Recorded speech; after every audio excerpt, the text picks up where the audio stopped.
Hello, hello. Hi. Hello, everybody. It's me again. I'm back here with yet more Punishing Gray Raven. Because these three new chapters are all out, I've got one more to do before this patch is over. So the last one we have to go through is sorry, the last one we have to go through is To the Galaxies, which will feature the new frame for Nanami, her new Star Trail frame. Now I do think this is again going to be a bit of a longer chapter, so I don't expect to get through all of it tonight. I'll probably have to go into tomorrow at least. But I'm very excited because after the last main story chapter, Shaper's Ripples, and the emotional... the emotions that it left me with, I'm really excited to go see Nanami because she always brings a little bit of levity. And we need that. Hey Ashfrost! How are you? I hope you're doing good. I hope you've had a good day. Yeah, so I've just been saying we're getting into the next chapter of PGR, where again, I don't know a whole lot about the plot going into this, but it's my understanding that we're going to be going to see Nanami. And yeah, PGR and Devil May Cry PGR and Devil May Cry 5 are having a collab. It's not fake. Very real. It's coming out soon on the Chinese server, but since we're still not quite caught up on global, it's gonna be a little longer on global.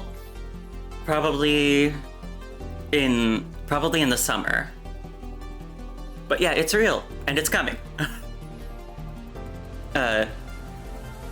And both Dante and Virgil are going to be playable characters. It's exciting. I don't know a whole lot. I've never actually played a Devil May Cry game. But, you know, I'm excited for the people who are excited. I mean, I'm not excited. It does look cool.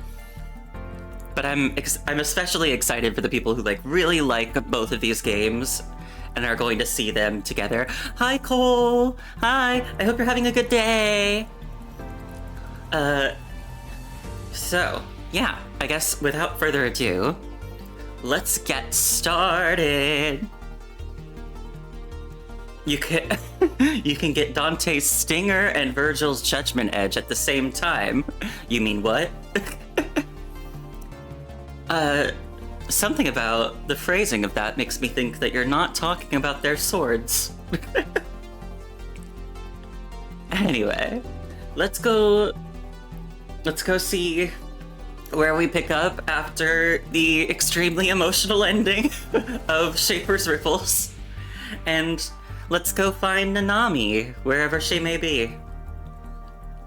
Okay. I'm just gonna open my drink before I get started. Okay. A river of blossoms. She saw the scenes from her past. Your day was good, Cole? Good. My day was pretty good. I had my writing workshop again today. Always fun. The one thing that's pissing me off just a little bit is I said last time, I finally passed my kidney stone, and it was huge, and that's still true, but I think there's more. I think there's more in there, and I'm sad about that. I hope that comes out soon, too. Or it's just, residual pains or something. And you're studying for finals, Ashfrost? Oh, good luck! I hope you do well in your finals, and, when you're done, I hope you can get some very nice, very good rest.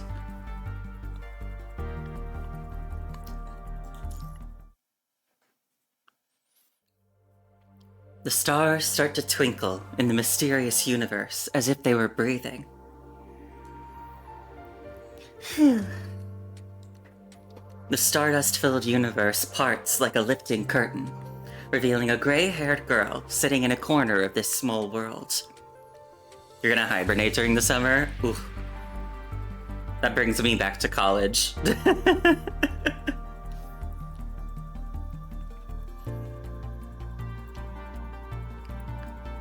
Yeah, I feel like whenever I finished a semester of school, I would not only sleep a lot, but I would get sick a lot. I think to some extent the stress would get to me a little bit and end up making me sick. Cause I've heard that can happen. But yeah, so I think I would just usually get sick at the end of a semester because once I'm through with that stress, it kind of catches up with me, I guess. Also, while I'm still starting this story, I just want to say I've heard the music, the new music from this chapter, and I love the music in this chapter. We're hearing some of it now. This is one of the pieces of the new music.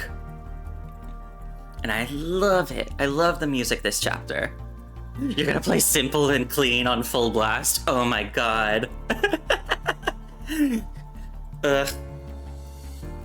I was gonna say that brings me back, but I was listening to Simple and Clean on full blast not even that recently, so specifically the version from the openings of Kingdom Hearts. Ugh. I love that. And also it's so deeply entwined with my childhood. She manipulates the virtual screen in her hands, her brows furrowed as she rapidly adjusts the complex coordinates displayed before her. That's not right. These coordinates don't seem right. Gotta try a different set. The scenery on the stellar shard fluctuates between ethereal and solid, as it slowly morphs with each coordinate adjustment she makes. You're gonna be that one meme of the person on their knees, contemplating life, arms spread, why? Yeah. Is that because of the finals being over, or just because of the music? Because I too listen to music and get into that zone.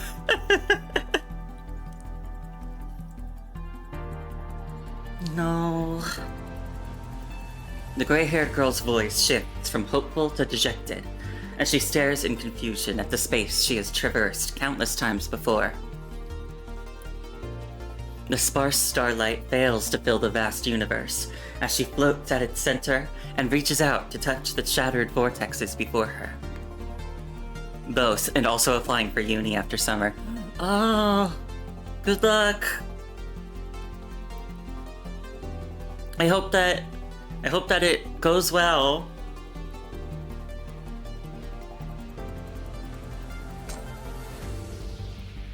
The vortexes give off a dazzling radiance as space-time stretches and expands, with brilliant rivers of light streaming past her in a breathtaking display.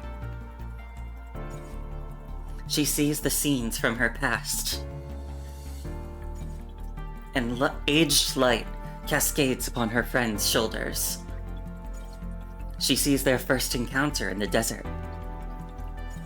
She sees an unfamiliar darkness. She also sees hope drifting through the endless cosmos.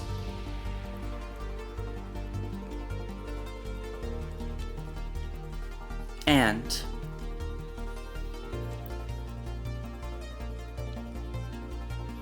nope, it's not here either. She fiddles with the virtual screen, her head drooping in defeat. How could this be, though? Is there a hiccup with the new Frames navigation system? Why am I having trouble finding the coordinates that would take me back home? When the simulation process should be working just fine.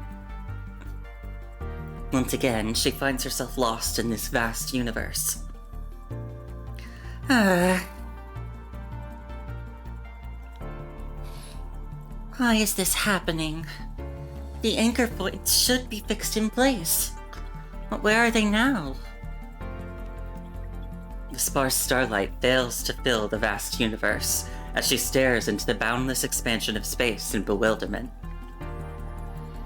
Why can't Nanami find the path back? She lets out a soft sigh, her thoughts tinged with sadness.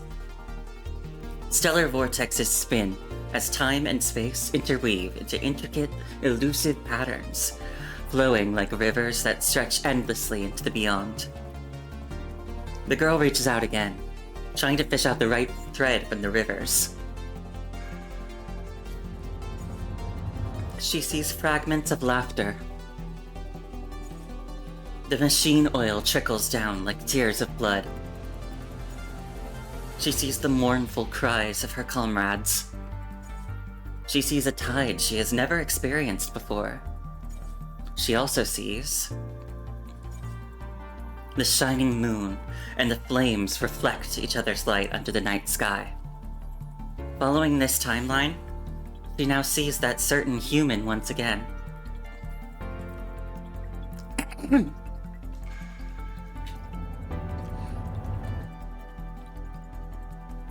Simulation module entering cooldown. The virtual screen dissipates into the universe, having exhausted itself.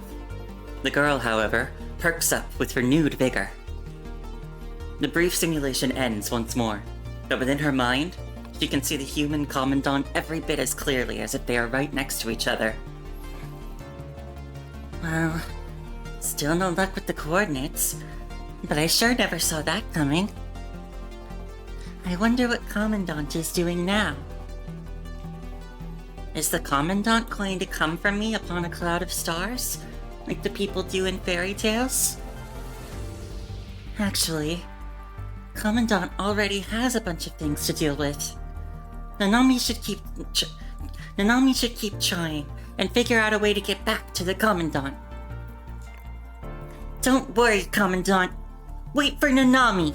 Nanami is coming. Suddenly energized, the gray-haired girl clenches her fists and vanishes into the cosmos once more, brimming with determination. The stars start to twinkle in the mysterious universe, as if they were breathing. Am I still having controller troubles? Okay. To the Galaxies. A future yet to be. The wooden door creaks open, and against the light, a familiar yet unfamiliar construct appears before her. Outside the window lies a gray sky. Snow falls in absolute silence, shrouding the world outside in a haze-like veil. You turn away from the window, the dim daylight casting faint shadows on the wall. This place seems forgotten by the world. Even the light itself is veiled in thick layers of dust. A knock at the door shatters the deathly stillness of the room. Commandant? The commanding tone that brooks no argument reveals the visitor's identity. It is Vanessa. I'm going to let myself in now. I assume you're awake already. The wooden door creaks open, and a familiar yet unfamiliar construct appears before you against the light.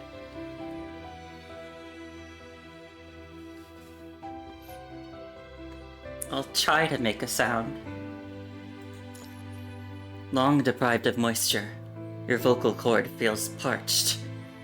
You open your mouth trying to speak, but are unable to make any sound.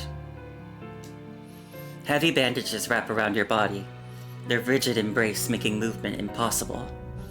Even maintaining a sitting position has drained away what little energy you still have left. Oh my god, what happened to me? Vanessa surveys the bare room, finding it practically empty, save for a glass of water on the bedside table, likely left by whoever escorted you back. The water has gone lukewarm, but it is better than nothing at this point. As she holds the glass to your mouth, Vanessa feels an inexplicable sense of irritation. Have some water. Thank you. I'm here to inform you about the arrangements for Lucia's frame. You feel your heart gripped by an invisible force as suppressed memories tear their way forcefully through your mind. Gunsmoke, ammunition, crimson mist spreading across your field of vision.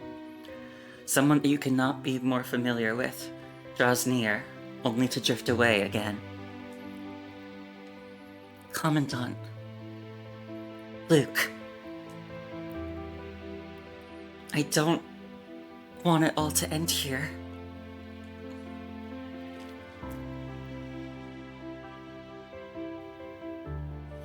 Lucia.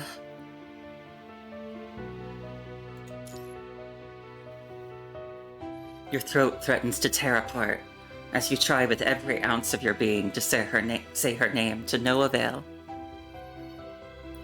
Don't waste your energy. Your body is exhausted and severely dehydrated. You need time to recover.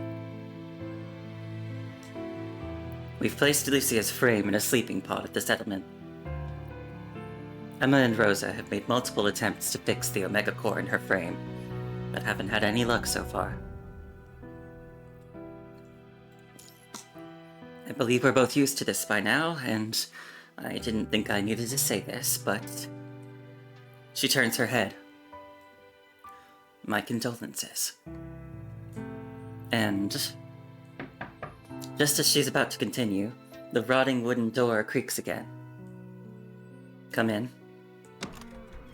Vanessa, the mutated red tide has appeared at the settlement's perimeter. It has a squad trapped, and we don't have enough personnel to spare. Let's go. Few words are exchanged. They seem quite used to such emergencies by now. After their brief conversation, Vanessa departs in a rush.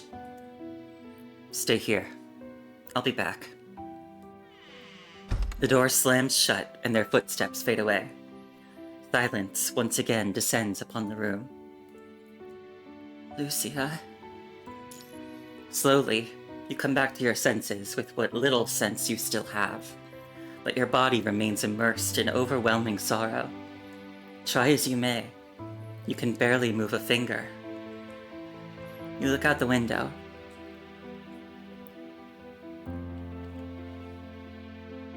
Beyond the window lies a gray sky, as heavy snow blankets the entire world.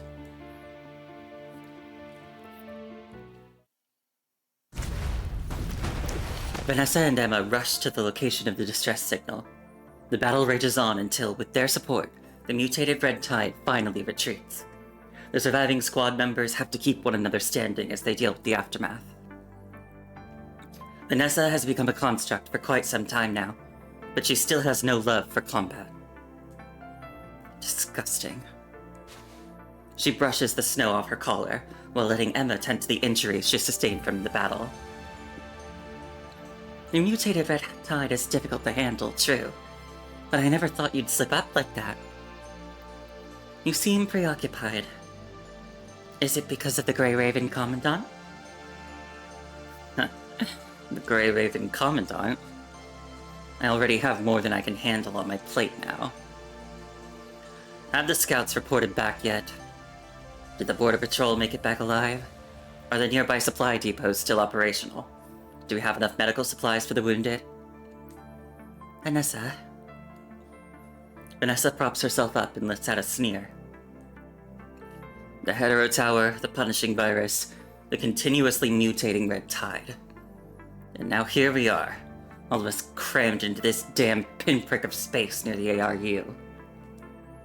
Instead of feeling sorry for our bedridden great chief, I say let's have some sympathy for ourselves. How's the Commandant doing, though? Let's not send anyone to disturb our patient for the time being. I mean, with Lucia gone and all. She falls silent for a moment.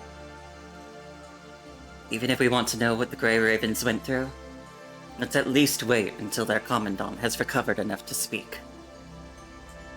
Right. I'll pass the word along. Luke, you never change, do you? Vanessa! Vanessa! A refugee comes running from nearby. Speak. The supply warehouse behind the settlement. There are hetero creatures there. What good is a patrol if they can't even do their job? Oh no, that warehouse has our last batch of medical supplies. Without missing a beat, they rushed back toward the settlement. The snowfall grows heavier by the minute.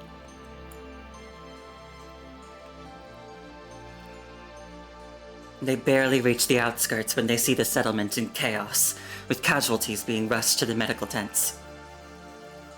Vanessa! Just then, a refugee spots them and comes running over, calling out Vanessa from a distance. Cut to the chase. I'm tired of hearing my name called today. Did the hetero creatures completely destroy the warehouse? Damn it. I knew we should have left someone behind at the settlement.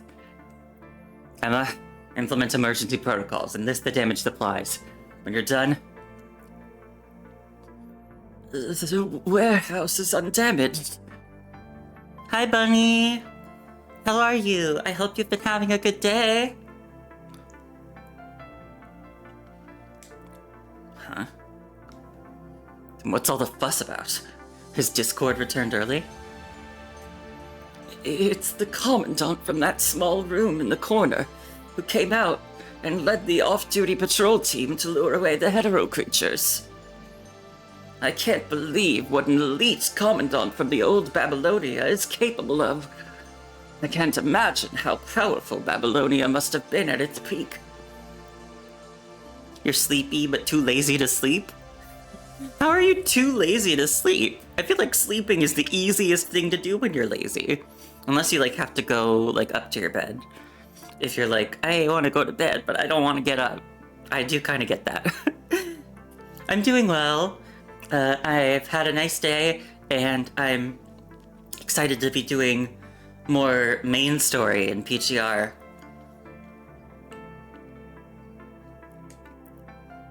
The Earthborn human gazes up at the sky, his eyes beaming with admiration. The Commandant came out.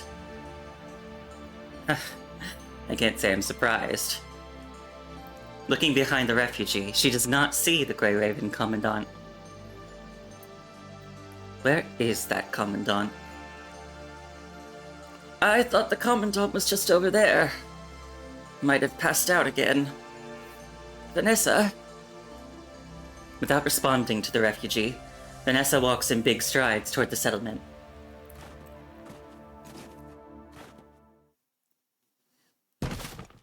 Didn't I tell you to stay here? The wooden door slams against the wall, having been pushed a little harder than originally intended. The daylight remains dim, but the room is already empty. Where did the Commandant go? You mean the one you brought back? Oh my, that person was absolutely incredible. I asked you a question. I think the Commandant headed toward the center of the settlement, by the Great Tombstone.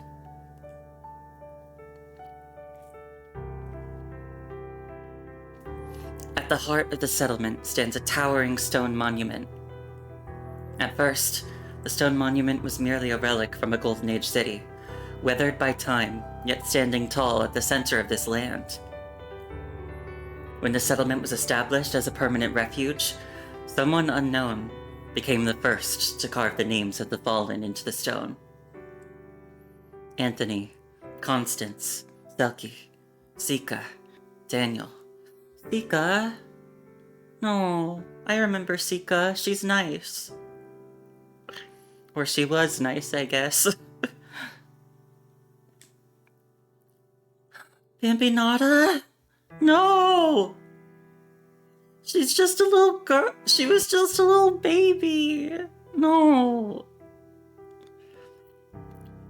Ross, Eli, Bambinata, Yangji, Anjie. Humans used to tread carefully around the subject of death, as if avoiding it could somehow ward off the farewells brought by disasters. But now that farewells have become commonplace, such taboos mean nothing.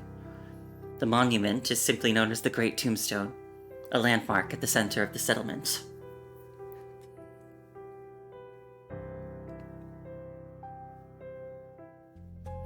Vanessa's breath creates wisps of vapor in the air. After a quick calibration of her visual module, she spots the unmistakable figure before the Great Tombstone, both draped in the same blanket of snow. Trying to play tough, huh? You're putting yourself in danger when you aren't fully recovered. Is that what they taught you in FOS? Luke? Despite her words, the figure remains completely still before the tombstone. Hey! Sensing something amiss, Vanessa scurries up and grabs you by your shoulders, forcefully turning you around. Her words of reproach die in her throat as she meets your vacant, lifeless eyes. You. The heavy snow continues to fall.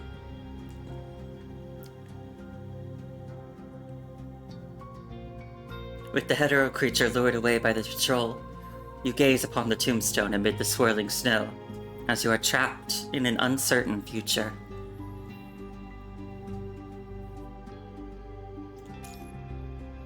Your fingers trace over the names, some of which you know, while others you do not. Each line of the dark engraving is a scar time has left behind, forever branded into the gray stone.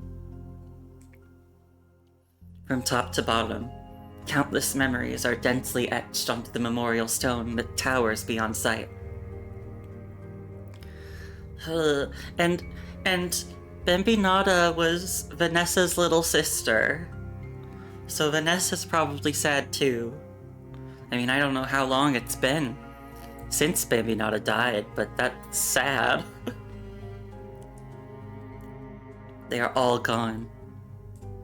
Your breathing becomes rapid and uncontrollable as exhaustion, like a strand of fragile yet sharp spider silk, slowly pierces your heart, draining what little life you have left. Say. Her ethereal voice sounds like it has traveled through time and space to reach you here. Play tough. Taught you. FOS.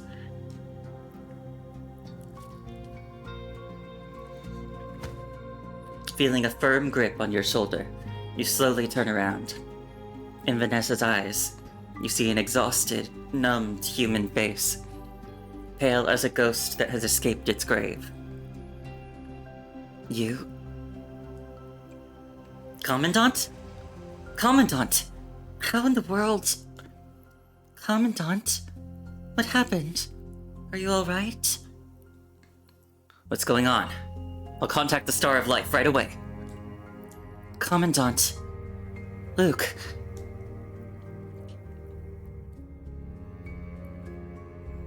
Pull yourself together.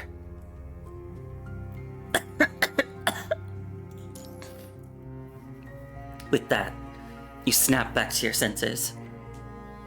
Luke, wake up! Get back to your room right now. Emma will be back any moment and you're in critical condition. Vanessa furrows her brow as she checks the infection readings on the protective suit you're wearing. Reading.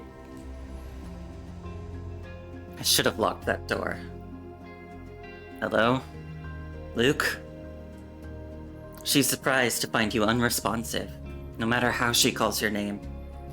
Your pupils are dilated and unfocused, and you are seemingly deaf to her voice. Damn it. Her knuckles white with tension, Vanessa grinds her teeth as she fights back the urge to explode. What are you trying to do? Freeze yourself to death out here? Is this why Lucia brought you back? To bury yourself beneath this gravestone? Seemingly triggered by some keyword, you break into a coughing fit, showing signs of regaining consciousness. Lucia... Lucia is gone! Do you want to join her in a sleeping pod too? Lucia is dead. Who killed Lucia? Jumbled memories assault your mind, and your heart pounds so hard that it threatens to crush your ribs and chest. Fragments of vivid colors crash across your retina as Lucia moves her lips in your memory, seemingly trying to tell you something. Captain Luke. Even so, that also brings the promise of fresh hope. I'm so glad I got the chance to meet you, Luke.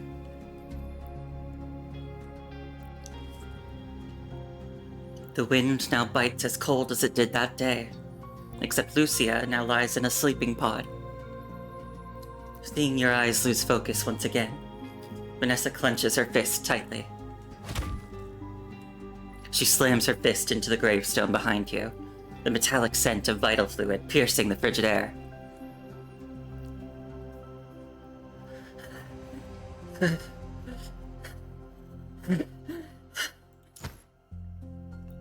Your legs give out, and you slide down against the gravestone to the ground, slamming your head on the monument. The pain dispels all hallucinations, and you see through your vacant eye. All you see through your vacant eyes is Vanessa's face, one going from burning anger to calm. I'm not gonna hurt you, but I'm not gonna waste any more time on you. The entire settlement depends on me to keep it running.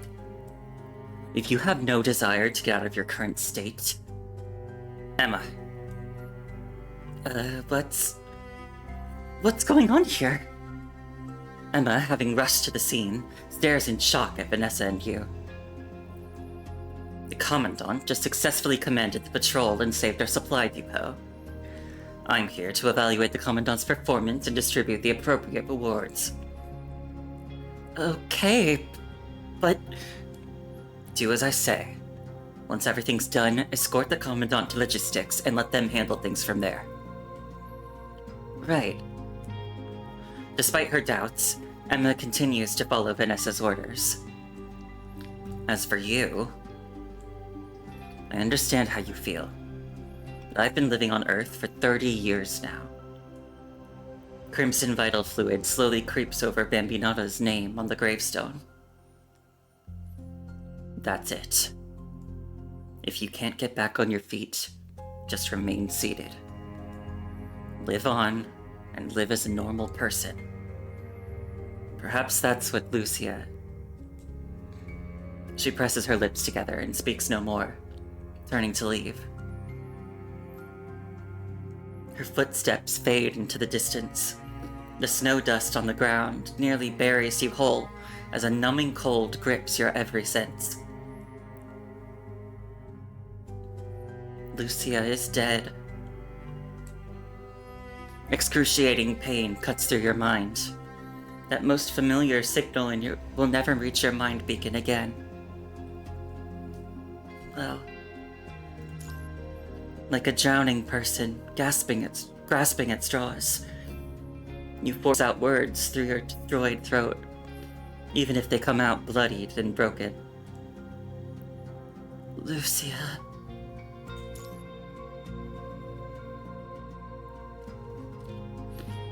Is this the ending she wanted to see? No, not like this. Your suffering at the Hetero Tower is over. I believe better days will come, and from now on, you'll be safe and sound.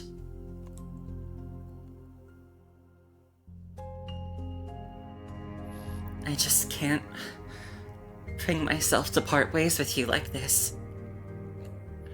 How could I forgive myself for leaving you here all alone?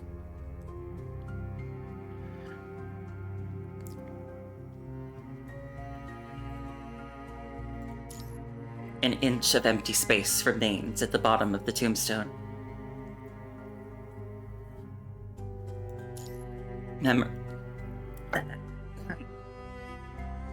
Memories tangle around your mind like scattered threads.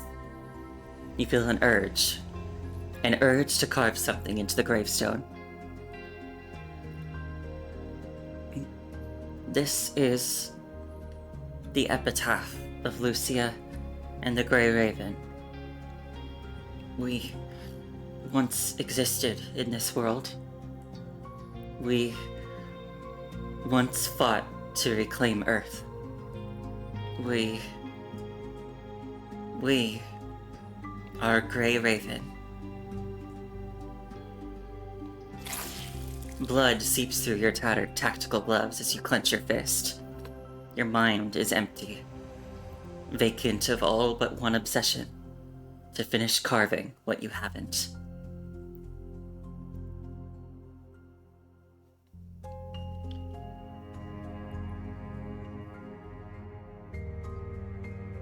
I'm gonna carve the emblem. 'Cause, like, it's sad to think about, but, like, with Lucia gone, and Liv and Lee way out in space, and we might never see them again. Like, Grey Raven is basically gone. I'm the only one left.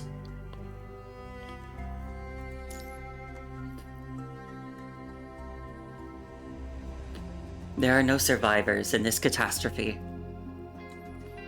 This will end. Grey Raven.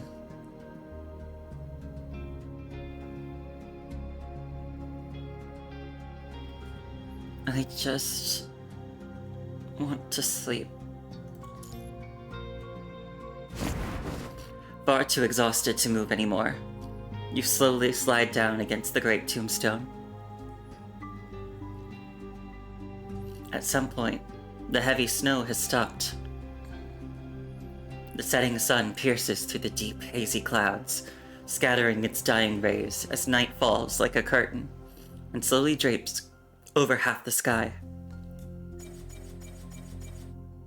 The battle in the Hetero Tower flashes in your mind like a kaleidoscope of memories, with Lucia's smile being the last thing you remember. I will never regret paying this price. A future without you is meaningless, and a future that doesn't align with our vision of peace is even more futile. So please, don't blame yourself once I'm gone. It's not because we made the wrong choice. Commandant, every failure has its meaning.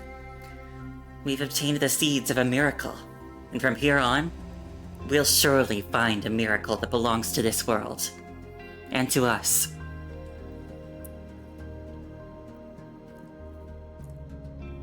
All of this will come to an end. Your fingers, having grown numb, slip weakly from the base of the gravestone as blood thinly coats the new marks. Your meandering thoughts come to a stop when you carve the final stroke. The trail of blood stretches into the shape of a smile, just like the ones drawn on the back of your hands so many years ago.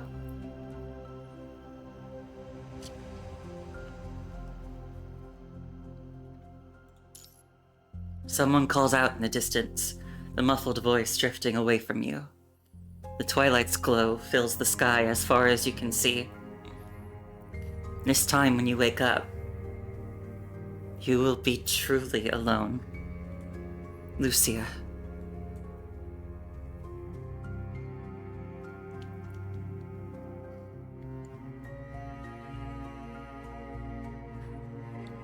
I made you a promise. I won't blame myself, and I won't give up.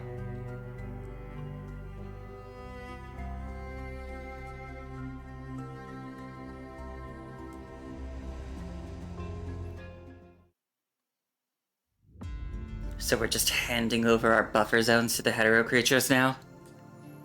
Yes. It happened so suddenly, and our outposts... Alright. None of this would have happened had our human soldiers been able to handle those hetero creatures in combat. The buffer zones were always meant to buy us time. Speaking of which, do we have all our supplies back now? Barniga? Is that how I would say that? I don't think I've ever heard that name. Barniga's chest tightens as Vanessa's voice grows icier by the second. Forget the medium and heavy equipment. What happened to the serum and all the portable supplies? I'm very sorry. Facing a helpless Barniga who is sweating profusely, Vanessa takes a deep breath. Adjust the flags on the tactical map. I need to assess our current situation. As Barniga adjusts the pieces, the crude tactical map clearly shows the borders between areas controlled by humans and hetero creatures, and the situation looks grim. If we want to reclaim the buffer zones, we'll have to suspend the flanking operation from last week. While our standby forces are sufficient for one recovery operation, this would leave us with no reserve forces to handle emergencies. But if we completely abandon the buffer zones, both staging areas on our flanks will be compromised. Call back the recon and patrol units. Logistics needs to be in full force, except for the teams in the agricultural zones. But we can barely... Or you could just abandon the buffer zones entirely, give up the staging areas tomorrow, and join me in planning our grand escape the day after that. That's all I've got to say. Now. The cold draft pushes through the gap of the unlocked door. Well, guess all the bad things just have to happen at the same time, huh? Add it to the list. We're getting the lock fixed tomorrow. As she furrows her brow and grabs the handle, a cold hand in a tactical glove grips the doorframe from the outside. Civilians are forbidden from this area, let alone privy to military intel.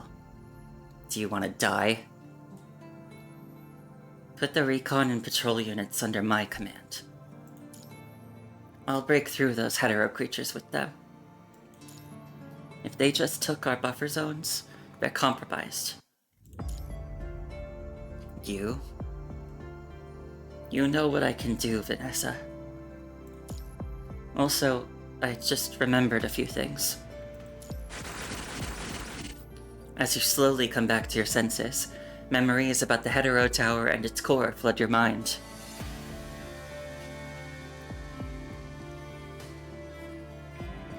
Come on in. Vanessa takes half a step back and opens the door to the command center. Once everyone is seated, you organize your thoughts and bring Vanessa up to speed, keeping your points as concise as possible. The hetero tower. A time machine. If I didn't know you better, I'd think you were some sci-fi writer trying to mess with me. This is what we learned in the hetero tower, including the core. Can the core really bring humanity new hope? Can it really help humanity win this hopeless war? Rosa isn't at the settlement. It's too dangerous here. She might be a construct, but she isn't exactly good in combat. So we set up her lab somewhere further away. These questions will remain unanswered until Rosa returns. I do want to get to the bottom of what's happening at the hetero tower. But for now, we'll have to put it on hold. She taps on the crude terrain map. Even if you could lead a team to break through the hetero creatures in the buffer zones and throw them into disarray, it still wouldn't be enough. Hi, Gab! Dante's not here yet. It's gonna be a little longer before we get Dante on the global server. I hope you're having a good day, Gab!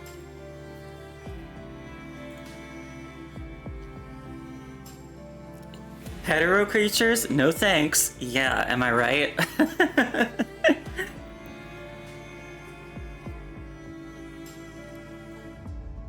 Small winds won't last us long. You're having a pretty good day?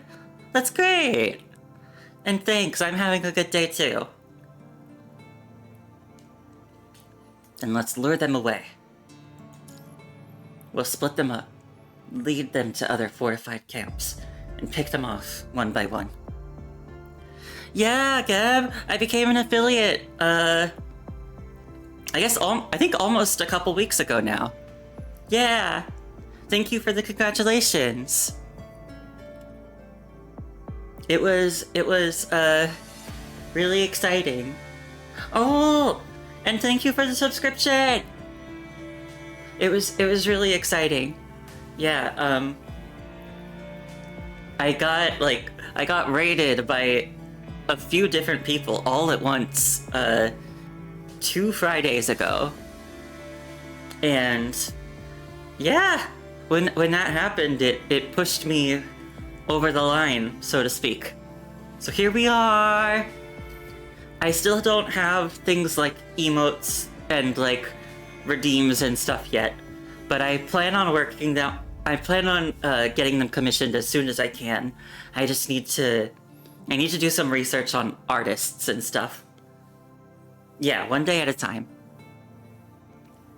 But thank you for the subscription, Gab. Thank you so much. It means a lot, really. You're my 7th subscriber now. Yay!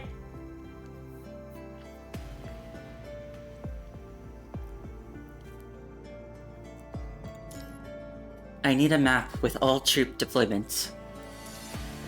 I thought you wouldn't notice. Guess you really are coming back to your senses.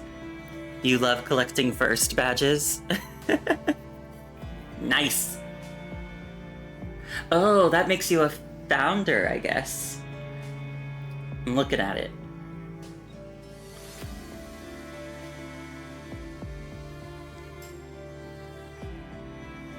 Oh, now Cole's got one too? Oh, I guess you already did, but I didn't... I hadn't paid attention.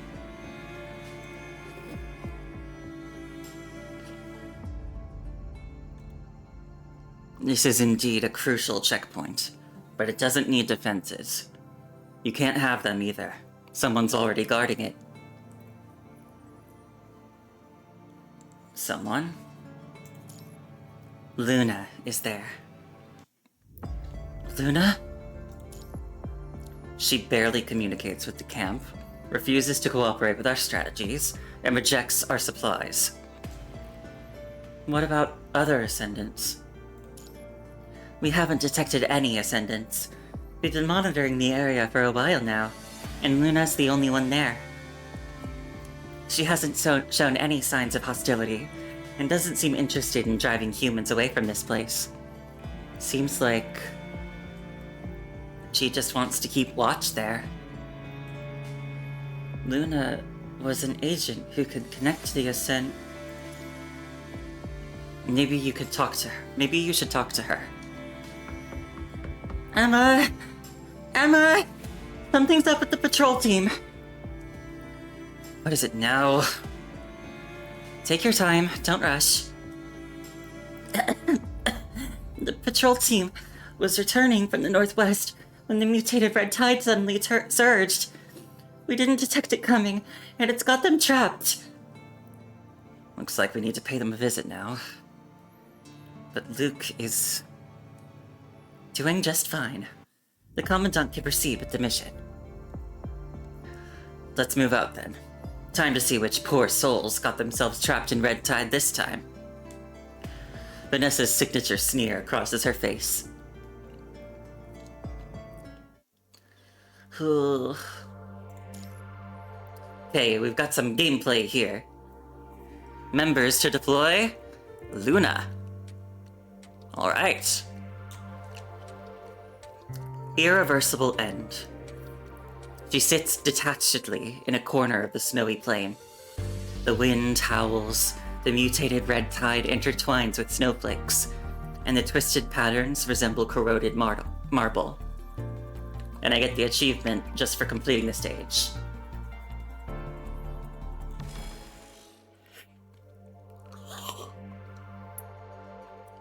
Hey, I just read this. She sits indifferently in this corner of the snowfield, as howling winds whip around her. The mutated red tide intertwines with snowflakes, creating twisted patterns like corroded marble.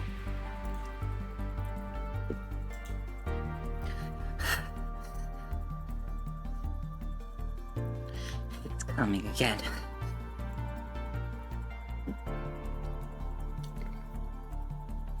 Holding her hand out, Luna senses the agitation of the punishing virus in the air, and lets out a weary sigh of disgust.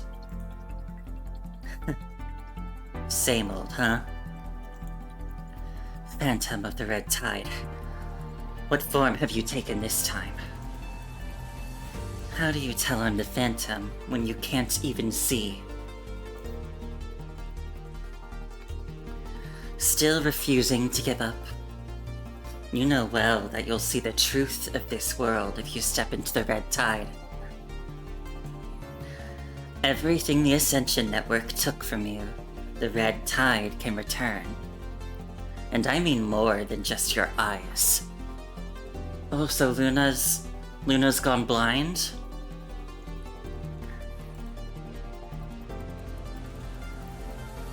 I don't see what's making you so stubborn.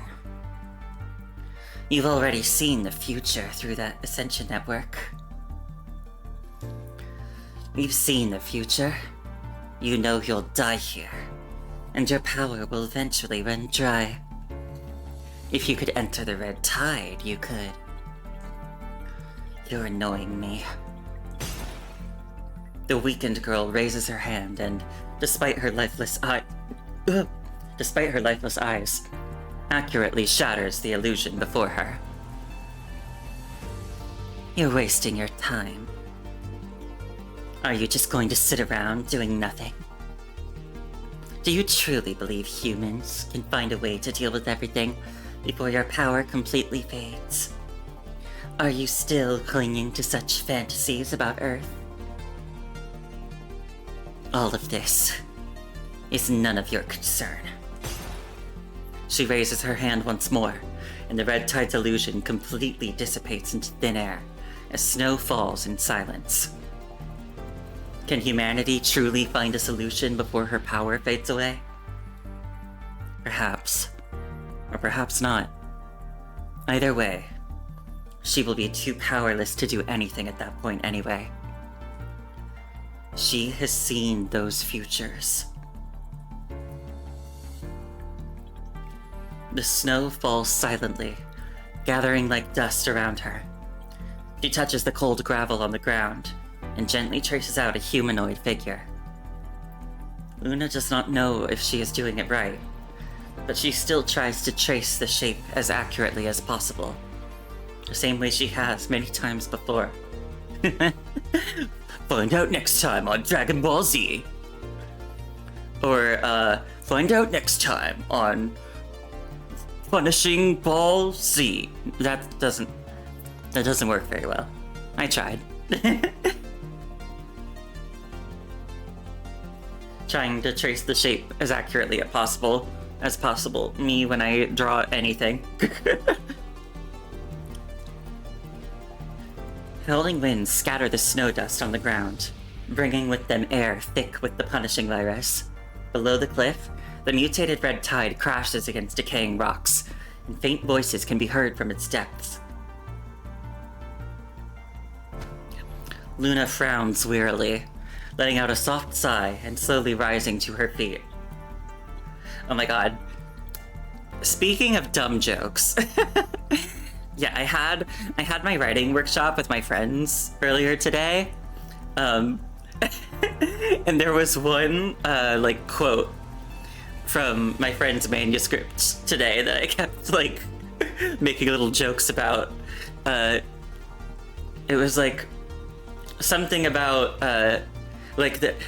so this friend is writing about a night on a journey, and the night she, finds somewhere to stay. And my friend wrote it as, find the dwelling of a worthy man. And one of my other friends was like, ooh, yeah, get it, girl. The dwelling. And I was making jokes like, if anyone can find the dwelling of a worthy man, set me up at the address. I'd like to find a worthy man. Yeah, that's just something stupid from earlier.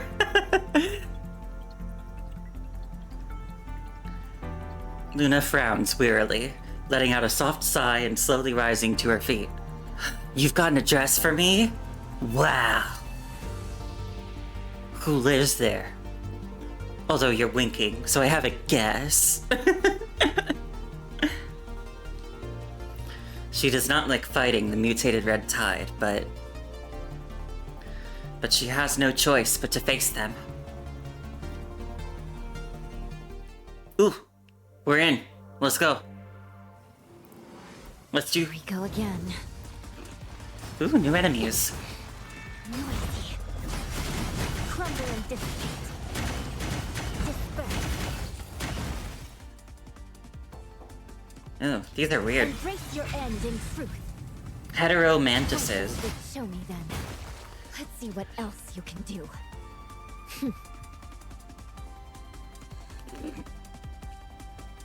Ba-da-da-da-da.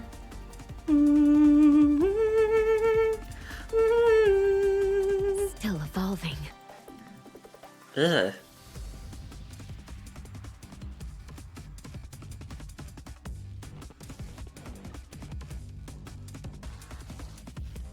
Where am I supposed to go? Do I hit it? Okay, I hit it. Oh my god! It's throwing things at me! Hypocritical beings. It ends here. Leave.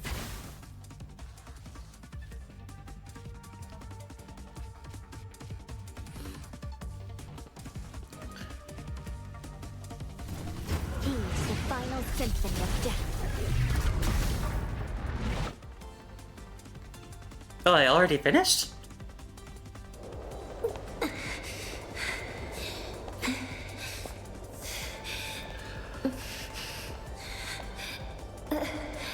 Holy shit, she's Acheroning. You mean like from Star Rail? Because of the black hole?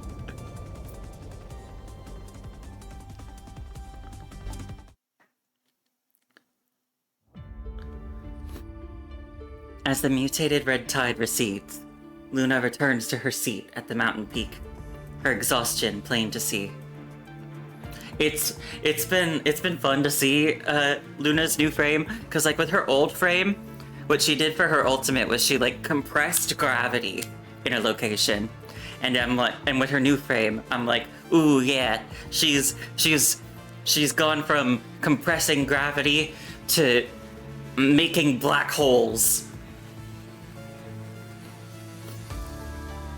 Good for her. Defying gravity.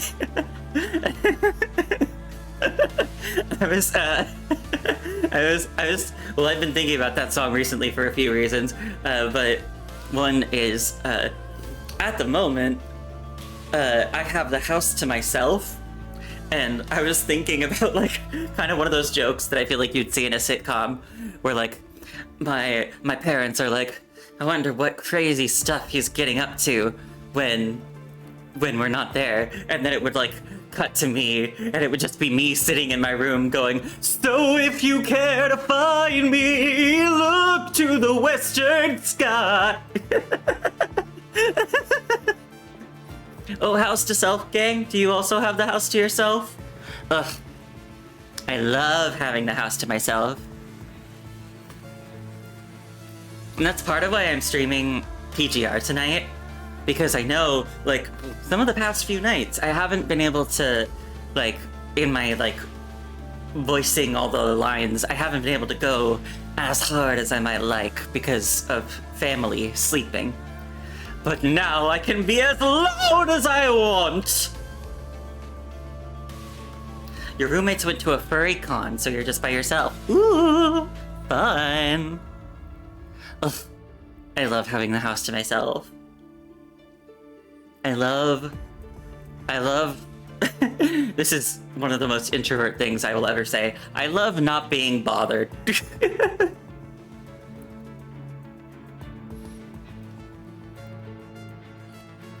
While Emma escorts the rescue patrol back to the settlement, Vanessa stands guard at the foot of the mountain. This is what you see when you reach the peak of the mountain. Luna... How are you? You find it impossible to ask the question, simple as it is. There are no survivors in this catastrophe. It's you. She hangs her head low as the shades of the twilight blur the line between day and night. You cannot tell if she is smiling.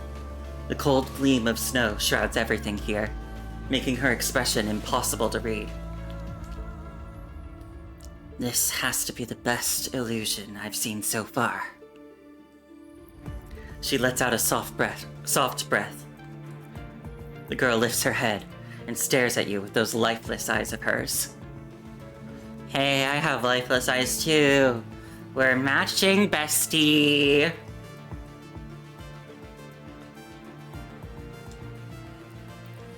Even if you're not real, stay. Just hear me out. It's been so long. So very long. Oh, Luna.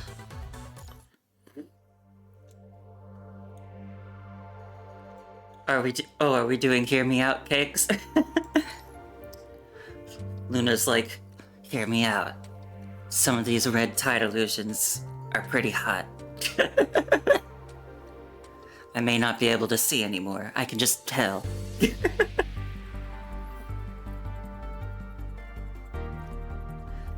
Fate's onslaught. Dusk drips with bloodstains as the human and the girl watch the twilight fall and a pale moonlight wash over the land.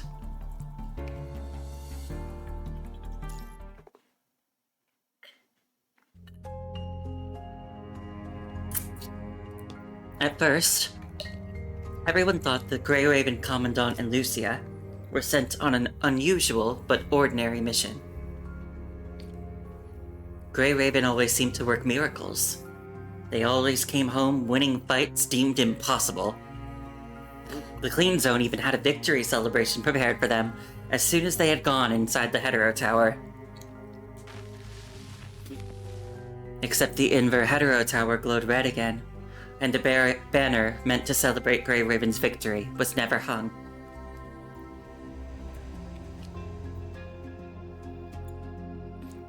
This is everything we heard from the refugees. So Lucia and the Grey Raven Commandant never made it out, and the Hetero Tower turned red again. Yes, I believe so. What should we do now? How's the forest looking, sister? The red tide has become more dangerous now. Roland and I tried to enter the Hetero Forest to look for Cradle, but she wasn't there. She might be hiding somewhere. She wouldn't do that. Luna closed her eyes as the wind brushed past her fingertips, carrying with it an unsettling presence. The red tide has gone out of control. Without an administrator, the red tide surged across the land like a raging sea, like a horse that had broken free of its reins.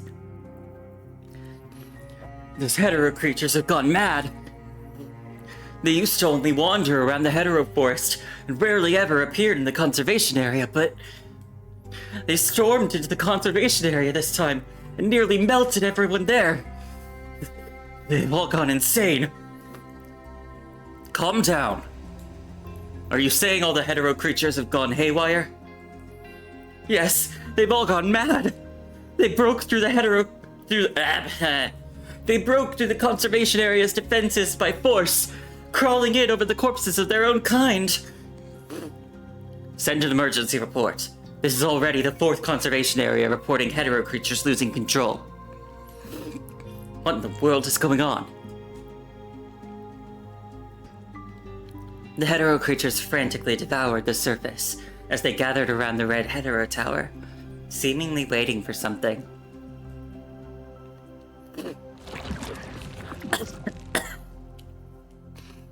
In the tide-swept hetero forest, Luna struggled to rise from the red tide, choking and coughing.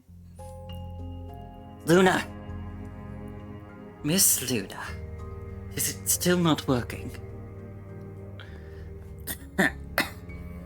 The red tide is rejecting my power. They resist my control and refuse to obey my commands. Then stop trying. Humanity... Their survival doesn't concern us. I'm afraid things aren't as simple this time. On her way to the hetero forest, Luna had attempted to use the Ascension Network once more to simulate the future. She saw a snow-covered future.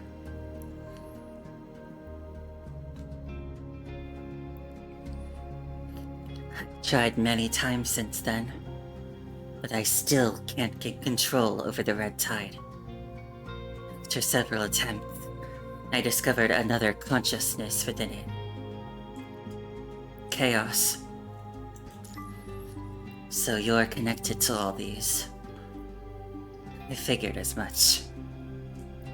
The gray-haired girl cast a knowing look your way. She seemed unable to fully control the red tide, since she spent most of her time in slumber. I tried talking to her, but she seemed barely conscious, and was only able to repeat fragments of words. Of the things she said, I heard her whisper your name. Girl, me too. Do you mean spending most of her time in slumber?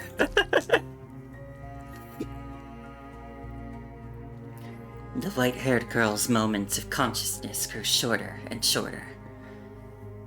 The white-haired girl? Is this the girl calling the girl white-haired?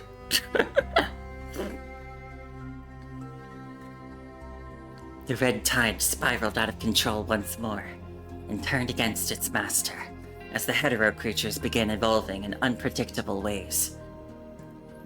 And after that, she repeatedly used the Ascension Network to run simulations, almost exhausting all her power. She yearned for a glimpse of the stars beyond this frame, a variable that the Ascension Network had not foreseen. She saw a snow-covered future. And then Roland died. Just as she saw in the countless simulations, he died on the first night when snow began to fall. He could have escaped. The opportunity to flee was there. But all I want is to protect Luna and ensure her vision comes true. If I can do that, it will be enough. After all, the world Luna wants to see is the world I want to see. Perhaps this is the perfect moment for the final curtain. And so, he met his end on that fateful night. Lamia was next. With humanity about to embark on their journey, she insisted on going to gather information.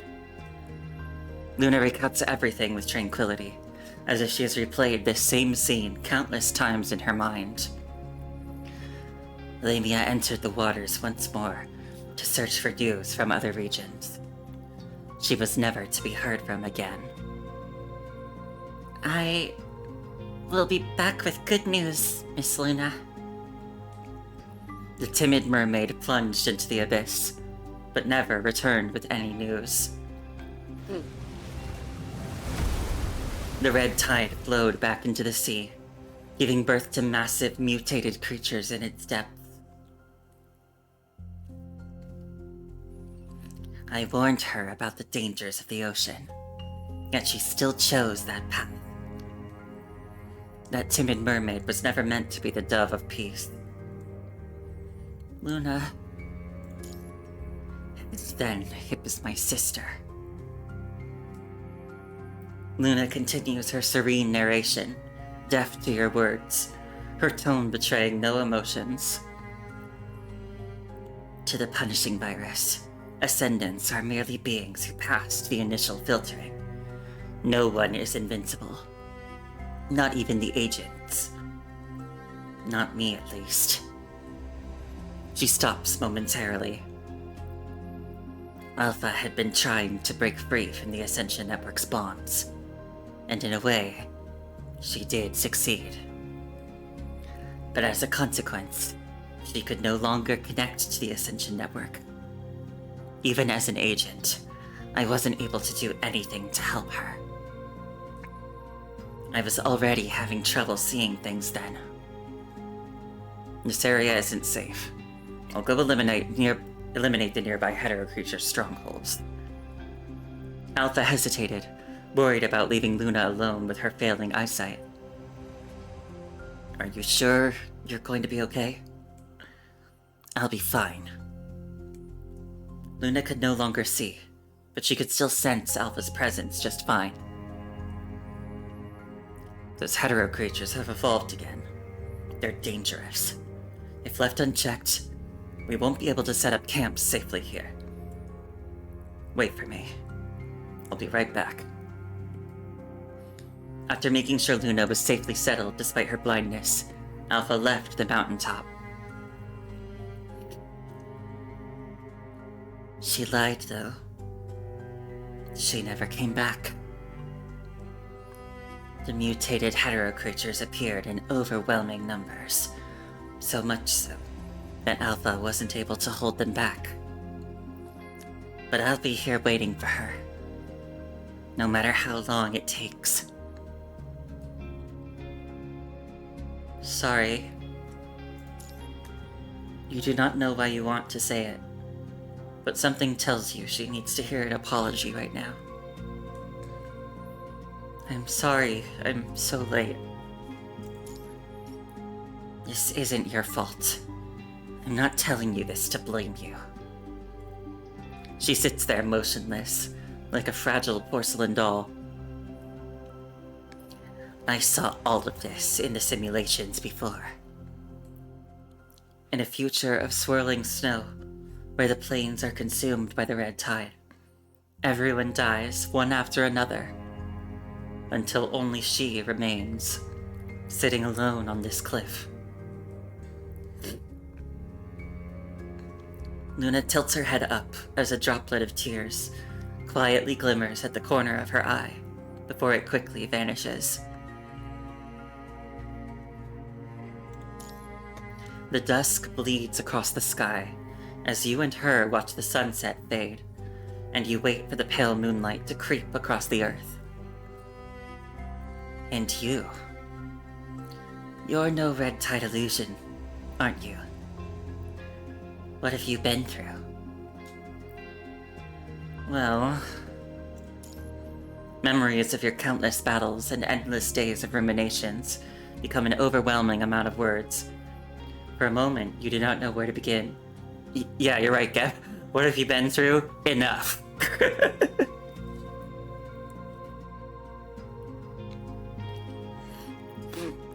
The last we heard, you and Lucia had entered the Hetero Tower. We went through countless battles after that. We managed to escape the Hetero Tower, but Lucia is gone. These words roll across your tongue like a blade's edge, piercing through your numbed mind with pain and stirring up tremors of despair once more.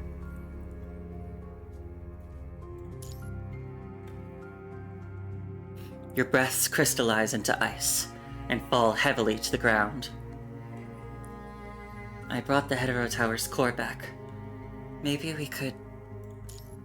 But do we really have enough time? I'm not sure. Only a handful of people could delve deep into this technology, even during Babylonia's peak. In your current situation, no one knows how long it would take to unlock the core's mysteries. I'm as good as powerless now. I can only suppress the punishing virus around the human settlement. The red tide continues to mutate, and it's not even done yet. I'm not sure how much longer I can hold on. Luke, I am no hero for humanity. I can't save this planet. The girl's vacant eyes look in your direction, her gaze distant and still. Your eyes. This was the price I had to pay. The price for seeing the future? Yes, the toll the Ascension Network has claimed. There is always a price to see the future. Don't pity me. I need no one's sympathy. This is the path I've chosen, and that's that. I was foolish enough to rely on the Ascension Network to predict the future, and try to avoid every path that could lead to their deaths. But none of them was spared in the end. Fate cannot be changed. Except for you, Luke. Her vacant pupils seem to look past you, fixed on some point in the void. Except for me. I saw many things. The red tide drowning the world, and the corrupted spreading across the surface. I witnessed an eternal winter, and an endless night. But I never saw you, Commandant. You mean... You never made it out of the tower, in every future I simulated. You are the singularity of this world. I see. The Ascension Network can only simulate based on what I already know. About you and me, about Babylonia, and about my sister. Their simulations don't show clear outcomes. They're more like fragments of scenes. What I can tell you is merely my interpretation of those pieces. Besides you, there's another who never appears in any of my visions. That girl with gray hair. Gray hair? Nanami? In all the futures I've simulated, I've never seen her, nor any trace of the mechanoids associated with her. Perhaps she's a variable too, or maybe all those mechanoids are. I tried to probe deeper, but forcing these simulations came at too great a cost. I might be an agent, but it strained me beyond my limits all the same. The information feedback from the Ascension Network corrupted my visual module. I can no longer see those futures. Luke, this is the last piece of information I can offer you. Thank you, Luna.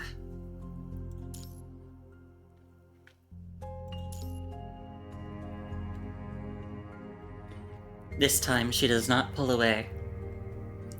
Moonlight washes over the mountain peaks. After what feels like seconds, or perhaps minutes, the pale girl steps back slightly to draw herself away from your warm touch. Now, you should go. Time is running out. I can sense it. Punishing virus is about to breach your protective suit. Luna is right. The indicator on your protective suit is slowly turning red. Hey, Red Earthling. Yeah, I am doing well. I hope you're having a good day.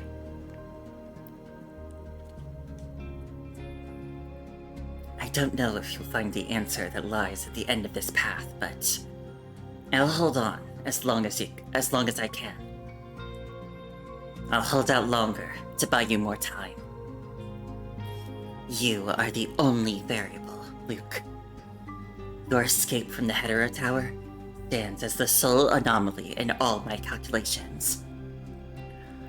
I'll hold out longer until you return.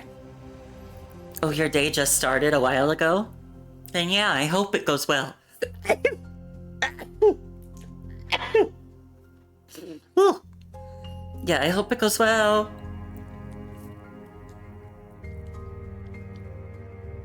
Is it morning where you are then? I realize I tend to say, like, I hope you had a nice day. But not everybody who tunes in to my streams is necessarily in my time zone, where it's night right now.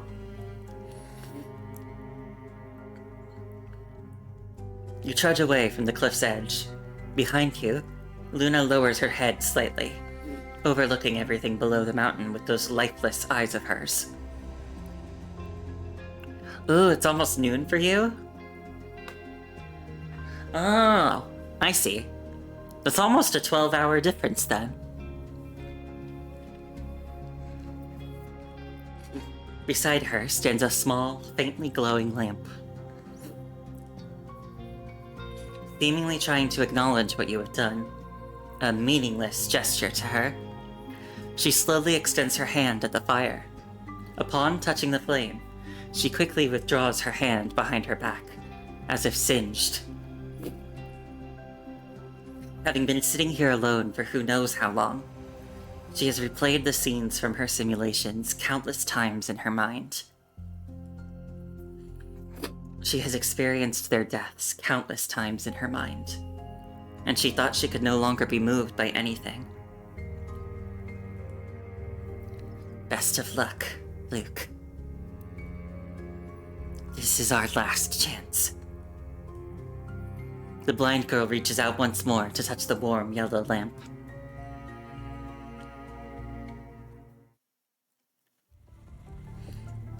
So, that's what you've learned? Within swaying tree shadows and flickering lamplight stands Vanessa. Yep. The world's singularity, mechanoids. The fragments of evidence lie scattered like yarn, twisted by fate into an impenetrable tangle. It is impossible for one to know where to start untangling. Is it really doable? What's making you hesitate? I don't know. You're not really sure if you have what it takes to fight fate when the future looks anything but promising. Vanessa keeps walking, the warm yellow light of her lamp now far ahead. Why have you stopped? I was just thinking. You weren't expecting me to comfort you and point you down the right path, were you, Chief of FOS? Vanessa's signature sneer crosses her face again. Even if you did die in the Hetero Tower, we'd survive just fine here on Earth. Humanity doesn't need a hero. If you can actually pull off your plan, good for you. But if not, hush. Vanessa does a hush gesture right when you are about to talk. You quickly hide with Vanessa and turn off the lights. Over there. See that? Before she finishes talking, you also spot the footprints in the glistening snow ahead. The footprints have not been filled by snow yet. Whoever left them cannot be far. The two of you crouch behind low bushes as Vanessa's eyes scan ahead to see where the trail of footprints leads. Over there. A figure slowly moves through the forest nearby. Not a construct. Not a corrupted either. This person appears to be searching for something in the woods, occasionally scurrying through the forest and stopping. Then his face is reflected in the gleam of snow. Hey! Cervantes. The mechanoid with silver seaweed-like hair looks weary. He glances at the sky before hurrying away. Ooh, we gotta go after that guy. He's with the Church of Machina. They probably know where Nanami is. Also, I just want to say, as a personal sensibility, I guess, I really love these moments in like games where I have kind of a self-insert character, where there's like moments where you're kind of really sad. I think I just like angst. I think I just like angst in storytelling. So I really treasure these moments where my character gets to be all like, ugh, I'm sad because things have gone really bad and I'm sad now and I need people to comfort me. Preferably handsome men who will protect me. Isn't that a mood? I'm so needy. Okay. I didn't think that was so needy.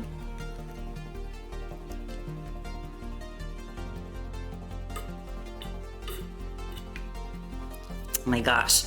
You want to talk about needy? You know who was really needy the other day?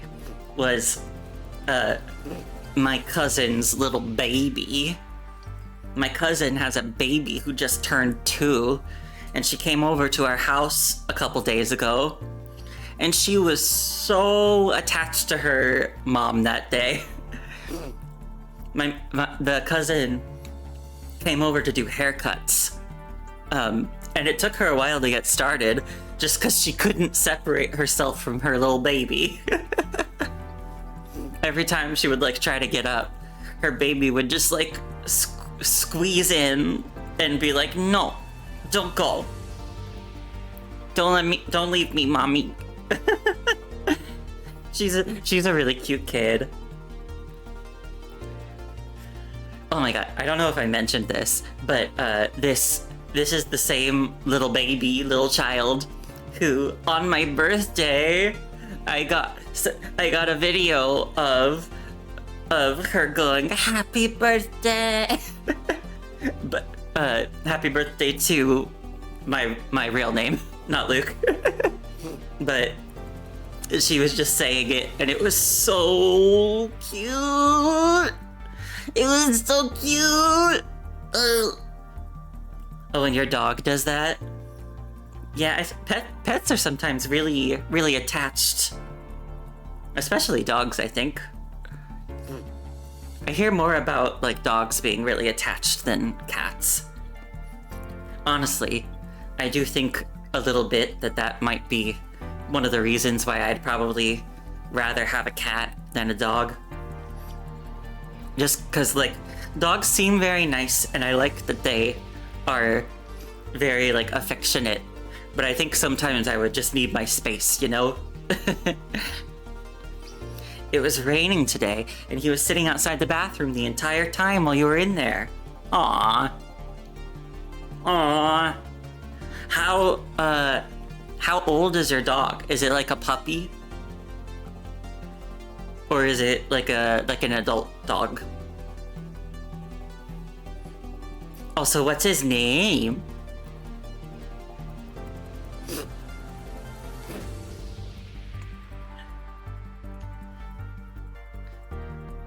While I wait for a response. Rose in winter. It's very important, okay? Remember that. Give it to the Grey Raven Commandant.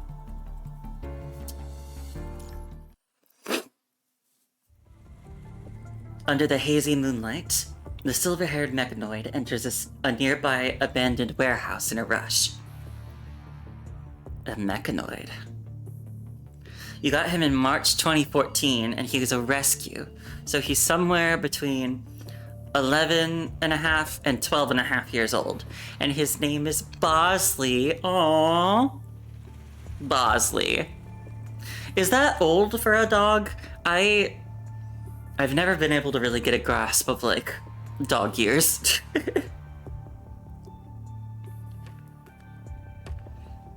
Yeah, I'm gonna, you know, I should just look that up. I'll look up how long do dogs normally live?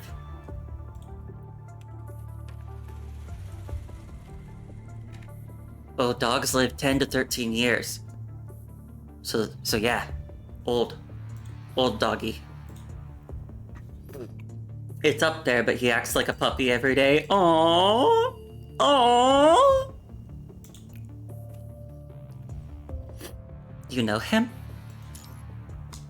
You don't actually think Babylonia knows nothing about those self-proclaimed Church of Machina folks, do you? While there's no official documentation, our squads have run into them every now and then during missions. Never thought I'd run into one at this hour, though. She disengages the safety of her weapon. The last time you saw Cervantes was at Aerospace City, when he handed you the key. Keep up. Having seemingly failed to find what he was looking for, Cervantes emerges from the abandoned warehouse with a stern face and quickly heads in another direction. What is he doing? Beats me. Then why are we following him? I don't want to deal with some uncontrollable monster out of nowhere that's been corrupted by the Red Tide. Besides, we had an agreement. He shouldn't be here. The direction he's headed toward is close to the edge of our monitored safe zone. That mutated Red Tide is found here all the time, and no one can guarantee it won't infect the mechanoids. There. The mutated Red Tide, twisted with otherworldly colors, serpentines its way into the abandoned warehouse that Cervantes has just entered. Out of patience, she draws her weapon. Cervantes flips open the dust-covered felt sheets, violently tearing open the sealed boxes and meticulously searching every corner. This is the last set of coordinates. If I can't find it here... Boxes marked with a familiar logo are stacked at the bottom of the shelf. Found you. But the mutated Red Tide moves faster than he can react. The iridescent tentacles lurk in the shadows like ash-colored snakes, hidden in a furnace, hissing and flicking out their tongues. Oh no! Disregarding the mutated Red Tide, he leans forward, reaching into the area surrounded by the Red Tide to grab the box. A bullet grazes his cheek and strikes the aberrant tentacle with pinpoint accuracy. Who's there? While spinning around, he swiftly grabs the box and turns his gaze toward the doorway. Against the moonlight and the snow beyond the door stands a figure, both familiar, yet somehow strange to Cervantes, with a smoking pistol. Luke. Even with his visual module recalibrated, Cervantes still has a hard time believing who he's seeing. You lower your gun as Vanessa steps through the doorway. Not bad at all. You still got it after all these years. Well, to be fair, Vanessa, not as much time has passed for me. Didn't you go into the Hetero Tower? Sage's simulations said you're supposed to be... As you can see, the ever-resilient Commandant's made it out alive again. And you? What brings you back here, Mr. Mechanoid? We signed a non-aggression pact, if I recall correctly. A non-aggression pact? Obviously, with limited resources for survival, I have to ensure the safety of the survivors. I can't exactly play nice with toasters that can turn into corrupted at any moment. So answer me this. What are you doing back here? No comment. Cervantes, where is Nanami? No comment. The silver-haired mechanoid remains distrustful. He clearly is not going to trust you, especially when Vanessa is standing right next to you. Is this how you mechanoids treat someone who saved your life? Forget it, Vanessa. Cervantes shows no signs of infection and appears lucid. The box in his hands bears a prominent Church of Machina emblem, and he clearly harbors hostility for unknown reasons, so pressing forward now would be unwise. Perhaps thinking of the same prophecy that is not exactly a prophecy, Vanessa takes a step back as her face darkens. Why did you help me? As the two of you turn to leave, Cervantes suddenly speaks. There seems to be no clear answer to his question. Is it because you go way back with him? Or is it because of something else entirely? Regardless of your reason, everything seems to boil down to one simple truth. There's not much I can do anymore. 30 years have passed, and you are no more than just another human now, having lost Grey Raven, Babylonia, and any support you once had.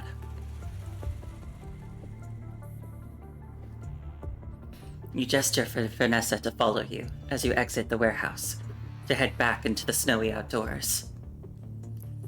What now then, since you just said there's not much you can do anymore? If you let this one go, it's gonna be unimaginably difficult for you to find another mechanoid down the road. We'll take it one step at a time.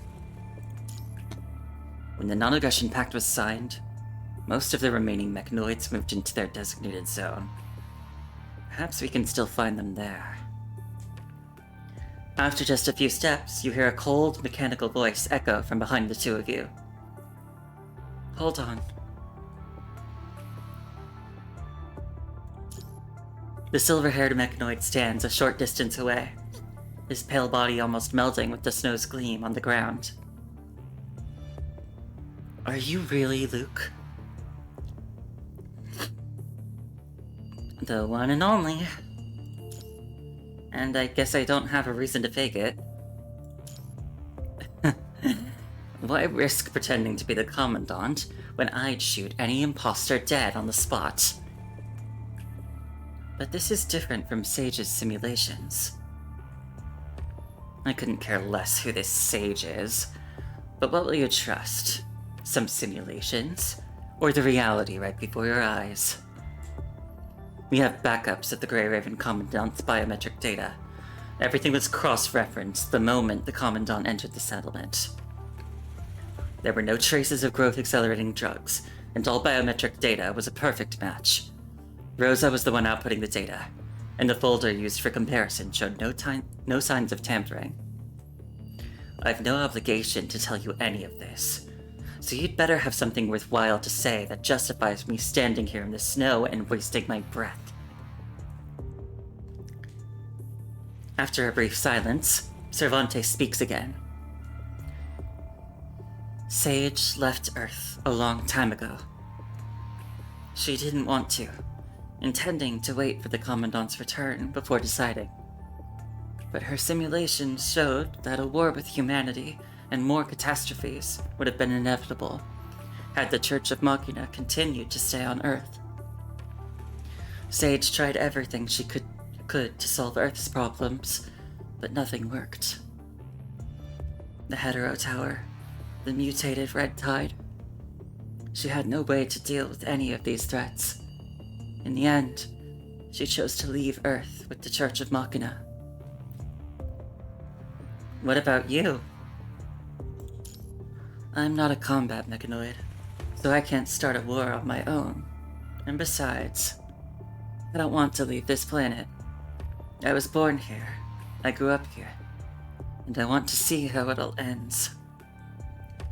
He turns away and looks toward the distant horizon. I see. Thank you for the information. Wait, I'm not done talking. Why are you back here? According to the pact we signed, you shouldn't be here. That box you're carrying, what's inside it? The mechanoid instinctively shifts the briefcase behind him, averting Vanessa's gaze with hesitation. He does not doubt the authenticity of the person he is seeing, but he just cannot be sure if someone can remain unwavering after all this time. When resources grow scarce, any species, be it human or mechanoid, might turn on their own kind and change. Is this person truly still the same person worthy of Sage's trust? Don't do this, Vanessa. We only wanted to know if he was friend or foe. You have come to understand the situation on Earth since you are back. Everyone is on edge and focused only on their own survival. Given these circumstances, pushing too hard and making a new enemy would not be wise. I just want to make one thing clear, Cervantes. We can overlook your breach of the pact, but in return, I expect you to stand by what you said earlier. Don't instigate war, or disturb the current balance. Already at the mercy of the mutated Red Tide, humanity lacks the strength to face additional enemies. Seeing that Cervantes shows no signs of aggression, you gesture for Vanessa to leave with you. You've barely taken 2 steps when Cervantes speaks again. Let's find somewhere more private to talk, Commandant. What? I was just being a little too cautious. It's been 30 years, after all. The silver-haired mechanoid steps forward. I will tell you everything in detail, including why I breached our pact to enter the human settlement, and what exactly is inside this box. Not far away stands the abandoned aerospace city. No one knows where its inhabitants have gone. After relocating near the ARU and discovering this empty city, Rosa made simple modifications to some of the city's defense weaponry and set up her laboratory here.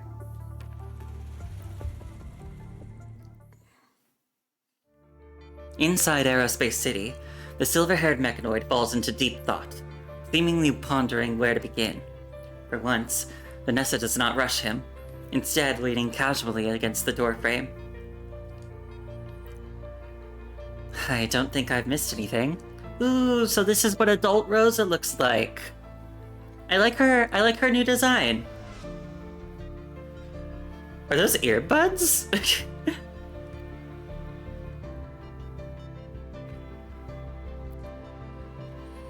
The door creaks. A purple-haired young woman slips quietly through the gap and casually takes a seat behind you. Rosa? We met in the transmission just now, remember? Rosa? I'm using the frame Asimov left me before he departed, which is why I might look a bit different now. That and it's been 30 years, and when I last knew you, you were a child. This is way beyond a bit different. Despite having just seen her through a transmission on your way, you still have a hard time believing she's the same little girl she used to be.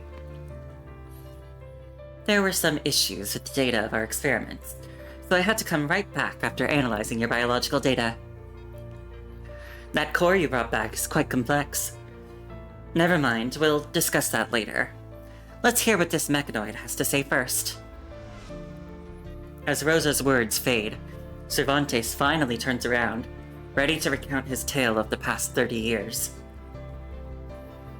The Grey Raven Commandant and Lucia entering the Hetero Tower was the future Sage once spoke of.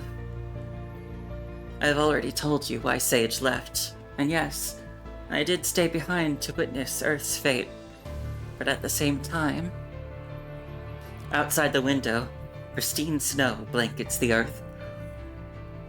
I am also the tower Sage left behind. Destruction. It is destruction, but also an opportunity. I don't know exactly what Sage saw in her simulations, but when she left behind a communicator linked to the starship. Things like these are usually non-functional when they're mentioned, which means... Recently, I lost contact with both the starship and Sage.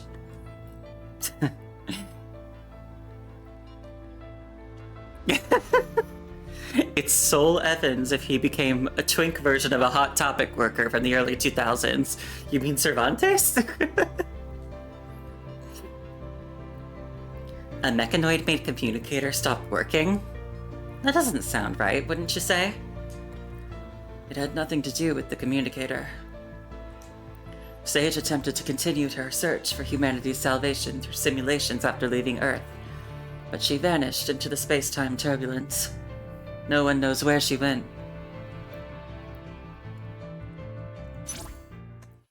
Hey! Hello? Cervantes! Can you hear me? This is just a recording. If you're seeing this, it probably means Nanami's run into some teeny tiny problems. You're half asleep, so your observations are getting a bit tired. It's fine, Ashfrost. Don't feel like you have to, always be on. And if you fall asleep, that's okay. Yeah, if you feel like you need to go to sleep, go to sleep anytime. I'm not holding you hostage. But don't worry, I've left behind a mysterious treasure in the warehouse in Aerospace City. I don't know if Nanami's flash of genius was true, if the Commandant would come back, or if that thing would even be useful. Listen up, Cervantes, remember this. If Commandant does come back, you absolutely must give Commandant the key to the warehouse I left you with. It's super important, okay? Don't forget to give it to the Grey Raven Commandant. Nanami's smile remains frozen on the aged screen. She wears a frame you've never seen her in before, but her smile is exactly as you remember it. Oh yeah! Don't show this video to Commandant yet. Commandant hasn't seen my new frame! I want to... Cervantes stops the new video quietly. I didn't have time to edit the video because I was short on time. I had planned to add some artistic touches to Sage's new look, but... So the box you were looking for at the warehouse is... It's the key to the warehouse Sage left me with, yes. She made several spare keys and kept them in different warehouses. The red tide swallowed up all but one of them. He opens the box, and you once again hold the key in your hands. I know where this warehouse is. After carefully examining the key, Rosa reaches her conclusion.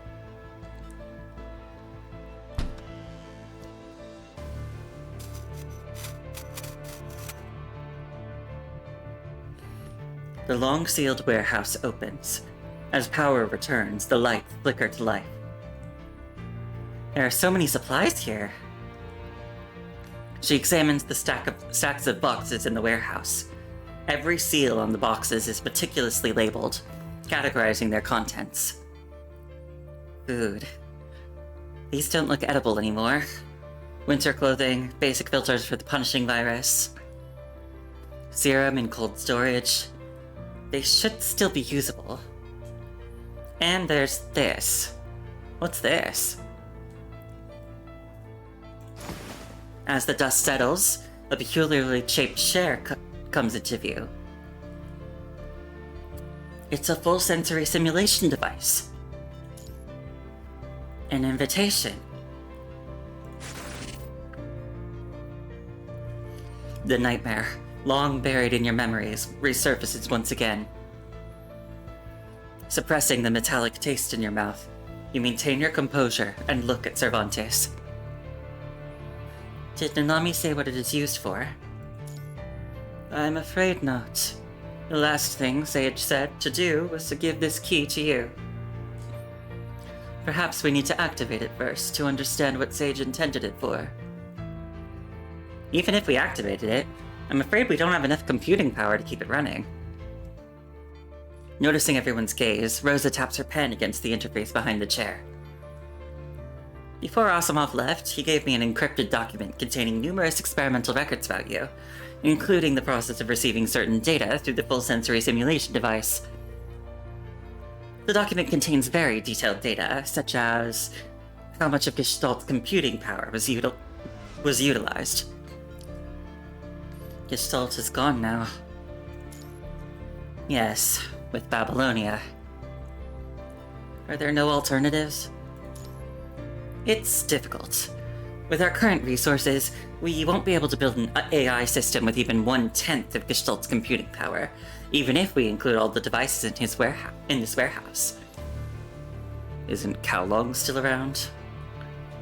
Vanessa raises an eyebrow as she leans against the doorframe with her arms crossed. Chu? They didn't leave with Babylonia? From what I know, Babylonia once sent representatives to Kowlong to negotiate, but they only arranged for a portion of the population to enter Babylonia. Therefore, I'm positive that Huashu is still on Earth.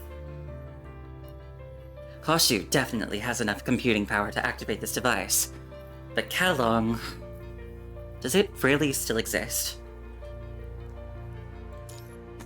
You do not know for sure what has happened in the past 30 years, but the red tide overflowing from the heterozone was already far beyond control before you and Lucia entered the tower. No one knows for sure if the people in Kowlong are still alive. Silence fills the room.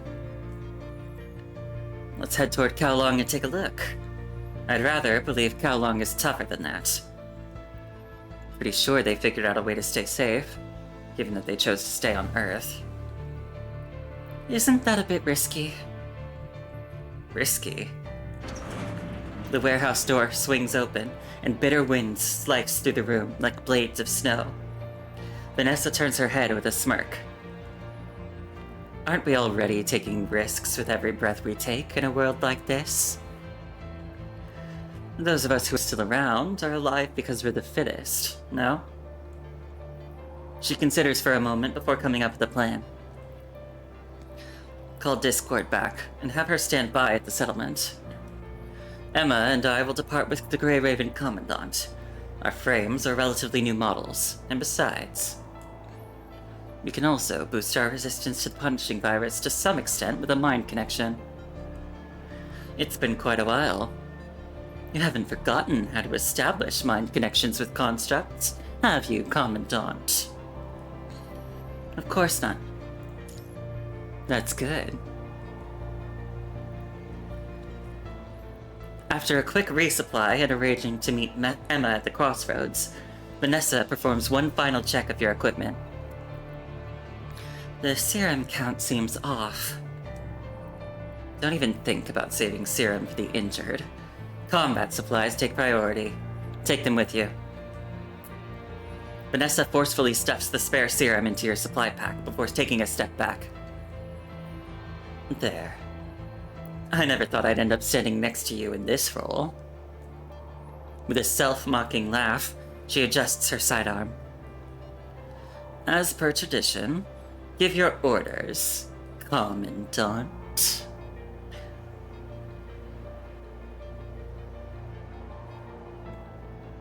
Let's move out, Vanessa, Emma.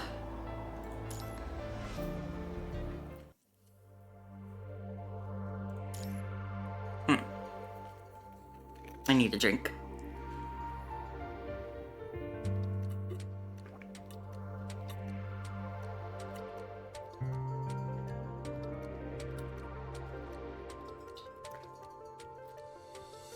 Okay. Solitary City. She doesn't reply. A sword energy tears through the air, severing the crimson shadows in the void. Kowlong, much earlier. It seems like any other day, and nothing seems out of the ordinary, neither good nor bad. On a day like this, Where the people of Kowloon remain oblivious, disaster stirs like a snake emerging from the ashes, its forked tongue flickering with a hiss.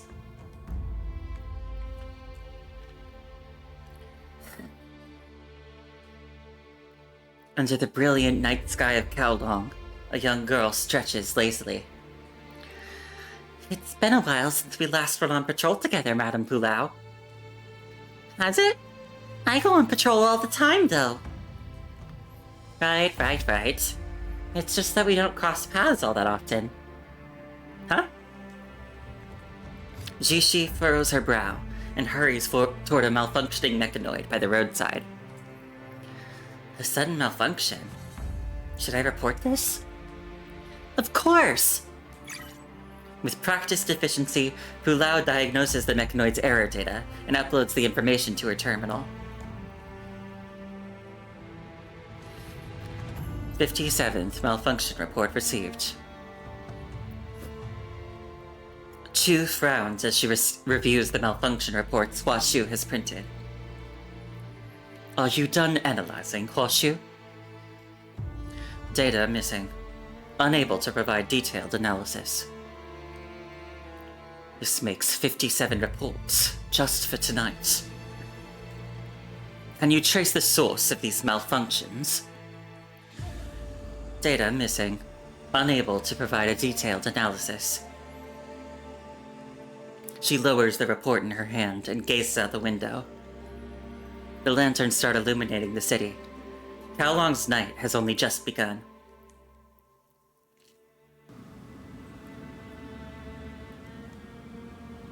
Huashu, what's the status of the Tabula Akasha? All sectors of the Tabula Akasha are currently operating normally. Surface barrier pressure remains stable. The punishing virus concentration exceeds normal levels by 25.69%, but remains within manageable parameters. Her gaze grows intense, as if trying to pierce through the ground, to see the Tabula Akasha buried deep below. Hurry! Over here, quick! Blood and fire interweave. A crimson wave surges forth when least expected. The red tide, unstoppable even by the light wall, batters the outskirts of Kowloon endlessly. Jishi desperately pulls up a human caught in the red tide, but she's too late. The person has already stopped breathing. 3rd District, West Side! I need backup! Survivors located! Upon hearing the comms, Jishi quickly wipes her face and rushes to the next rescue point. Are the minds of the fallen soldiers and Kowloon residents uploaded?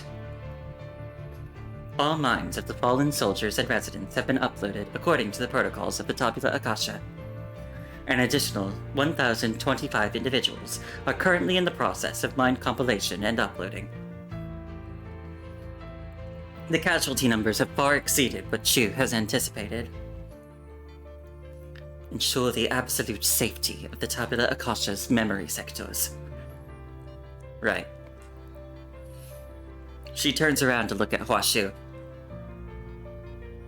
Is this the day from the simulation? Chu stands before the towering wall of crimson data, her eyes darkened with contemplation. The source of the malfunction. Could it be those data reports with inconclusive analysis results?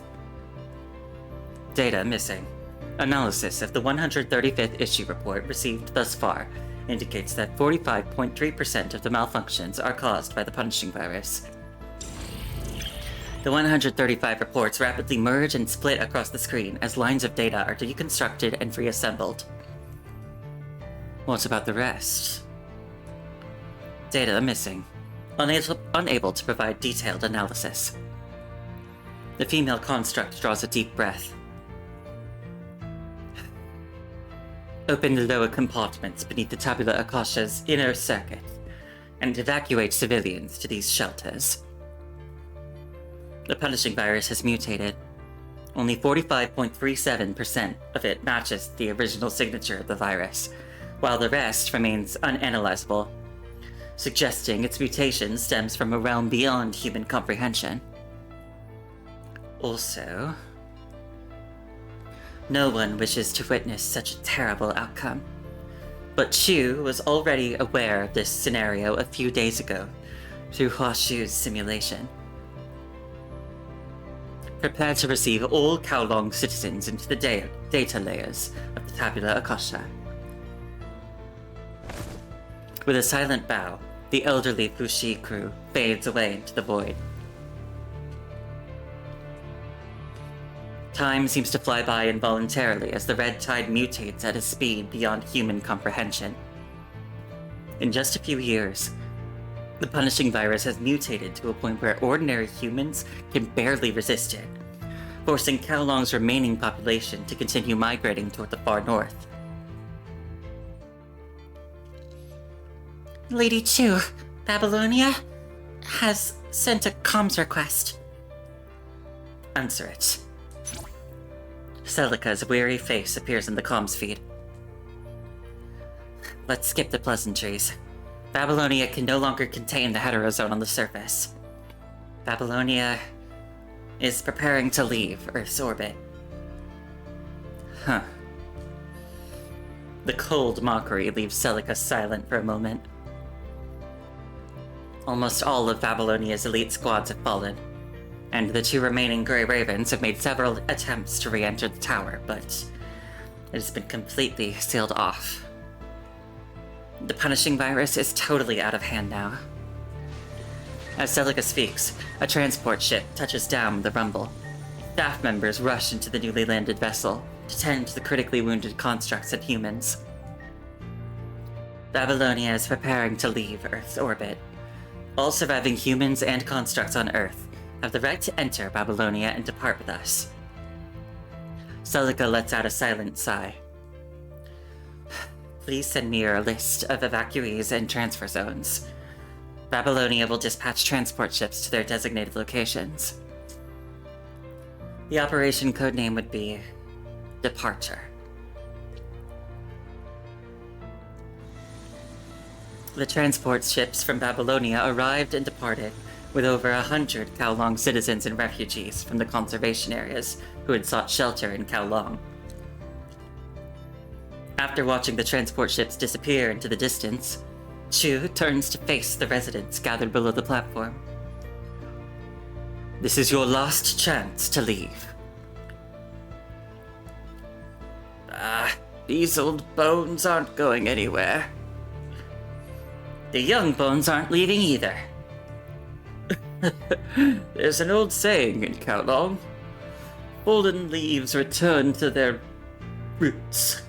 Wherever our roots are, that's where we'll stay. Who knows what might happen in that shifty Babylonia? One wrong step and boom, down you go. I'm not about to live up there when my feet can't touch the earth. The elder's words draw scattered chuckles from the crowd. That's right! Wherever Kowloon is, that's where we'll be! After years in exile, Kowloon has suffered heavy losses, even with the protection of the Tabula Akasha. This once prosperous city-state has been reduced to the mere thousands gathering here. Chu stands on the elevated platform, gazing down at her people below. Lady Chu, what should we do now? As the one leading what is left of the Pulau crew, she knows all too well that nothing about this is simple. The seeds of our civilization have been preserved by Babylonia, and as for those who have chosen to stay, as long as this is their will, no one can force them to leave their homeland. They chose to stay, knowing exactly what's going to become of this place. Then I shall make certain they see the dawn of victory. The glory of Kowloon shall be eternally recorded in the Tabula Akasha, and the will of Kowloon shall be passed down here for all generations to come. Horseshoe. Prepare to receive the remaining civilians of Kowloon into the data layers of the Tabula Akasha. Can the Tabula Akasha continue to operate without maintenance? Naturally. The usually proud construct shows a rare smile. After comforting Pulau, Chu turns her gaze to the residents below the platform. I will ensure it continues to operate for as long as I am alive. These are the words she leaves unspoken.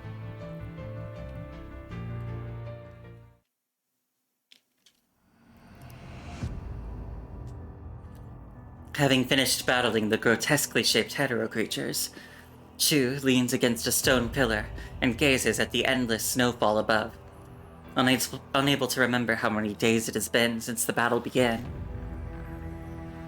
Well, Shu, what's the status of the Tabula Akasha? All sectors of the Tabula Akasha are currently operating normally. Surface barrier pressure remains stable. The punishing virus concentration exceeds normal levels by 38.69%, but remains within manageable parameters. Her breath crystallizes into frost, carrying with it the heat of her overloaded body. How long has it been since I forcefully uploaded a defiant Pulau into the Tabula Akasha? Chu cannot help but wonder.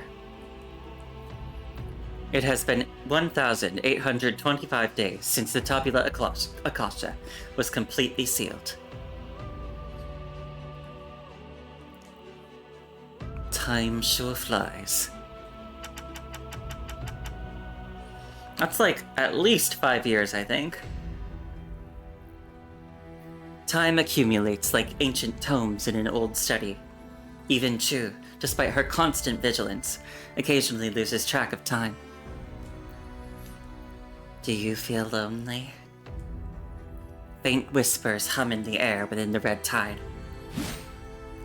Why would I? Her long sword in hand, she answers the murmurs churning in the filth. Chu is weary, but her gaze remains as sharp as ever. The doors of the Tabula Akasha stay shut behind her, the rumble of its closing still ringing in her ears. The Empress locked both Calamities and herself outside the country's gates on that day, keeping her people safe. They're all inside. The people come first, the state second. Well, it's alright. It'll make sense when you're older. Behind me is Kowloon, the land and people I have sworn to protect. With unwavering eyes and a clear mind, she faces the crimson tide before her. They have long abandoned you. The red tide churns and coalesces into twisted humanoid shapes. A scornful smile crosses Chu's lips as her blade cleaves through the air, cutting down several crimson shadows in a single sweep. It is the Sovereign's divine duty to guard the gates to her land. What right do you have to question the laws of Kowloon? Having repelled another assault of the mutated red tide, Chu wipes her long sword clean as she stands alone amidst the wind and snow. Behind her, the Tabula Akasha continues its eternal, peaceful operation. Until the day her life comes to an end. It has been 4,772 days since the Tabula Akasha was sealed. Correction. It has been 4,775 days since the Tabula Akasha was sealed. The memories of those lost days remain hazy to her. Did the mutated red tide corrupt her memory module during one of the battles? Or did she spend those days in self-repair after sustaining heavy damage? As she channels power to repair her frame, her life detection radar, having been silent this entire time, suddenly comes alive. Life signals. These red dots appear on the 3 red dots appear on the radar. Hwashu, run a new diagnostic on my frame. Diagnosis complete. Frame damage at 23.89%. No significant anomalies detected in the radar module. Gripping her longsword, Chu rises to her feet once more. In a world like this, no life form is truly harmless. She has driven away both mechanoids and humans who sought to claim the Tabula Acosta for themselves. Through the howling blizzard, she adjusts her blurry visual module to peer ahead.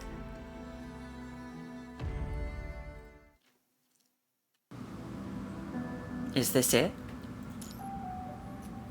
Don't trust my positioning system. The snowfall intensifies, and through the haze, you make out some of the dilapidated buildings of Kowloon in a nearby valley. You have to put in a little effort to remove the frost that has formed on your goggles. You find it difficult to imagine anyone alive in a place like this. Step back! Before you reach the building, a piercing blade of light cleaves through the blizzard, carving a deep chasm in the ground before you and Vanessa. Chu? That's impossible. As the howling wind gradually subsides, you see a familiar figure emerge from the thick blanket of snow, sword in hand. Grey Raven Commandant. Yes, that's right. Impossible. How did you make it out of that tower? Hwashu did perform simulations on alternative futures, but you couldn't have... Her eyes filled with suspicion. Chu suddenly flicks her longsword and points its tip directly at your throat. So this is the Red Tide's latest trick. I really don't want to explain it again. Vanessa deflects Chu's longsword with visible irritation on her face. This is the Grey Raven Commandant, Luke. We made contact with the Commandant about a month ago, in an abandoned town along the ARU. I don't know if your frame still works, but you should at least be able to tell that this one and I are genuine constructs. Chu lowers her offensive stance as she studies the 3 of you with caution. She can indeed confirm that Vanessa and Emma, whom she has met before, are actually constructs. But you... I have simulated all sorts of futures using Hwashu's power while guarding this place. But in every single one of them, you weren't there, Luke. Show me that you are you, and not just an illusion the Red Tide came up with. The Red Tide can't replicate my appearance. Based on what you've learned from Luna, Vanessa, and Cervantes, you have easily reached this conclusion. It may have to do with the unfathomable secret in you that mystified even Vonnegut, or perhaps the fact that you never truly dissolved into the Red Tide. Either way, it can never turn into an illusion with your face. Have you seen me in the Red Tide in the last 30 years? Never mind the illusions. Vanessa and Emma wouldn't have trusted an imposter. What does anyone stand to gain from impersonating some commandant from 30 years ago? True. I don't see how anyone would stand to gain anything. Though sheathed, her long sword remains positioned for a quick draw. A hint of caution still lingers in her eyes. Time flows like a fleeting shadow. 30 years have passed, and she cannot be certain that the person before her is the same person she used to know. But she knows that she has to protect her people. Noticing Chu's continued vigilance, you step back with Vanessa, a gesture to show the 3 of you mean no harm. As the tension eases, you take this chance to ask about Hwashu's simulations Chu mentioned earlier. You said Hwashu did some simulations on the future. Yes, shortly after your disappearance. Babylonia informed me of your entry into the Hetero Tower, and that you and Lucia never showed up on the day you were scheduled to be picked up. Everyone knew you and Lucia had gone missing. Sensing something was wrong, I began new simulations with Huashu. The results were absolute. No matter how many variables I added, there was only one outcome regarding you. You never made it out of that tower in all those simulations. That is the same outcome Luna ended up with using the Ascension Network. If it were not for Lucia, you might not have made it out alive. My presence here now is the greatest variable of all. Indeed. Your escape from the Hetera Tower suggests a possible singularity, a deviation from the predicted path. Tell me then, what brings you here? Snow falls heavily as the sovereign of Kowloon stands before all she protects. Though her subjects are nowhere to be seen, she maintains the composure of one who holds destiny in her grasp.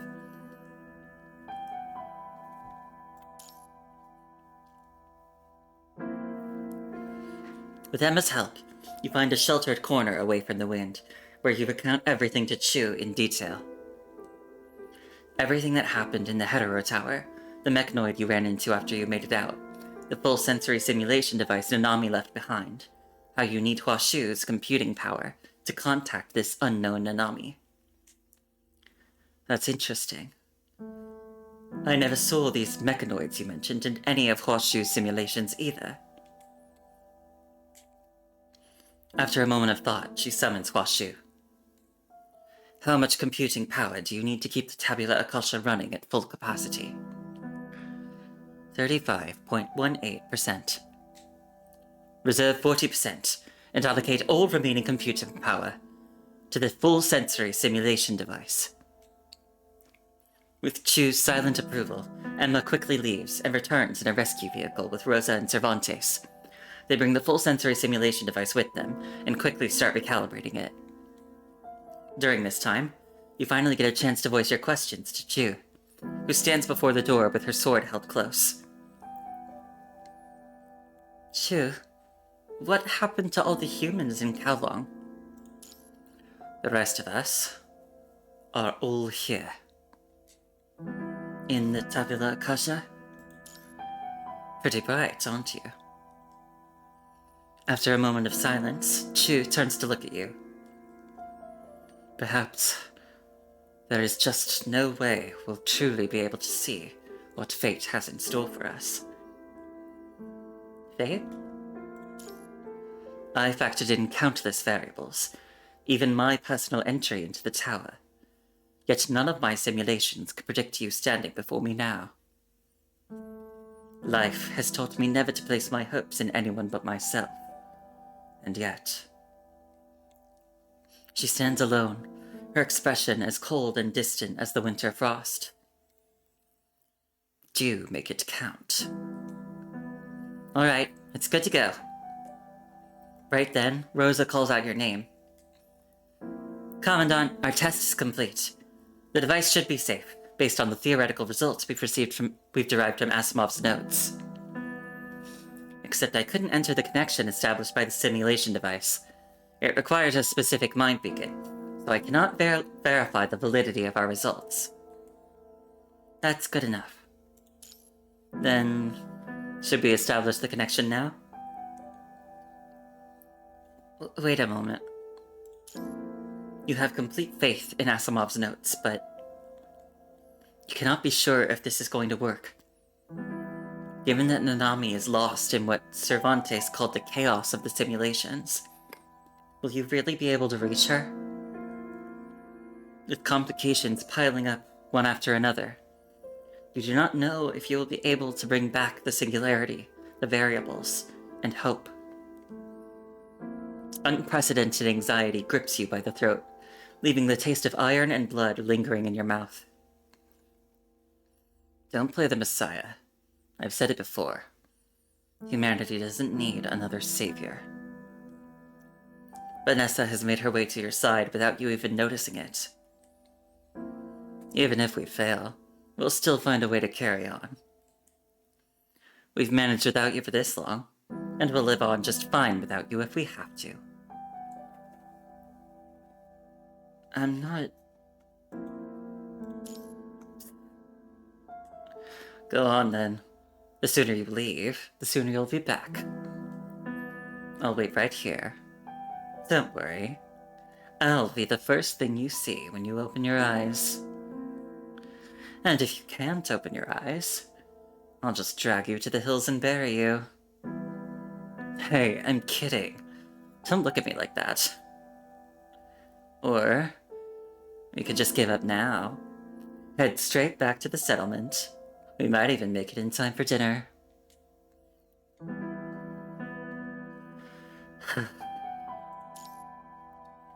You've come too far to call it quits now.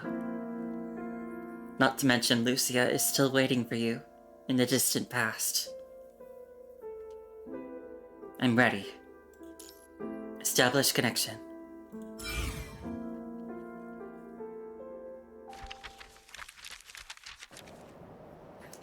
As the thick curtain of night falls, a pink-haired construct in an immaculate cloak materializes in the wilderness, where ravenous winds whip through the merciless snow. Her tall figure phases in and out of space as she toys with 2 dice in her palm, their crystalline clicks echoing through the air.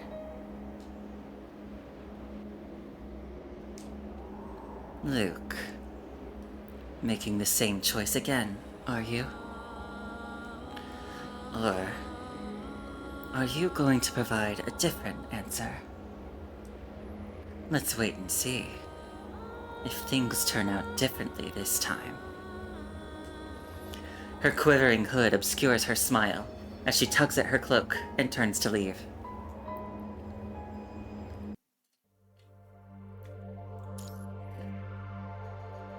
Apocalypse Voyage! Regardless of what happens next, she should first lead her comrades away from the looming danger. I'm taking a drink.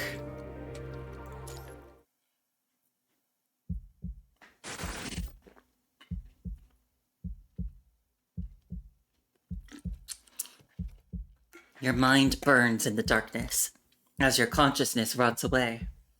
Every cell in you seems to be breaking apart and reconstructing itself. Muddled colors fill your vision. Time means nothing to you anymore, until a voice pulls your mind from the bottomless abyss.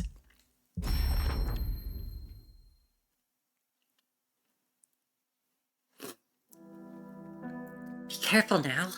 The star... Or, wait, is she calling me the star? Like, is that my tarot designation? The star? You cannot even be sure if your eyes are open, but you seem to hear Huashu's voice drifting in and out as it travels across the distance to reach you. Anomaly detected. Anomaly. Anomaly in memory storage. Illegal access. Unable to If you fail, Aya's going to tease you about it. Huashu falls completely silent. Huashu? A hazy light appears before your eyes. What is this place? Ah! A little girl with strange goggles crashes hard into the ground. Aw, she's cute!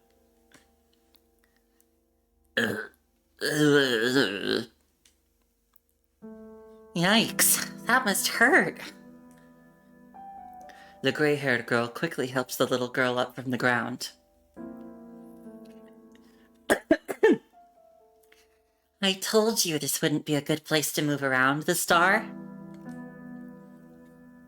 Nanami? Is this place Nanami's memory storage module? Has the full sensory simulation device connected you to Nanami's memories? Nanami! Nanami! Nanami and the mechanoid are right before your eyes, and yet your voice cannot seem to reach them, no matter how hard you shout. It is as if you were covered by a heavy, transparent veil. All right, we're going to head back home now with our comrades here. Nanami squints her eyes playfully as she checks off items in an imaginary notebook. All right, let's go! Time for us to head back to the Church of Machina! She raises her arms high while riding on power, looking like a little general returning from victory. Nanami! Again, your shout falls on deaf ears. From what you can recall, Cervantes did mention this situation.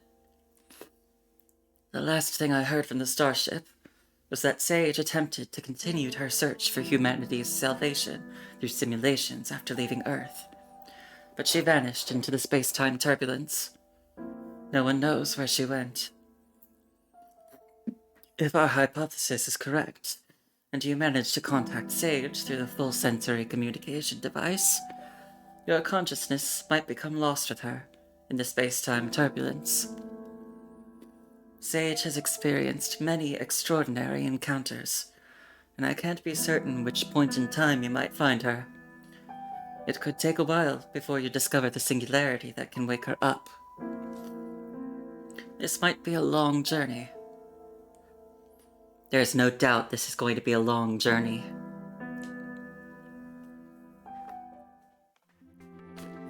Beep beep! Nanami's back! Power enters the Church of Machina like a small tornado with its master.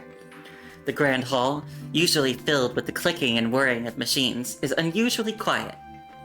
The handful of semi-awakened machines slouch listlessly in the corners. Why are we all looking like this? Come on, Nanami's back! Welcome back, Sage. Arcana hurries out from the corridor on the other side. Where did everyone go? I'm not seeing anyone here. They've all gone out on urgent missions to retrieve or contact our comrades that are scattered across the world.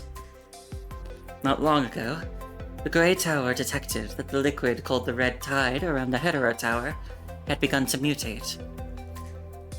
In the past, the Red Tide could not harm mechanoids unless there was direct contact, but since its mutation, it's been actively devouring semi-awakened machines.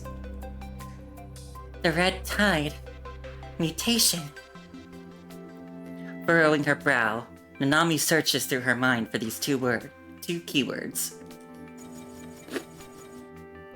Among all the worlds she has seen, she wondered if there was ever an ending like this. Sage, have you heard anything from Babylonia? Nope. I haven't read anything from them yet. The gray-haired girl opens her terminal and makes an exaggerated show of filtering through messages from Babylonia. The Grey Raven Commandant and Lucia haven't made it out of the tower. It's been 1,825 days since they entered the tower, and we haven't heard from them since. I think it's safe to say they're lost in there. Xavier theorizes that the mutated Red Tide might be related to the Hetero Tower, but we haven't figured out the exact composition of this mutation. Oh my! I had no idea it's been so long since they went in. Nanami was wondering why she hadn't seen Commandant for so long. I thought Commandant had forgotten about me. Did someone just say something? No, Sage. How's your frame, by the way?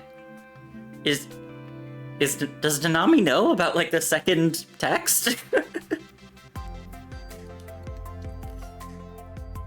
It's holding up just fine. Nanami's frame is the toughest of them all. You haven't been searching around the Hetero Tower, have you?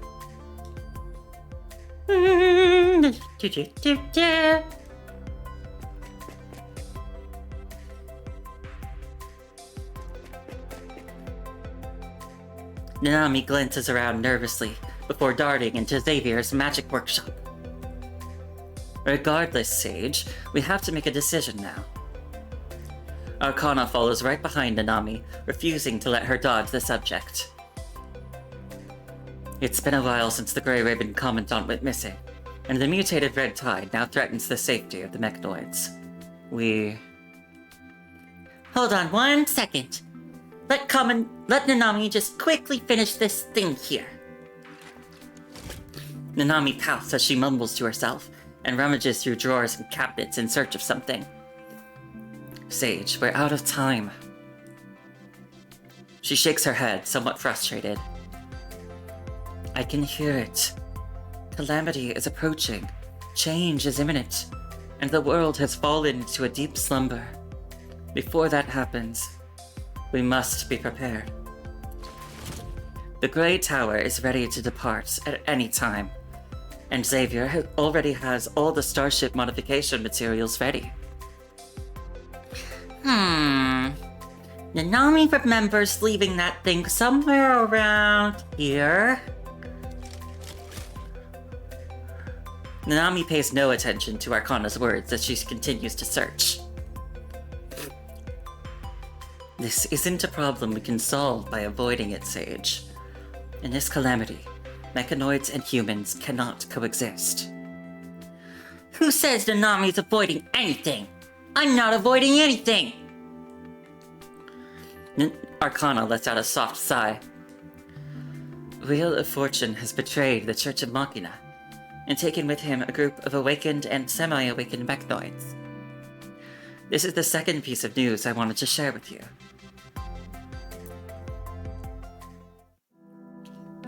The changes brought by the mutated Red Tide spell trouble for the Church of Machina. Some mechanoids firmly believe that humans are to blame for all these unfortunate changes. That humans have polluted this world, invaded this world, made this world worse. Isn't it obvious? His joints click and clatter as he fidgets with the components. Ever since he fled the Church of Machina with the Emperor, his life has clearly taken a turn for the worse. No one would spare him any fuel, let alone maintain his frame for free. Wheel of Fortune, Sage has yet to hold you accountable for taking Schulz away. Hold me accountable? If Schulz's desire to claim Aerospace City for our mechanical brethren counts as a crime, I can't think of a more beautiful way to describe him. Our time has come, Arcana. Mother. Hand over Schulz, and Sage might just pardon you. You're mistaken, Mother. I didn't come back seeking anyone's forgiveness. I simply believe all our comrades have the right to know the truth. And the truth is, Earth should be ours now. The era of machines has come. We shall purge humanity, claim Earth for ourselves, and we will fight off the punishing virus. We shall become the new dominant species of Earth. That's not what Sage taught us. Sage taught us that we should live in harmony with humans. I, Wheel of Fortune, am also an apostle of Sage's mechanical will. My comrade, if we could offer the entire world to Sage, why should we confine ourselves to this petty Church of Machina? Nanami doesn't care about ruling the world. Nanami puffs up her cheeks and puts her hands on her hips. The Wheel of Fortune only managed to take away a small portion of the gears. Most of the remaining mechanoids still hold your will as supreme. Nanami frowns and pouts. Schulz is a bad guy, but I really don't know what to do about them. We can punish Zero for letting Schulz and Wheel of Fortune escape by temporarily restricting her to the Church of Machina, but Wheel of Fortune and Schulz... Arcana rarely sees Nanami so troubled. She truly does not know how to deal with these wayward brethren. Attempting to destroy Schulz's core consciousness was already a drastic measure for her. But can a mechanoid's consciousness really be destroyed that easily? Schultz's core being is essentially just a string of code, and no one knows how many copies he has made of himself. Theoretically, he could be hiding anywhere in the data flow. She lets out another heavy sigh. Even without Arcana pointing it out, she has already noticed signs of something going wrong.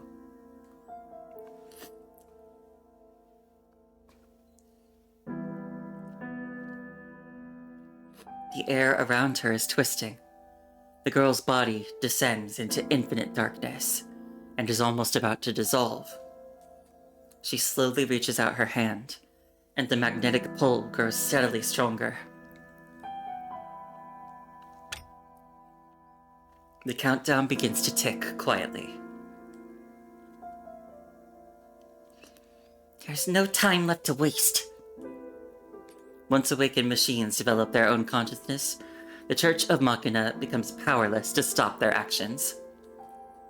If this continues, Schultz and the Wheel of Fortune will not be the last mechanoids to leave the Church of Machina.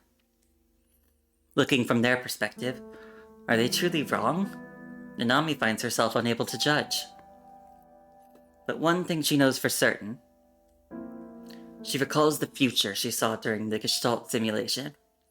A world of darkness and depravity, of deathly frost, where mechanoids wage never-ending wars, consuming every inch of land beneath them. Nanami doesn't want a future like that. Nanami digs deep into Xavier's magic workshop and retrieves a crude blueprint. She holds it up to the light and squints at the design she completed long ago. Where's Xavier? He said he needed to retrieve something important from an abandoned warehouse nearby. Any news about what I asked him to make? You mentioned it was in the laboratory before he left. The calibration is complete, and good for use anytime.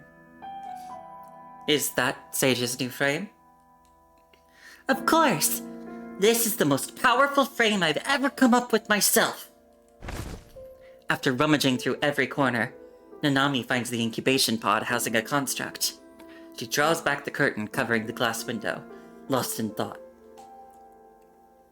What a unique frame. Arcana follows closely behind and sees Nanami lying motionless in the incubation pod.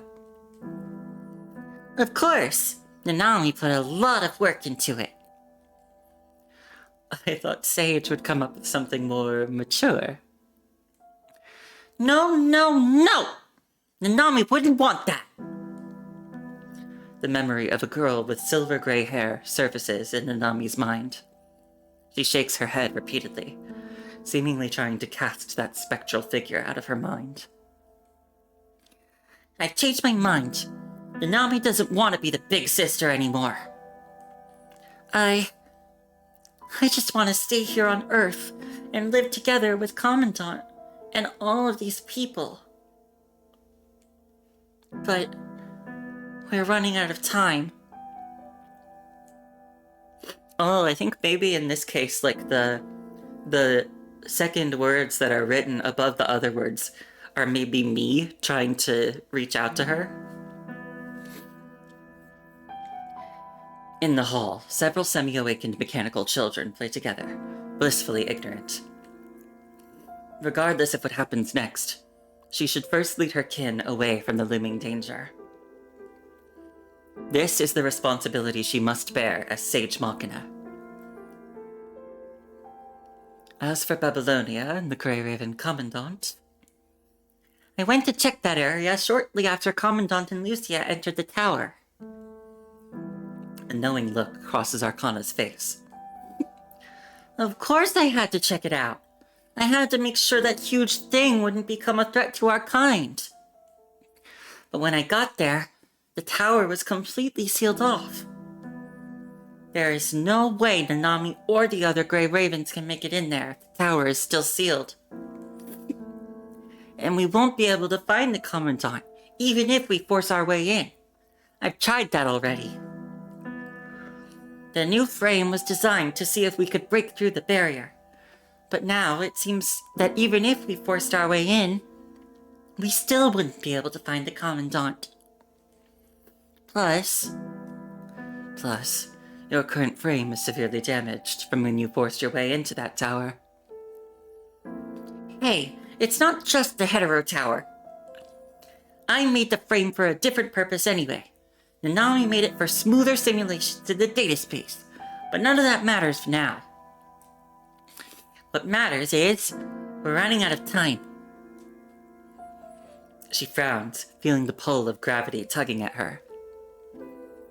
Time is truly running out, for both mechanoids and humans alike. Sage! Sage! Mother! Mother! The star. What's wrong? Arcana patiently kneels down to comfort the frightened mechanoid. It's out there! It's out there! The strange red wave is flooding in. Aya told me to hurry and find Sage. I like the star. She's cute. She's baby.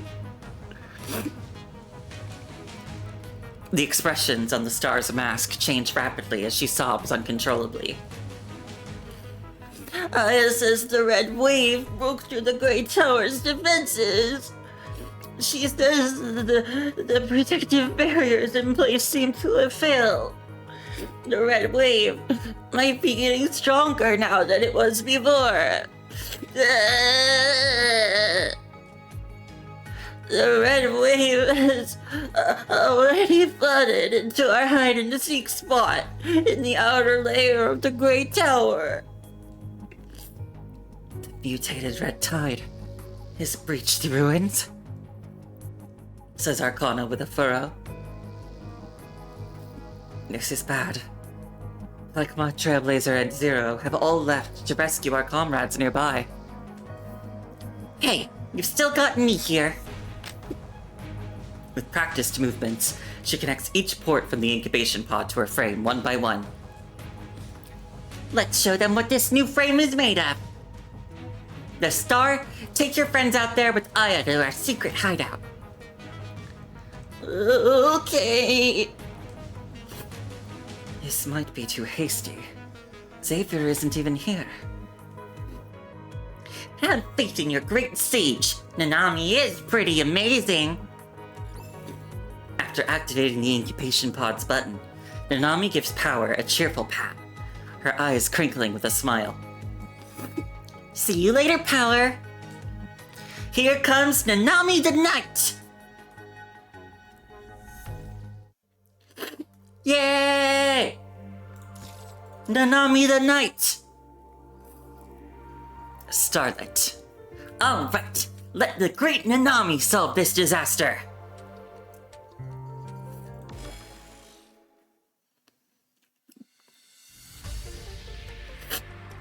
As the mutated red tide assaults the outer defense of the Grey Tower, Aya, the mechanical robot, sprints toward the Church of Machina, its tiny mechanical legs scurrying frantically as it carries a wailing, semi-awakened mechanoid on its back.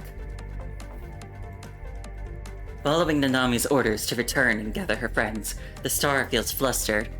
She stammers in response to her friend's calls. Got it. Aya, this way.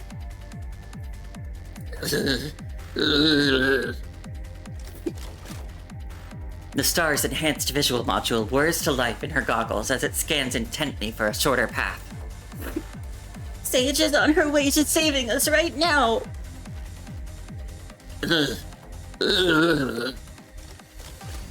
Stupid Aya!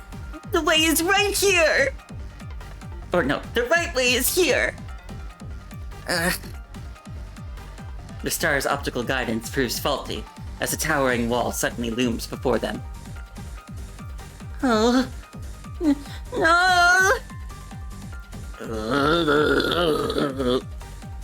I know I screwed up!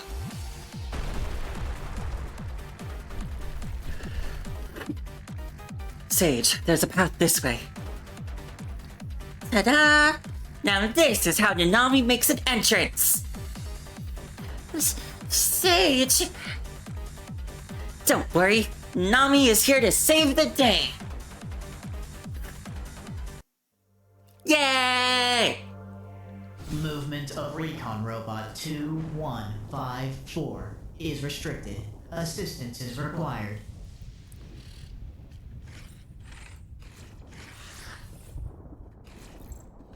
Thank you for helping. 215. Attention. Signs of abnormal life form activity detected. Why do they look like this? Well, doesn't matter. I'm sending all of you back to the red tide. Yeah!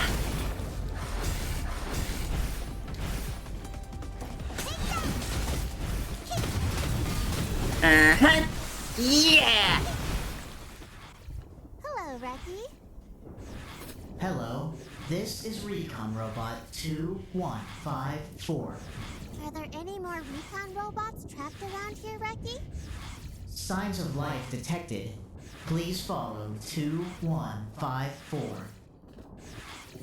Reki's voice sounds a little familiar, but I can't quite place it.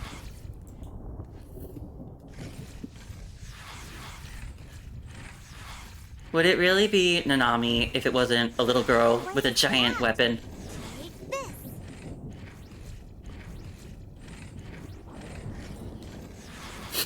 Huh. Easy peasy lemon.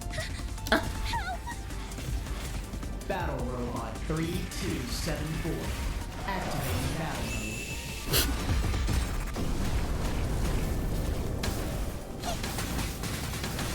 mode. Yeah!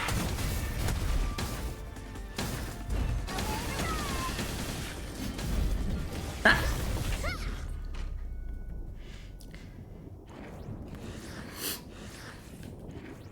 Is it Babylonia coming for rescue? It's Nanami. But I guess you could also interpret it as Babylonia. Huh? The red tide here sure is fierce and scary. This is because of someone looking pale from head to toe. The red tide changed as soon as she got here. She came, but left. And thank God she left, or else we all would have been long gone. Someone looking pale. Also, hi again, Cole. I see you lurking. Someone that looks pale. She showed up in the red tide? Attention! Signs of abnormal life form activity detected.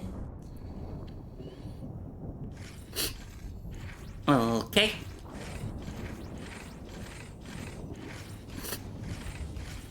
Hey! Oh, damn it. We're too late. Hmm. This isn't right. This looks nothing like when she was still on the red tide. Does that mean Cradle entered the hetero tower too? Cradle's gone, baby. Something wrong with the part? Nami's ultimate. Hey!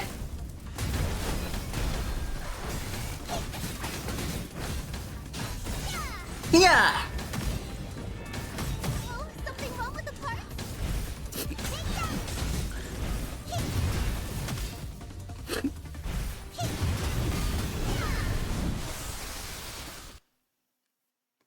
Oh, it's over already? Oh, I was having fun. That one line is pretty iconic among players, where she goes, Nanami's ultimate attack! Hey! I mean, I guess the Japanese version is a little more iconic than the English one, but you know what I mean. Phew! Thank goodness Haikma made it back in time. No way I could have saved all these people otherwise. It's just a shame we lost some supplies while we were at it. If Sage hadn't made the quick decision to switch frames, the red tide would have flooded this area by the time Trailblazer and I made it back. And there's humans over there. She turns to look at the humans huddled in the corner, who are trembling in fear. They were residents of the nearby conservation area, before the red tide flooded it. Chased by the red sludge, they fled into the nearby ruins. Humans shouldn't be here. These people should have died instead. We should have thrown them into that red sludge when we could. If it weren't for these humans, we could have saved more of our own kind. If we had just ignored these people and gone straight to save ours. Mommy. Among the quietly huddled crowd, a little girl bursts into tears, terrified by the imposing mechanoid before her. There. It's okay.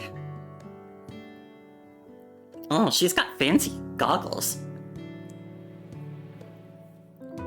The hooded girl, clearly too young to be the child's mother, holds the little girl tightly in her arms. Trailblazer, stop it. Haikma stares at Trailblazer, who just lashed out at the humans with a serious look. It's okay, little one. Nanami kneels down and gently pats the little girl's head. Hey, check this out. She opens her palm to reveal a tiny speck of light hidden within. The speck of light expands, forming two tiny stars that dance through the air. Huh? Distracted, the little girl sniffles and carefully watches the stars in Nanami's hand. All right, this one's for you. The tiny star transforms into a hair clip and finds its place in the little girl's hair. And this one is for you, Laser! The now obviously enlarged tiny star bonks heavily against Laser's head as Nanami makes her declaration. There we go. Laser, mechanoids and humans should get along. Don't you bully humans. Trailblazer flares up again, having spun a few rounds. It's all because of that weirdo in the red sludge. I could have brought our people back, but there was nothing I could do when the red sludge got the two of them. Come out! Fight me to the death, you freak! Did you just say you saw some weirdo in the red tide? That's scary. The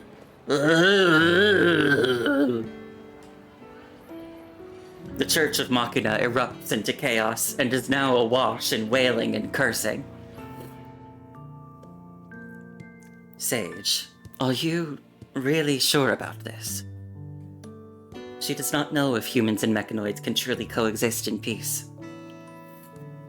It's gonna be okay. Hey, let go of that human!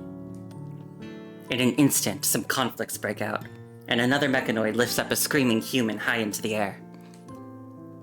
The coexistence between humans and mechanoids is not as simple as she previously imagined. In this short period alone, friction between mechanoids and humans has resulted in 15.5 incidents, with that extra 0.5 being... Phew! Good thing I made it here before they started fighting. Sage, if this goes on, are things really going to be okay? The Church of Machina has never taken in humans before. Things should work out eventually, right? Nanami gets along great with the Commandant. Commandant never gets angry at Nanami. Everything's gonna be fine. Anyway, let's leave them for the time being. Nanami hums an unfamiliar tune as she walks towards Xavier's magic workshop.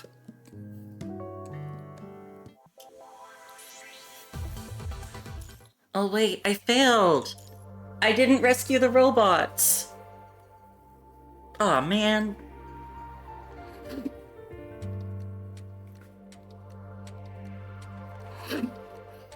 Alright, we gotta try again. We gotta rescue these little medic bots.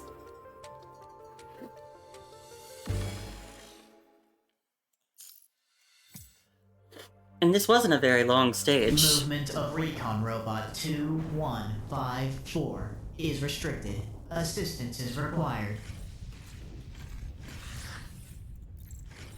Thank you for helping. 215. Attention. Signs of abnormal life form activity detected. Why do they look like this? Yeah, these new hetero creatures are gross.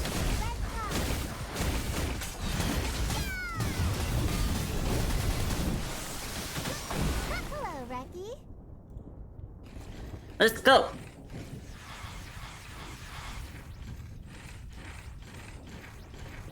The way is blocked. Take this. Huh. Easy peasy lemon. Help! Ba-na-na-na. Battle robot 3274. Activating battle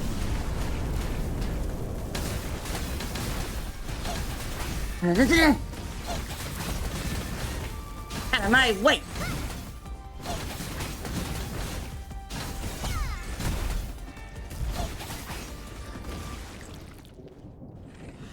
Is it Babylonia coming? Attention. Signs of abnormal life form activity detected.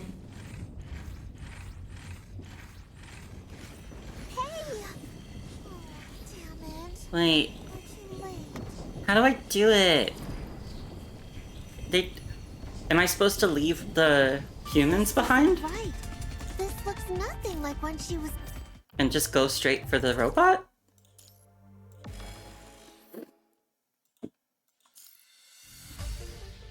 We gotta save them! Movement of recon robot 2154 is restricted. Assistance is required. Yeah, Cole, not the robots. They're just little Thank you guys. for helping. 215. Attention. Signs of abnormal life form activity detected. Why do they look like this?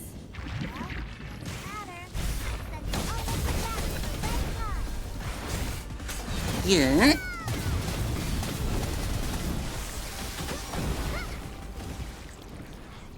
Hello, Reki.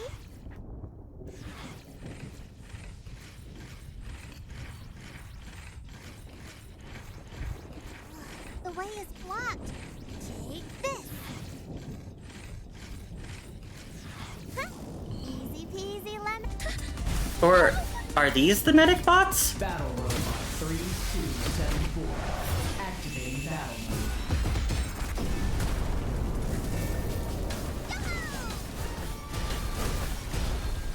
Because these are both safe. But I don't know. Do I can't go this way. Is it Babylonia? Attention. Signs of abnormal life form activity detected.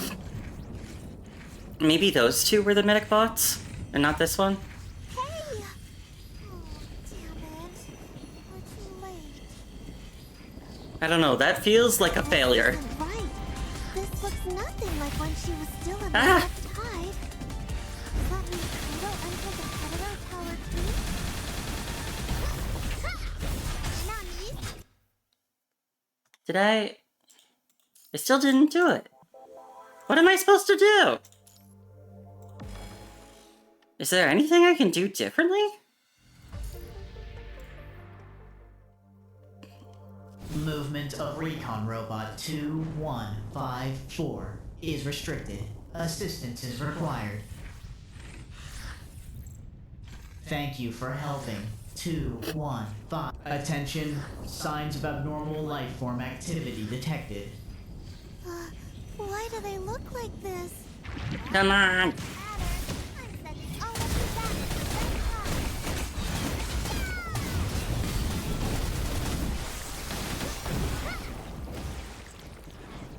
Hello, Reki. Maybe I have to go a different way.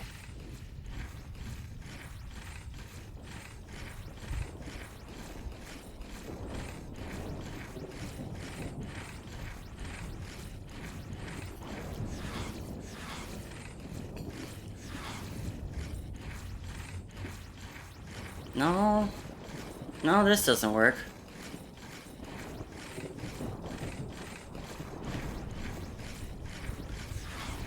The way is blocked.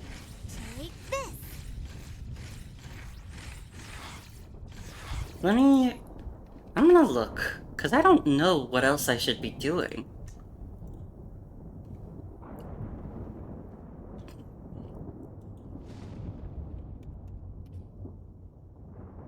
Hmm.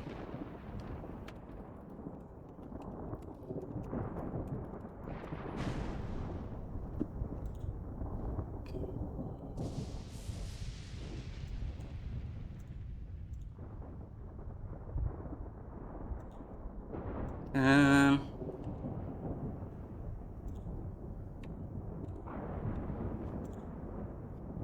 Wait. Oh, there's a hidden one that I didn't see?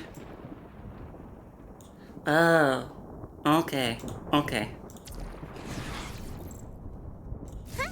Easy peasy Help! Battle Robot 3274. Activating battle mode. Pew pew!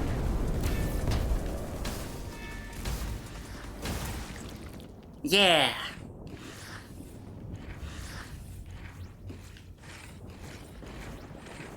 There you are. Medical Robot 482H would like to thank you for your help. Don't mention it. Would you like to go to the Church of Machina with me? Tag along if you want. Yeah, come along. We're nice. Mostly. Is it Babylonia coming for rescue? It's Nanami. Huh? The red This is because of someone looking. She came. someone that... Attention. Signs of abnormal life form activity detected. Yeah, their camouflage is out of this world. Hey! Oh, damn it. We're too late. Just hiding behind a big bus. This isn't right. This looks nothing like when she was doing the red tide. That means Kaido entered the Hetero Tower too. There we go. Okay. Next, we've got Blended Worlds. Countless absurd futures intertwine, mocking her powerlessness.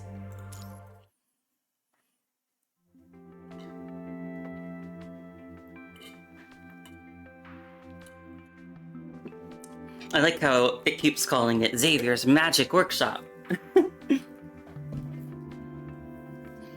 I don't know, I think Cole has been here for a lot of the streams, but I don't know, like, how much you've been lurking or how much you've been, watching. I really like, Xavier's mechanoid design.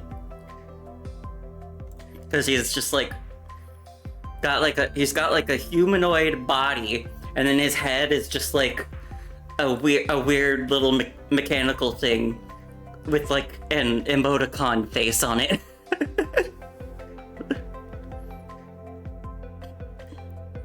The mechanoids lined up obediently, waiting to be checked by Xavier, while Nanami hums a tune nearby as she plasters her new frame with all sorts of random stickers. All done. Everything's working fine. Next time, I'll probably get a new electron beam cannon. See? Look at him. I love him. He looks so silly. He's so silly. Hey there, the star. Didn't see you there. Are you sure you don't want the new laser visor? It's Xavier's latest special model. Laser visor? Oh, come on, don't be mad. It's fine if you don't want it. Look, it's just a tiny bit of corruption residue. Nothing a quick cleanup won't fix. And, Cervantes, I see you're hurt.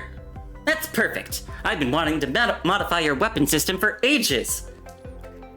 I'm not hurt. I'm here to see Sage. Like a ghost, the silver-haired mechanoid stands at the back of the line.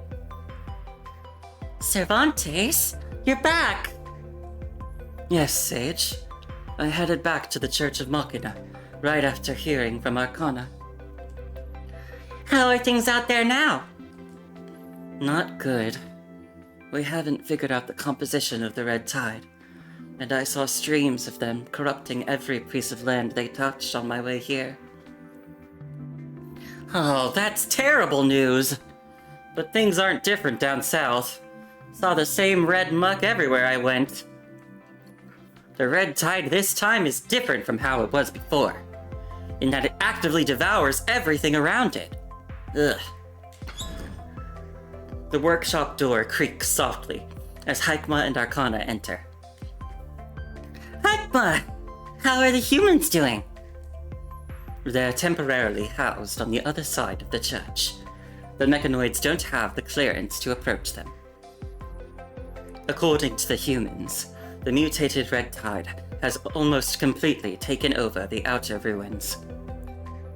Looks like this place isn't safe anymore either. All the mechanoids' gazes converge on Nanami. If it's not safe here, we might as well find somewhere else to stay for now. I spent some time near the ARU before. The concentration of the punishing virus there isn't very high. Hey, let's just move the entire Church of Machina. Nanami's eyes sparkle with excitement as she clenches her fist and hops off the table. Let's just take the Church of Machina and move it somewhere else. Yay! Arcana told me you've got all the starship modification materials ready. How's that coming along? Of course, all good to go. I can take over Schultz's role in reconstructing the Grey Towers program with Cervantes and Kaikma's help. That should do it. Let's take the Church of Machina with us. All right, time for Xavier to shine. Following Nanami's command, all mechanoids spring into action and file out of the workshop.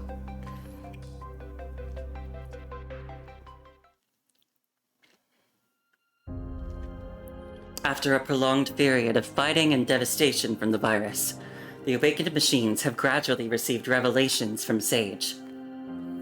Slowly, they gather together, acting in secret on Earth as the Church of Machina. Sage Machina will return to the Church, guiding us away from this broken Earth to the end of stars. Sage Machina will obtain the key to the punishing virus and enter the door it opens. Back then, the mechanoids used an abandoned starship as the foundation, and gradually built upon it, until it became the Church of Machina today. Under Xavier's direction, the core structure of the Church of Machina has methodically transformed into a flying fortress. The mutated red tide appears to have ceased its active invasions. According to data collected around the Church of Machina, they have become significantly less aggressive lately. Our brethren have witnessed a humanoid girl rising from within the red tide. Well... Sage? I'm listening. Nanami hunches over her terminal as she types away. Nanami... Only when she hears displeasure in Arcana's voice does Nanami lift her head from behind her notebook, her pen between her teeth. Seeing how distracted Nanami clearly is, Arcana decides to put away the data report altogether. It's about those humans, isn't it? The situation on Earth grows more dire by the day, Sage. Humans wage endless wars and seize resources without restraint. Sooner or later, they will come into conflict with mechanoids. Keeping these humans here isn't a wise decision. When the starship construction began, Nanami told the human refugees at the church that they would help those who wished to leave to contact the nearest conservation area. Those who wanted to stay could remain and help with the construction. Some humans, fearful of mechanoids, chose to leave, while others decided to stay. In a world like this, Life would be the same no matter where they went. They didn't want to risk another arduous journey to yet another safe zone. I was just thinking about ways to make life more comfortable for humans aboard the starship. Like the Loborits. Nanami stares at the screen with a distant look in her eyes. Why do you insist on treating humans this way? A common enemy can unite former foes for a while, but we can't expect an alliance like this to last forever. That's not true, Arcana. Struck by an idea, Nanami quickly jots something down in her notebook. Are you sure all of this will stop disasters from hitting us? Don't keep asking questions like that, Arcana. You can ask me that same question as many times as you want, but my answer will always be the same.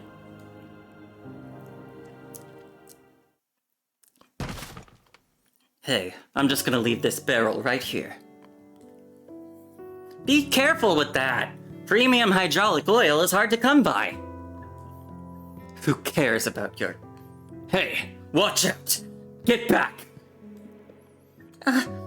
I'm sorry. What's wrong now, Laser? Didn't Sage just tell you the other day to be nice to humans? Be nice? When they've already taken a quarter of our people's living space and are clearly looking to grab even more? Washing those filthy rags, making campfires. Campfires! What's the point of having something that can burn you around? Hey, humans need that to survive, right? Why should I care? All that water trickling everywhere has already made so many of our little ones rust. I'm sorry. I didn't mean to. Trailblazer ignores her and quickly walks away, dragging a cart of materials. Ah, forget it. This isn't going anywhere. Hey, human over there. Could you help deliver this cart to the star? She's inside the church, reinforcing the interior partitions. No problem. Leave it to me. Inside the church, the Star and Aya are working with several semi-awakened mechanoids to move some partition panels. Hello, the Star? Xavier asked me to bring these over. Oh, okay, alright. Can you leave them over there? The Star, I was just thinking. A medic bot crashes in from the side, aggressively forcing the Star and the hooded girl apart. Aya! Don't be rude! Sorry, Aya didn't mean it. It's okay,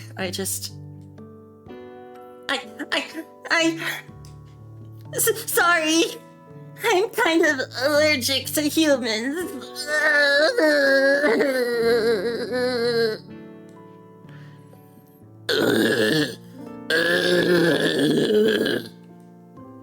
Excuse me, Is this distance okay? Can I help you? Could you take me to see your leader? It's about some recent tensions between humans and mechanoids. They all chose me to help them get in touch with your leader. Our leader? Oh, you mean Sage, right? Well, then you probably ought to keep a good distance from me. Keeping a considerably safe distance, Star sniffles and pitter-patters up to the cabin, upstairs. Knock, knock, knock. Come in! Sage! Having clearly exhausted all her courage in guiding the human girl here, the Star, with tears in her eyes, scurries behind Nanami for protection. I apologize for the intrusion, but I was hoping to meet the owner of this starship. Strictly speaking, I'm not the honor. But what can I help you with? I'm here to apologize. Apologize? For what? I mean, we understand that as humans, we might be causing mechanoids to feel uncomfortable in many ways. For instance, some water droplets from our laundry fell onto passing mechanoids just the other day, and their joints started to rust without immediate maintenance. I did urge the others to leave the starship when they need to use water. I'm sure there are more issues than meets the eye. And some people don't even treat Aya as their equal. They just order Aya around without so much as a thank you. I'm having a lot of fun doing the little star voice. This is just a little guy, just a little girl, just a little baby. Ugh. I'm sorry, but many of them still don't understand what mechanoids really are. Do allow me to apologize to Aya on their behalf. The human girl bows deeply to the small mechanoid. We escaped from the conservation area closest to the mutated red tide. Most of us are elderly and children. All the able-bodied adults have left, which has left just a few of us to take care of them. After some minor conflicts, our leader gathered all the able-bodied adults and claimed they couldn't coexist with these strange-looking mechanoids. They left this place, and they left all the injured, elderly, and children behind too. We'll try not to be too much trouble, but the elderly and the kids, they can't endure any more hardship. She turns around and bows deeply to Nanami once again. Thank you for taking us in. I came to apologize. If there's anything we can help with, please let me know, and I'll make the arrangements. Hey, we're totally cool. Nanami didn't expect things to turn out this way. Mechanoids and humans are different by nature. It would have been strange had they gotten along right off the bat. If you have any concerns later on, you can come to me or Hikma. Oh look, there she is. Hikma! A hooded female mechanoid quietly enters from behind the door. Thank you. The human girl, who's been tense all this time, finally breathes a sigh of relief. Also, this is for you. From Casey. The human girl reaches into her pocket and takes out a small, gleaming stone, apparently having gone through intense polishing. Casey?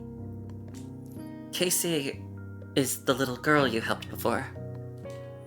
She wanted to give you her star. She spent a long time polishing it to make it just right. Whoa! Please do thank her for me! Nanami happily accepts this small but precious gift. I'll take my leave then. My name is Berna, and please feel free to come to me if you need anything. Berna bows to Nanami one last time before leaving the room. See, that's why. You can ask me why I treat humanity this way as many times as you want, but my answer will always be the same.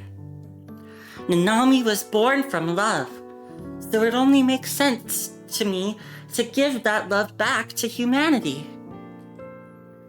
I don't understand complicated philosophies. Nanami's way of thinking is simple. I'll be kind to those who are kind to me. Humans have warred with humans, and mechanoids will have conflicts with mechanoids. Does that mean we should eliminate those who might disagree with us just because conflicts might arise in the future? It's the same now. Nanami won't stop helping humans just because there might be wars in the future. And Nanami won't give up on the hope we have now, just because disasters might come later. Nanami will lead the Mechanoid Brethren through this catastrophe, and Nanami won't give up on saving Commandant, or finding a new singularity.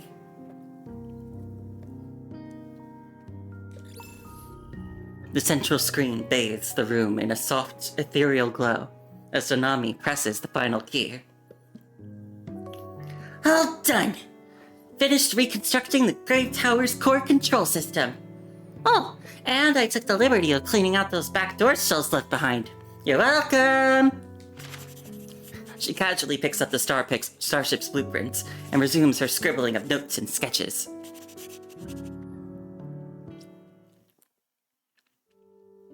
Amidst the bustling commotion, the starship gradually takes shape. Though minor friction between humans and mechanoids persists, everything seems to be going in a positive direction. Outside the starship, Xavier directs a group of humans and mechanoids as they work together to raise a set of pillars. By the window sits Nanami, wearing an unusually dejected expression on her face. Sage. Nanami? Detecting emotional fluctuations in Nanami's readings. All right. I am feeling a little upset. You never wanted to leave Earth, but now. Why did you start overseeing the starship's construction? And why are you now installing space-worthy materials to it? With her smile quietly disappearing, Nanami now looks obviously dejected. Nanami never wanted to build the starship, and Nanami never wanted to lead our people away from Earth. But... Her finger traces lightly across the porthole. Outside, Xavier gestures enthusiastically as he directs the work with Spooner, who has finally returned to help with the starship's construction. The mutated red tide has bred a new will. The girl rising from the red tide. I believe you mentioned her before. Cradle, if my memory serves me correctly. No, not her. This one? I can't even be sure if it's really something born out of the red tide. I first saw her near the Hetero Tower. I suspect she might have escaped from there, but when I looked into the future, I tried to focus my predictions around Commandant, but I couldn't see anything more. Never have I seen this will. I've never encountered her. Countless absurd futures intertwine, mocking her powerlessness. Something must have happened to Commandant, but Nanami doesn't know how to help Commandant.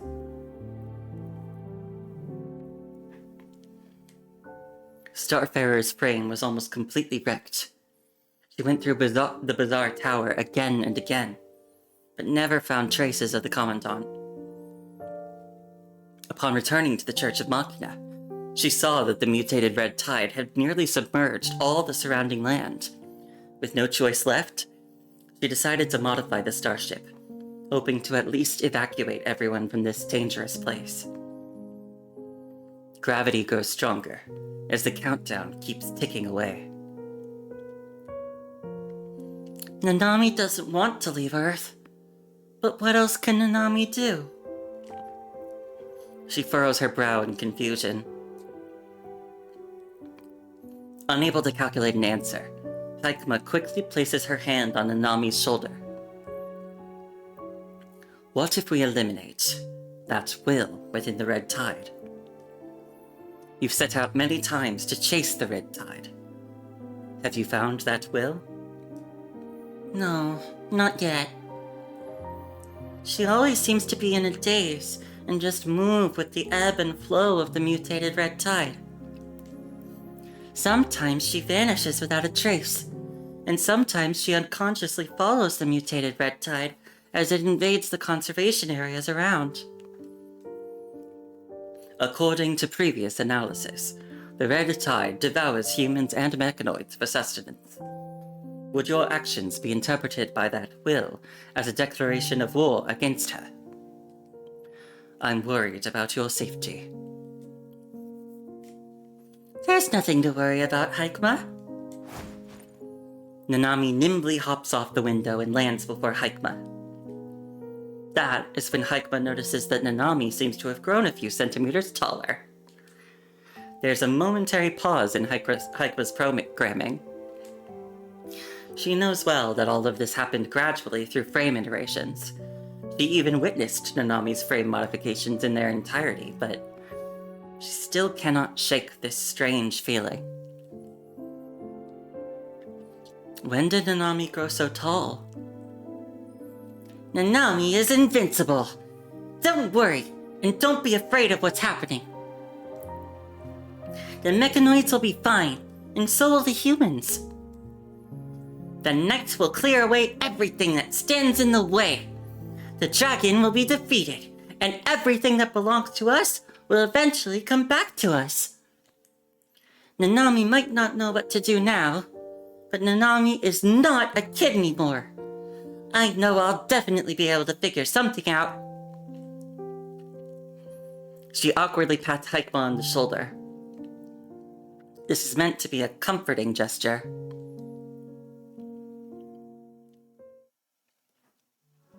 Thanks to Xavier's long-term secret modifications to the Church of Machina's internal systems, starting up the starship takes less time than previously thought. Hey, human, step back! These materials are corrosive. Humans can't touch them. Let me handle this. Oh, is that so? I missed this morning's safety briefing. Thanks for looking out for me. Without refusing the human's gratitude, Trailblazer hoists up the materials from the ground and strides away with a swagger.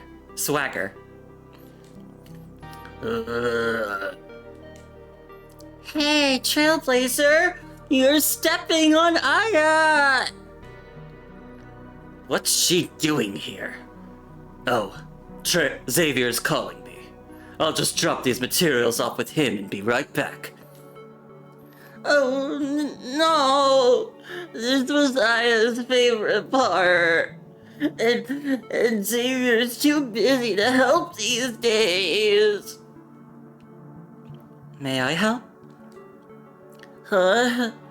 Wait, what? I've been teaching myself mechanical maintenance lately. Maybe I could give it a try. With lingering doubt, the star takes a few steps back. She watches as Berna pulls out tools from her pocket and begins tinkering away. It's actually fixed? As long as Aya is happy. Thank you, Berna. Don't mention it. If you need anything else, feel free to ask me anytime. As the starship's reconstruction nears completion, Nanami makes several trips outside to rescue numerous mechanoids and wandering humans who are approaching their coordinates. Perhaps drawn by the growing concentration of life forms nearby, the mutated red tide surges forth, gradually closing in on their position.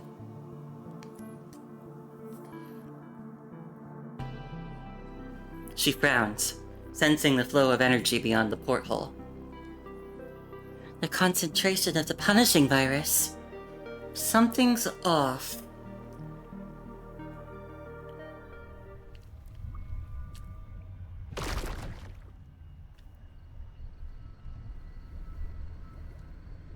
The Crimson Girl slowly opens her eyes in a city the red tide has corrupted.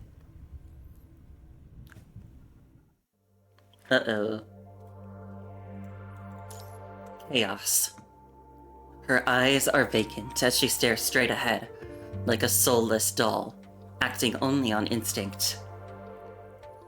Okay, 2 achievements. One for completing the stage, and another for shattering all illusions.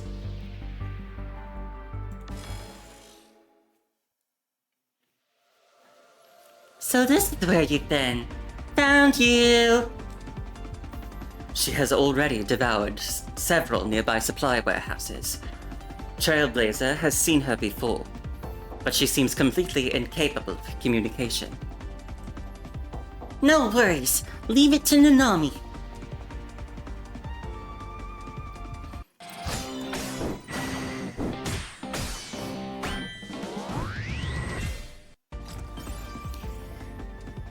magical girl transformation! When Nanami is done adjusting her equipment, the tiny stars on her shield start shining brightly. The mutated red tide started changing near the Hetero Tower and spawned this weird creature. I'm sure she knows something about Commandant. Nanami's eyes sparkle with burning determination. Commandant! Wait for Nanami! Nanami is coming for you!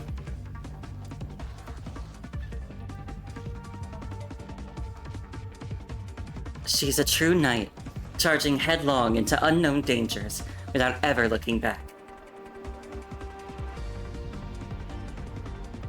In an abandoned city consumed by the red tide, strange white ripples intermingle with crimson waves, carrying a petite girl aloft.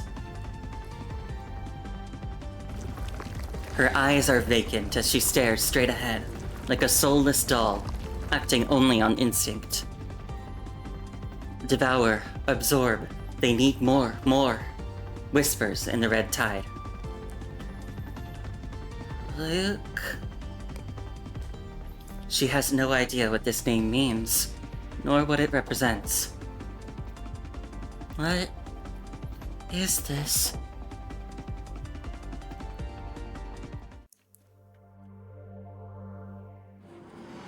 It's that person in the red tide, pale from head to toe.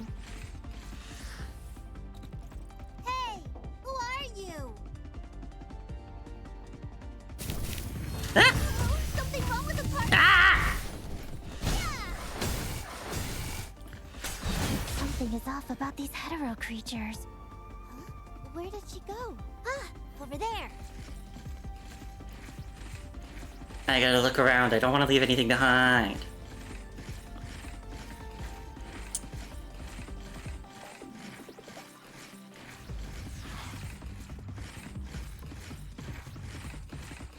Chaos.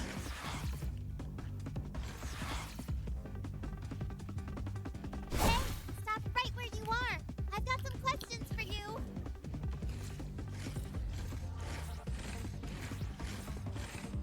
Well, these are illusions. Ah, You tricked me? Damn it. You're not running away. well, there's all of them. There's no escape.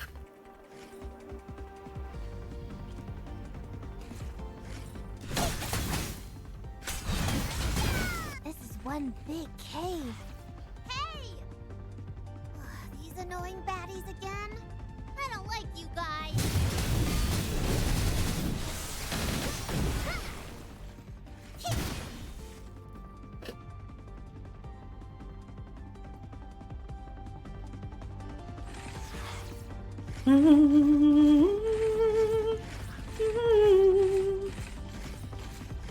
Am I going the right way?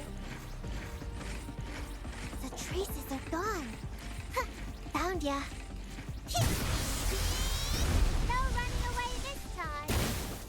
Where do you think you're going? Now, tell me if you're from the Hetero Tower or else.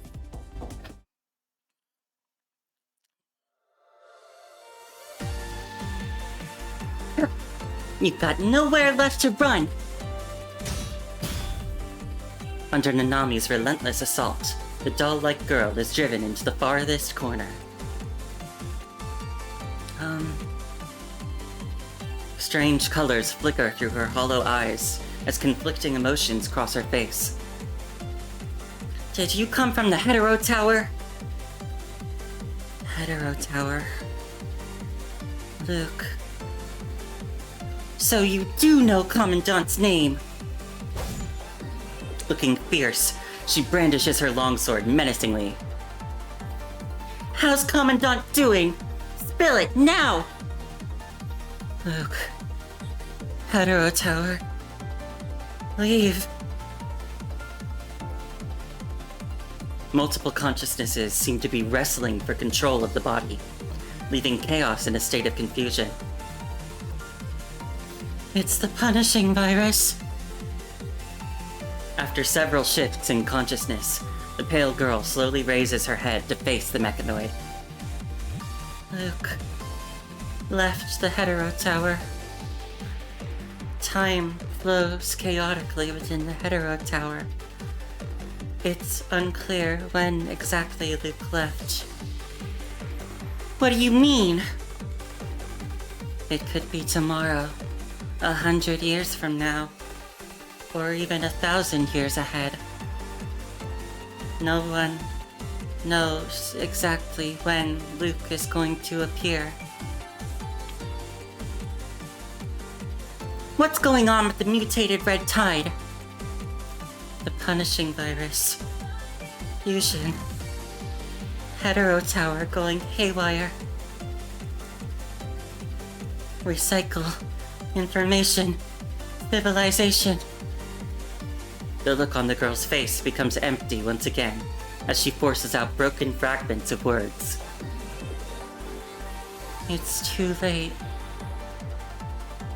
Crimson tears slowly stream down her face. Get out. Get out. Chaos slowly melts away, her form dissolving into streams of red and white that flow into the surging tide. But we're out of time. Nanami stares blankly at where Chaos vanished. Time seems to be flying, the countdown ticking forward relentlessly, each second marked by crystal clear ticks of the clock. Commandant.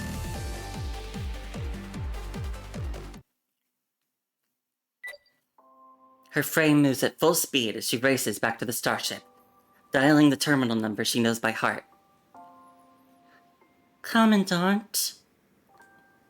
As always, the terminal returns nothing but a disconnection signal. Commandant, where exactly are you? How in the world am I supposed to find you when I don't know which time or space you're in? When I don't even have any coordinates to work with? She stubbornly dials the terminal number once more, but to no avail, once again.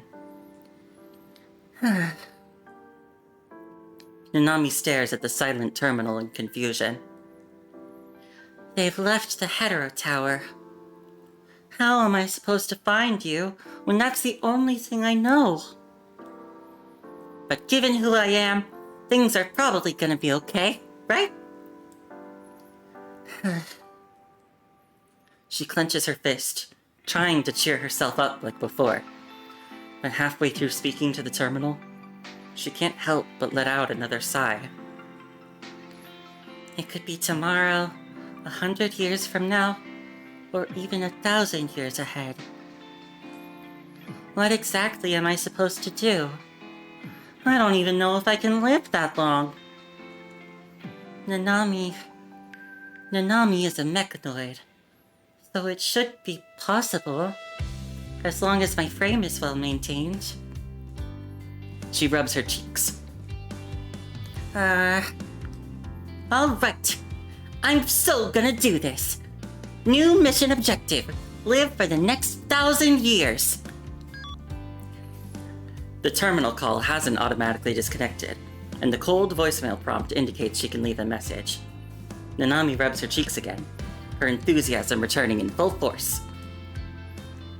Commandant, where are you now?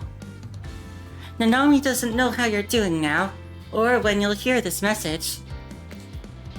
If you get this message, just be good and stay right where you are. Nanami will try super hard to live until the far, far future.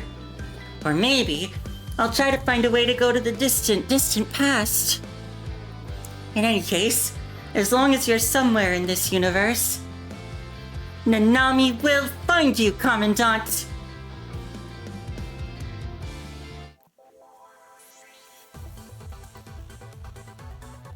Aww. This is cute. It's nice that Nanami... I don't know. I think it's cute that Nanami is, like, so dedicated to staying with us. Anchor.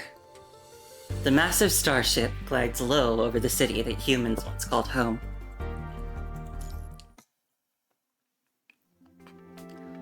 My supplies! In the Church of Machina's hall, Xavier clutches his head in despair, while Cervantes stands to the side, methodically counting their lost supplies. Fuel depleted. Engine propellant depleted.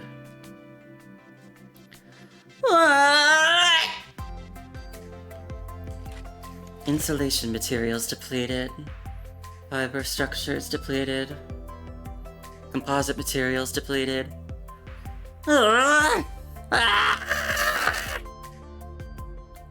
My supplies! My materials!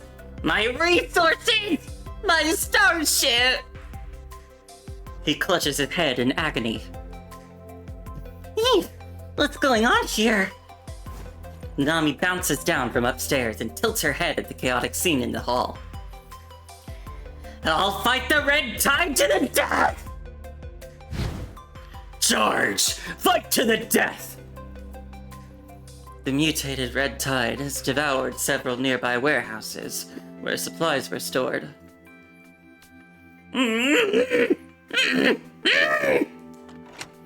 Having screwed his head back onto his neck, Xavier looks utterly defeated. Calculation complete. The warehouses corrupted by Red Tide contained mainly consumable supplies that Xavier had collected and stored for the starship. A holographic inventory of lost supplies materializes in the center as Cervantes projects it. If it's just fuel we need, maybe we could find it somewhere else? It's not just the consumable supplies. Actually, our biggest loss is the reactor. Why in the world would you hide the reactor in the outer ruins? I put it there because I was worried about accidents during the experiments. Who in their right mind would keep a reactor at home? How was I supposed to know that damn thing would burst in from exactly that way? The reactor situation sure is nerve-wracking. If my memory serves me correctly, Xavier and I salvaged that one from some abandoned research facility a long time ago. How much do we have left? Let's see. He skims through the list Cervantes had prepared. We don't even have enough fuel left to circle the Earth once. It's clear that with the amount of fuel left, there is no time the starship will ever make it into space. Well, let's stick to the original plan and head to the Arctic Fruit Union first. Okay, good night, Ash Frost. I hope you sleep well. Bye-bye. Thanks for coming and hanging out.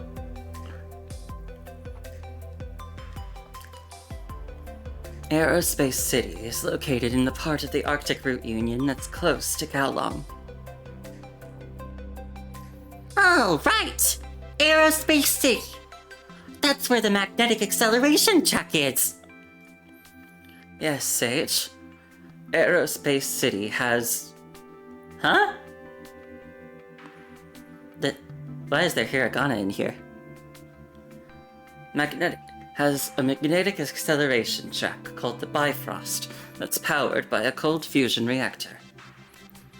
Furthermore, Aerospace City was responsible for launching the Dawn 3 spacecraft. It was also where Eden 1, the predecessor to Babylonia, was developed and technically validated. We should be able to launch our starship if we go there. Yulia currently rules the city. Han Ying once helped her drive out Schultz, so I believe there should be room for cooperation between the Church of Machina and Aerospace City. Oh, a cold fusion reactor? Now that's something! Xavier becomes excited once again. The idea of going to Aerospace City is unanimously approved. With ongoing modifications hastily wrapped up, the starship embarks on its one-way journey.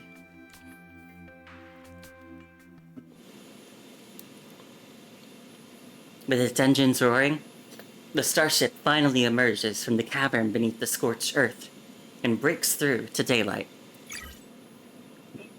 Optical camouflage system activated. Structural force field engaged. Engines running steady. Cruise mode initialized.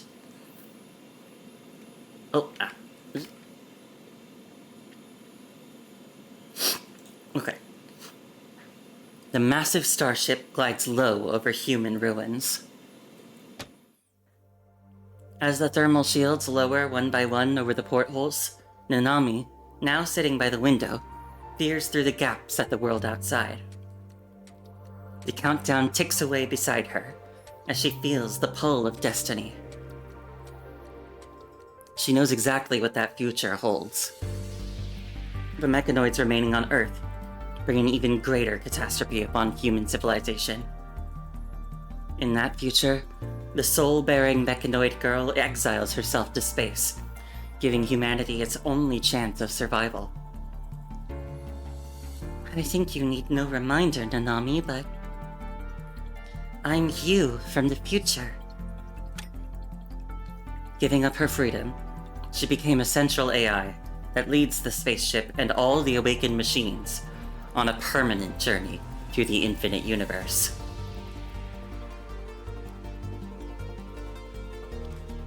Everything is moving toward the future that fate has predetermined. The Grey Raven Commandant enters the Hetero Tower, never returns, and the red tide engulfs everything. The only change is the mysterious girl who appears in the red tide. Except Nanami had no luck trying to figure out the Grey Raven Commandant's whereabouts from her. An Everwinter will descend next, and if the mechanoids are left unchecked on Earth, a torrent of steel from her memory once again submerges humanity's last stronghold. Does it really have to end like this? A tiny voice keeps echoing in her heart. Does she really have no other choice but to push that button that leads to fate and submit to an inevitable end? Does she really have no choice but to abandon Earth, forsake everything about humanity, and lead the mechanoids into exile among the stars? But what can she, in her current state, what can she possibly leave behind for this scarred planet? Nanami stares blankly at her own shadow, lost in thought.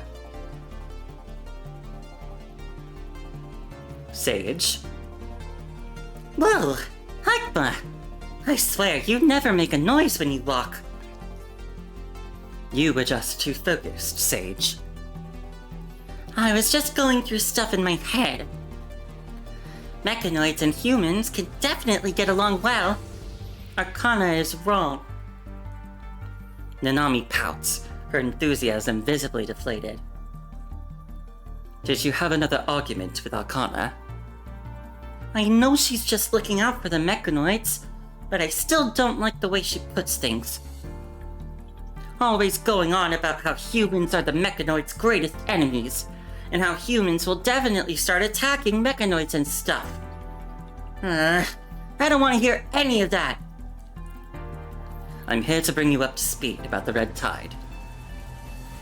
Haikma considers for a moment before steering the conversation in a different direction. As the starship continues northward, we've found that most of the conservation areas we've encountered have been consumed by the mutated red tide. Have you come across any humans along the way? We've encountered several groups of migrating humans along the way, all heading toward the Arctic Joint Route. Star managed to get some information out of them without revealing ourselves. Babylonia has joined forces with the Forsaken and Actilex human forces and is continuing full-scale rescue operations for survivors on the ground. The punishing virus in the mutated red tide keeps rising. The humans seem unable to enter the areas corrupted by the red tide, which are their former conservation areas. To obtain samples for analysis, Spooner and I attempted to venture deep into the ruins the red tide had breached. Haikma gently lowers her voice and leans closer to Nanami's ear.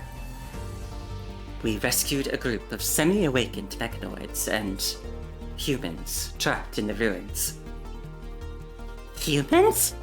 From ruins? Surrounded by the red tide? Yes. Quite unbelievable, isn't it? They dug downward to create a temporary safe zone. They were barely surviving with just a small filter unit and some serum. When we arrived, some were already severely infected, but they were still alive and in surprisingly good spirits. Spooner and I kept this from Arcana. We're keeping them for the time being in the lowest level of the starship. These humans showed no signs of aggression. A tremendous crash echoes from the bottom of the starship, followed by the sound of chaotic footsteps. Uh-oh, what happened? The corrupted, their eyes burning red, slowly creep toward the corner. Why are these things here? That's where the mechanoids keep their supplies, no? Oh no, Star! Aya! The tiny robot desperately cranks its speaker to maximum volume, trying to draw the corrupted's attention. No! Aya! There are humans over there! Sage said never to do them any harm! She wipes away her tears and turns to run toward the nearby mezzanine. Hey, that way's a dead end! Damn it! What are you doing? The mechanoids took us in. We can't just turn our backs on them now. A mechanoid is as good as dead if they get infected by the punishing virus. I still have one serum. I can... Let me go. I can... Before she can finish her sentence, Berna rushes out. Watch out! Without hesitation, she opens fire at the corrupted. The outdated weapon proves ineffective against the corrupted. Enraged, it whirls around and charges at the humans. Well, why are these things here? Nanami's longsword precedes her voice. Nanami's shield guards the girl next to her precisely, as her nimble swordplay forces the corrupted back step by step. You bad boy! Now fall! The starship's floor panel opens, sending the corrupted plummeting into the void below. Phew! That was way too close. Thank goodness Nanami got here in time. The young girl collapses to the ground, completely drained. Thank you so much for earlier. Star would have gotten infected if it weren't for you. Oh, don't mention it. That mechanoid suddenly burst out from over there.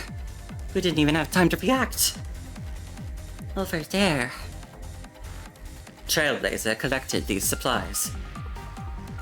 Trailblazer's scanning equipment hasn't been updated, which is why it wasn't able to detect mechanoids with low infection levels. The corrupted managed to sneak in during that time. They didn't cause too much damage though, fortunately. Gee, Laser, that's super careless of you. We all would have been in serious trouble had the punishing virus made it into the Grey Tower. After connecting the frame to the Grey Tower and thoroughly checking its interior systems, Nanami breathes a sigh of relief when nothing appears amiss. Looks like we'll need more, and bigger, weapons on the starship. Are you okay? Star, who showed no signs of fear drawing the corrupted away just now, comes running back while whimpering. She looks at Berna, who is still sitting where she fell. It's fine. We're just doing what we should. We'll lose our temporary home ourselves if this starship ever gets destroyed.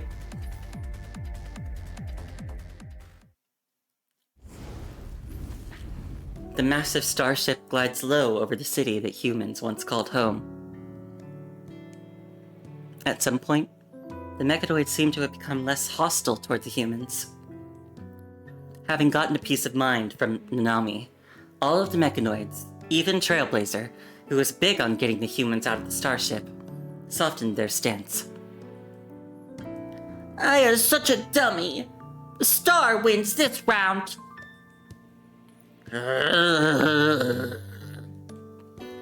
It's not because of the humans. Star is just that awesome.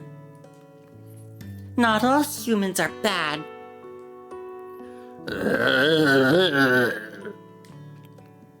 Okay, I know. I'm not saying all humans are good either. I know what you're getting at here. It's just, humans don't seem all that bad after all. She steals a glance at Berna, who sits nearby, focused on her work. Hey, human! How did you modify that weapon last time? Just made some minor adjustments, and my compatibility rating increased by 4.29%. I just noticed you seemed more comfortable with your left, mechanical arm? So I adjusted the grip angle slightly.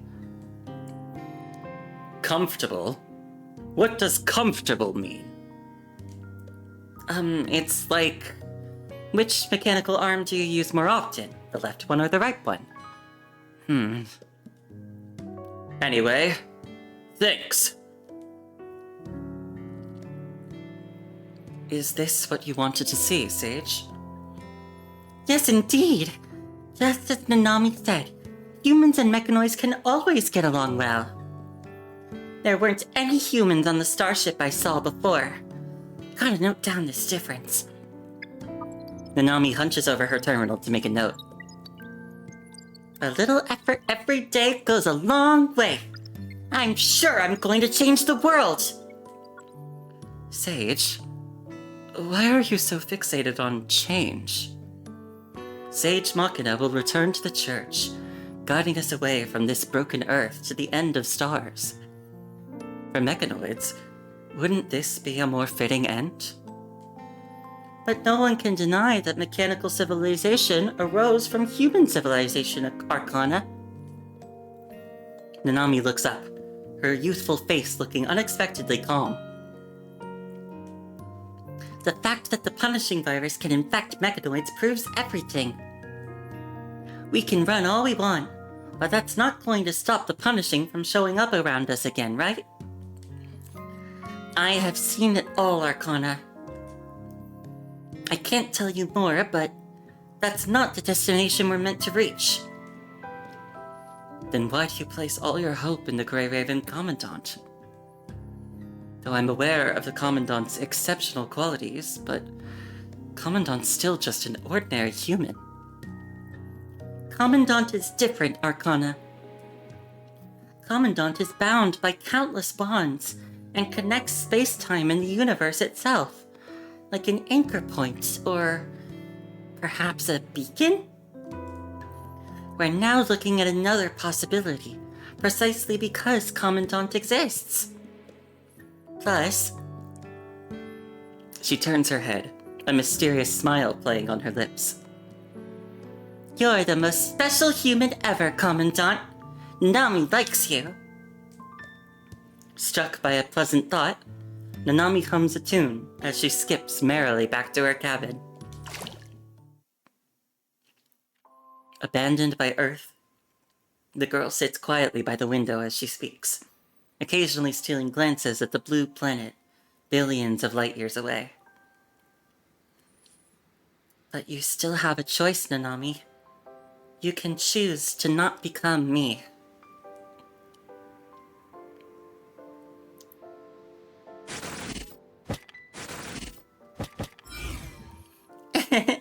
Commandant!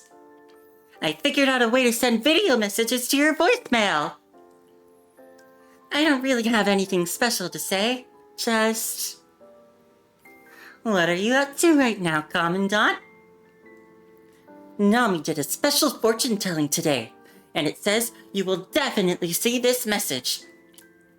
Oh, Looks like time's almost up. Let me say one last thing. Commandant, wait for Nanami. I know things are not exactly looking hopeful, but I'll try my best to save humanity however I can. Nanami.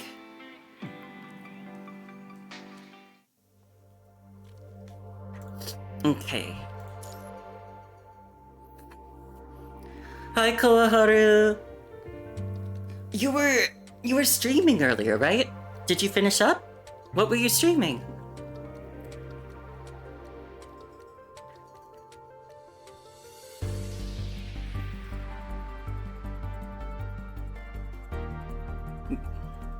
Oh, you were streaming more Elden Ring? Ooh, fun.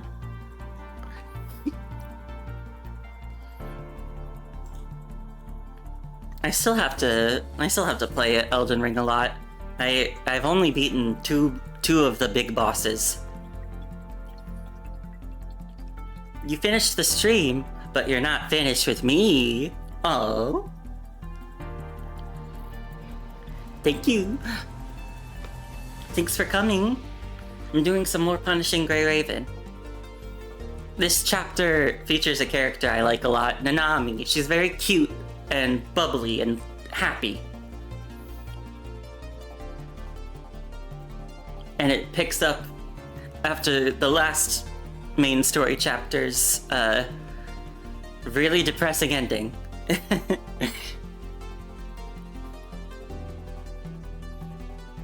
Alright. I need a drink. I gotta make sure I stay hydrated.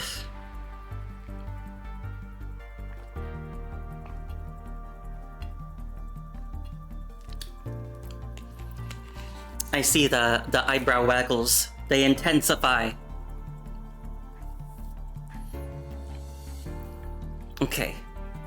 With the flow. As they journey north, the cold in the air begins to freeze on the starship's viewport.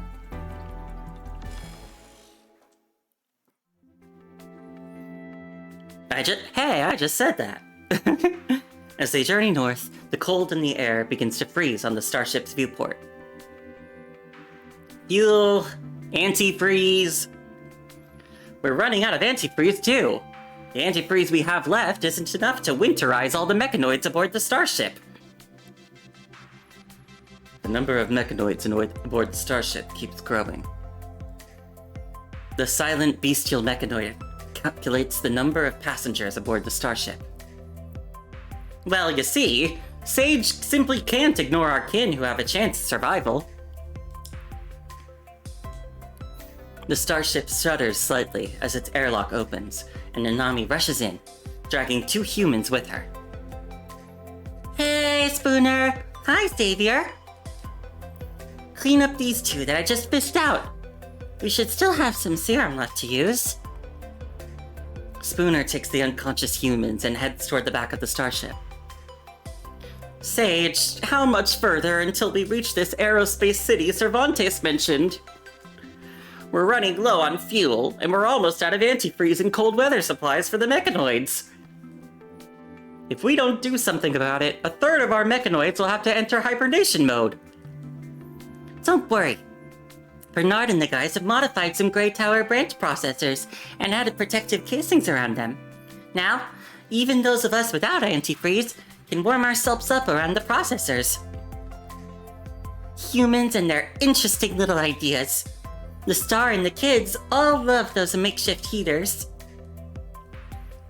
Branch processors. The mainframe? Xavier seems to be lagging a bit. Yeah, weren't you just complaining about poor heat dissipation and processor performance issues earlier? Bernard installed two one-way fans on the outer layer. The air they blow out has a weird smell, but it's still way better than if we have to go into hibernation. In the middle of their conversation, Nanami suddenly presses her face against the transparent porthole. I think I'm seeing someone over there. The mutated red tide surges forward, sweeping up ruins and soil, as it gradually closes in on the few figures higher up. Wait, Sage, you haven't cleaned your frame yet. We'll deal with that when I get back.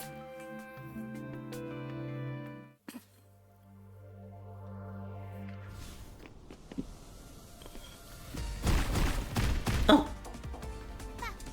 Hypa, over here! Here I come! Nanami, watch out for the mutated red tide.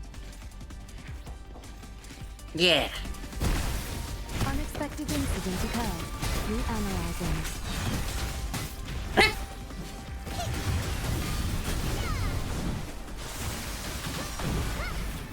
Hey,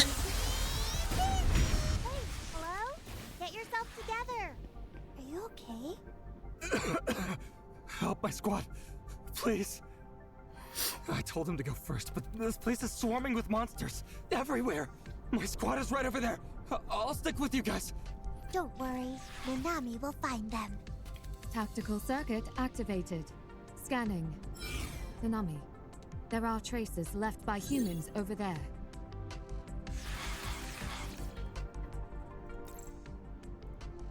A damaged vehicle! There was a fight here.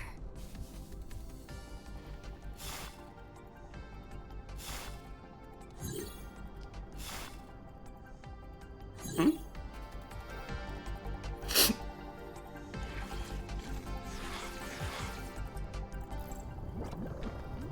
The red tide is still evolving.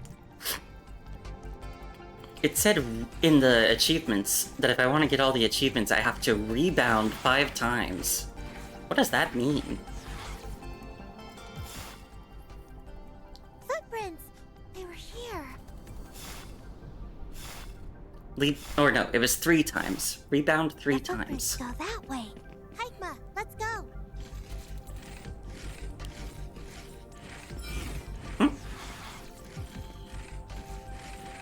No more detection mode?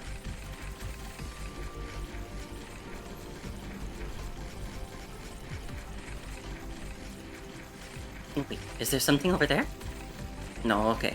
I didn't see anything.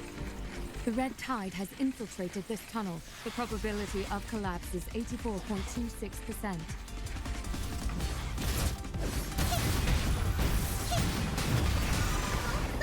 Ah!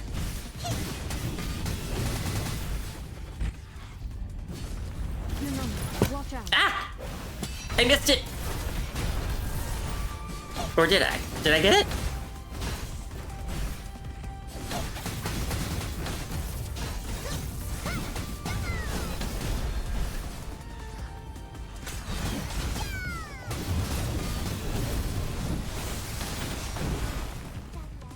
Let's hurry out of this tunnel. Come on. Yeah!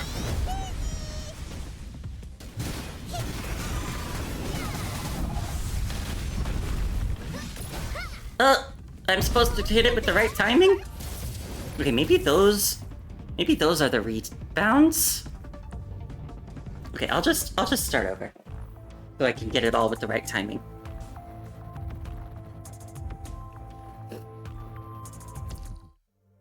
Also, I needed to wipe my nose. Ugh.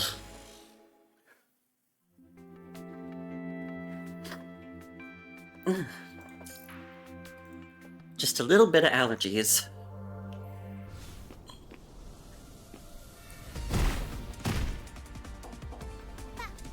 Hypa, over here.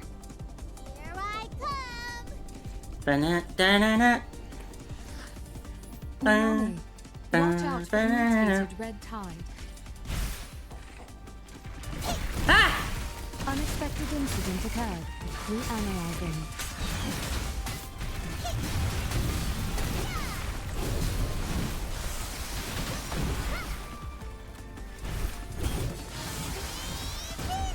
Hey, hello? Get yourself together. Are you okay? Help my squad, please. I told him to go first, but this place is swarming with monsters everywhere. My squad is right over there. I'll stick with you guys. Don't worry, Nanami will find them. Tactical circuit activated. Scanning. Nanami, There are traces left by humans over there. A damaged vehicle! There was a fight here.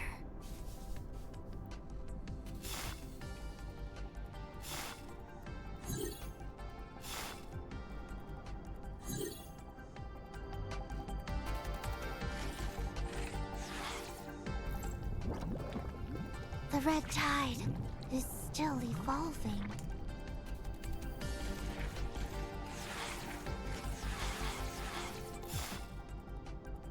Footprints! They were here.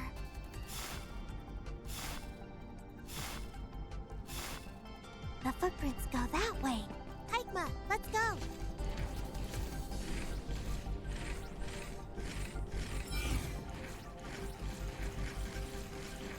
The red tide has infiltrated this tunnel. The probability of collapse is 84.26%.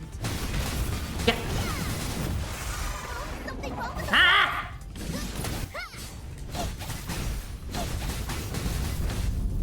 Okay, I got it this time. Watch out. Ha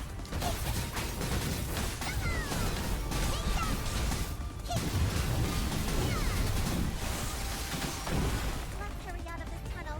Come on!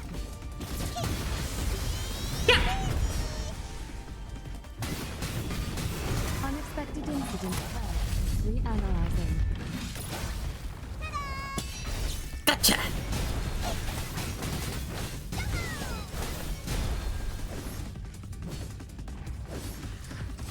Are we good?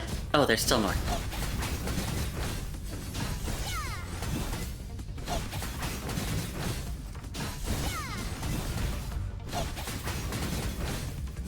Mm-hmm.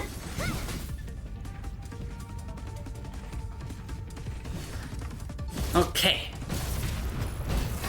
Unexpected incident occurred. Reanalyzing. Yeah, I did it.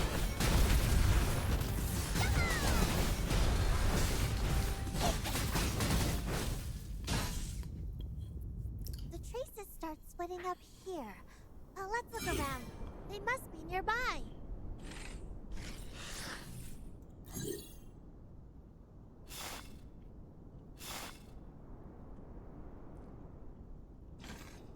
But I gotta make sure I get all the investigation points, so I have to keep looking.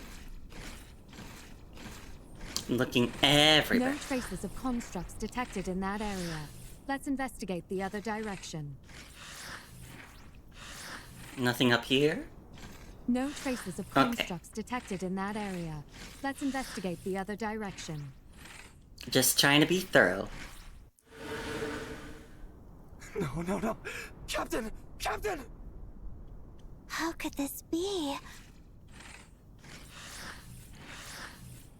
Something's off. I've never seen a red tide like this.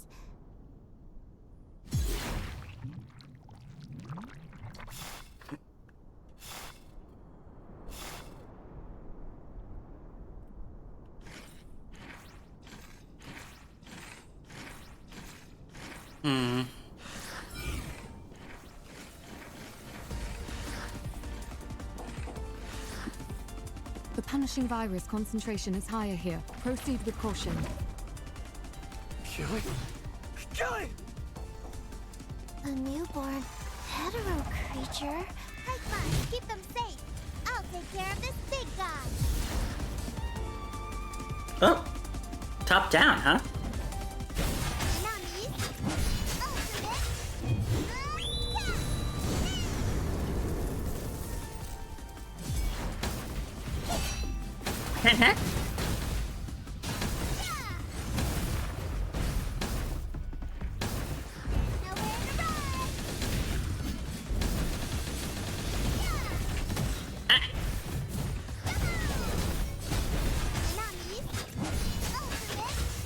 Nami's ultimate!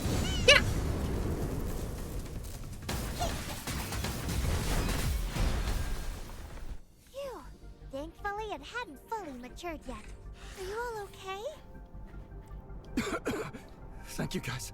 Killy, hurry and contact Babylonia. Not just yet. Let's make our way out of here first. I'm not up for another fight with that big guy. The starship docking port is open and ready for evacuation.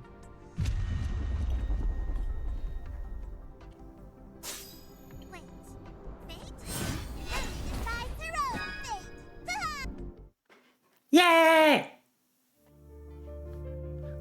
I can top D's? I can top D's. I see. I suppose I could. I suppose it's possible. The starship's airlock bursts open as several battered constructs stumble in behind Nanami. Ain't working. Can't reach them. What should I do? You're severely injured.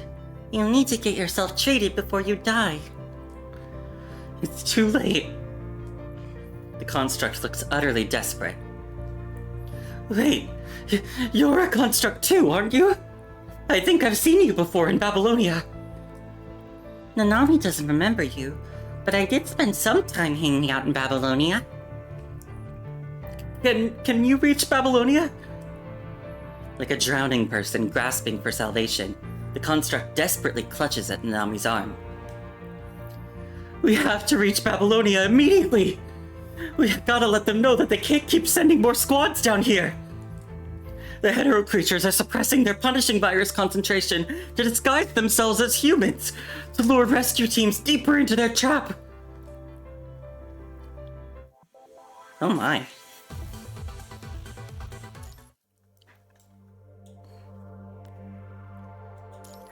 Into the unknown!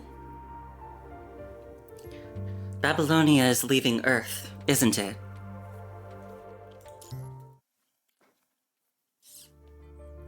On the other end of the line, Celica has a deep furrow on her face. A trap? Yes, we detected life signals inside this conservation area, and we decided to proceed with the rescue operation since the threat level readings were very low. Except when we made it deeper, our reconnaissance specialist, Gisli, didn't find any actual signs of human presence. Until we made our way to the deepest part of the conservation area.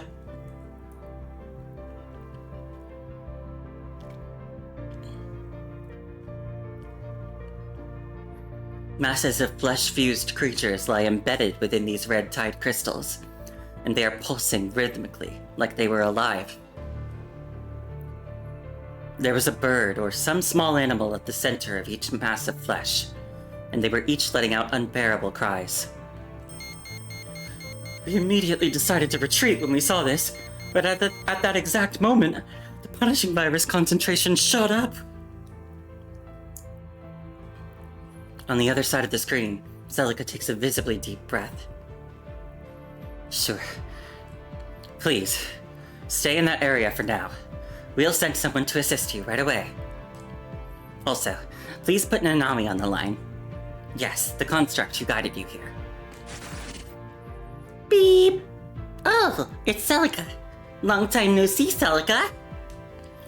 Sitting in Xavier's magic workshop, Nanami casually applies gel to the wounds on her frame with a relaxed expression.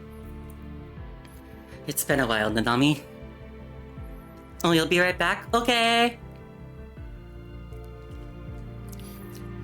Babylonia is shifting its strategic approach to preserve what's left of humanity's civilization, to prevent further losses. We plan to gather both residents and refugees from the conservation areas on Earth, and withdraw all patrol officers and staff stationed there. Just get to the point, Celica. I don't have much time. Since Babylonia hopes to maintain a good working relationship with the, Church of Machina, this is merely a notification about Babylonia's strategic adjustments. Babylonia is planning to leave Earth, isn't it? Such is a naked truth that lies behind the diplomatic facade. Celica falls silent, caught off guard by Nanami's blunt question.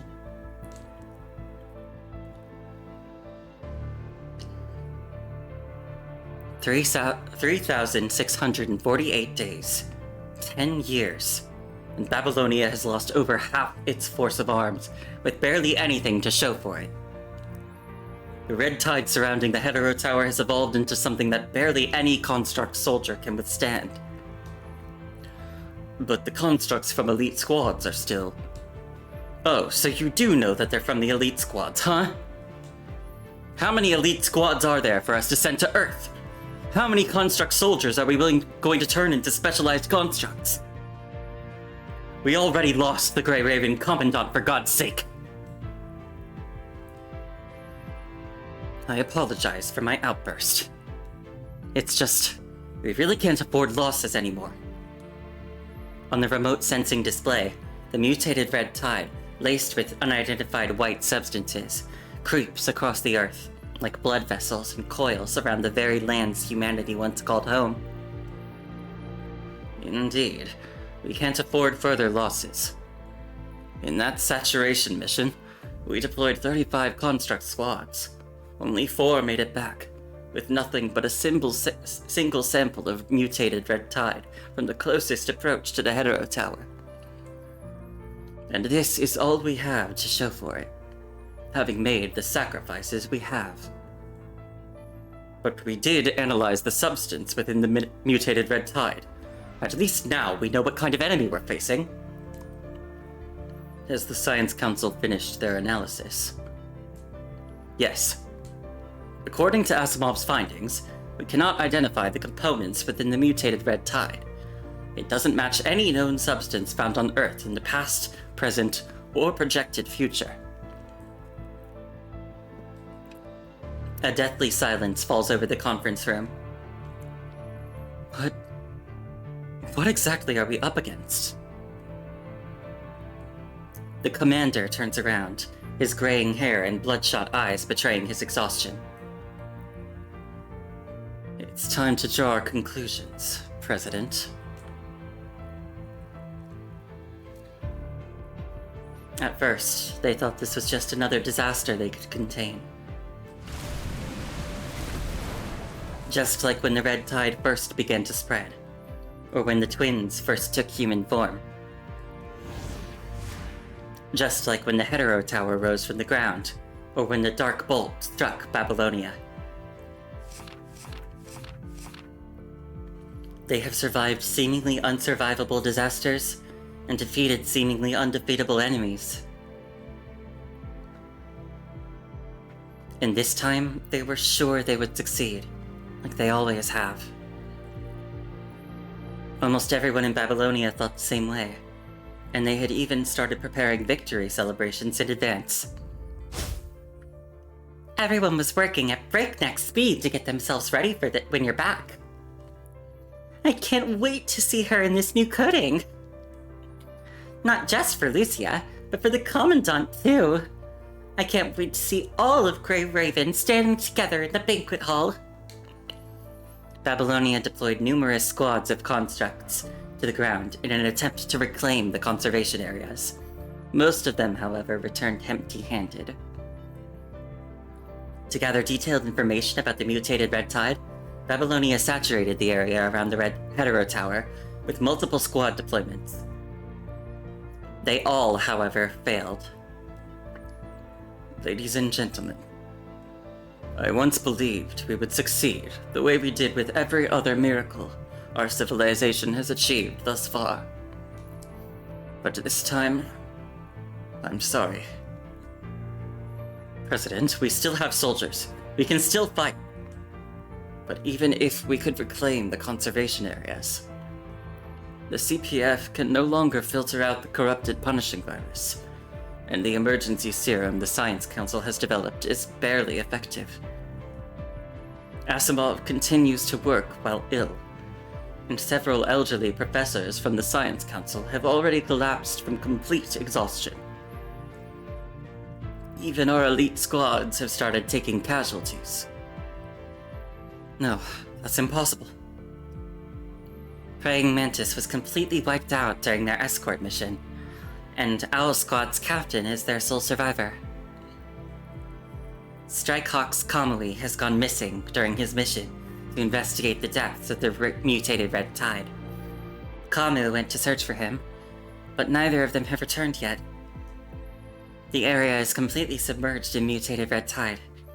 Even Wanshe, whose frame can barely withstand the corruption, has spent a long time searching the perimeter, but found no way to break through. I'm sorry, but our current losses have put multiple indicators dangerously close to the critical thresholds. I cannot let human civilization end here. They gave everything, hoping to return to Earth. They lit up Earth one region at a time, striving to rebuild what was once the human civilization.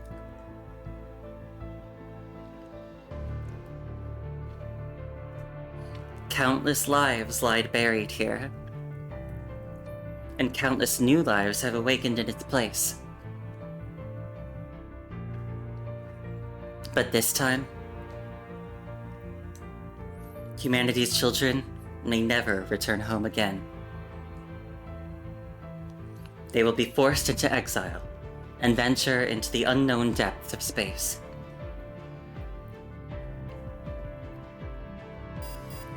As emergency alarms blare, new developments emerge. The council members sit in silence for a moment before quietly dispersing. In the empty council chamber, Hassan stands transfixed by the blue planet floating in the center. All that we've done, everything we've done, does it really amount to anything at all? No one answers his question. Indeed, Babylonia is preparing to leave Earth's orbit. She is not surprised by Babylonia's decision. Leaving Earth's orbit? What do you plan to do after that? We're going to contact as many people as we can. Babylonia is preparing to leave Earth's orbit. All surviving constructs, humans and constructs on Earth, have the right to enter Babylonia and depart with us. The operation codename is Departure. If the Church of Machina is willing, Nanami won't be leaving with you. Nanami still has her own business to attend to. However, Nanami would like to make a deal with you, since I don't dislike Babylonia. A deal? As the conversation turns to negotiations between the two parties, Celica strengthens her posture and forces herself to stay alert. What does the Church of Machina want? And what can they offer in return? The starship's blueprints and experimental data. Don't you already have a starship? The Church of Machina did not attempt to hide their activities on Earth from Babylonia. Babylonia already detected the starship's presence right when it emerged from the void. But Babylonia currently lacks both the resources and the incentive to engage in diplomatic talks with this emerging power. That's right. But the Church of Machina's starship isn't quite complete. For now, it can only navigate along Earth's surface. We need more data and design specifications to verify the starship's integrity and prevent any unnecessary complications once we venture into space. No one knows that there's another habitable planet out there in space, and even mechanoids need to be thoroughly prepared for such a lengthy journey.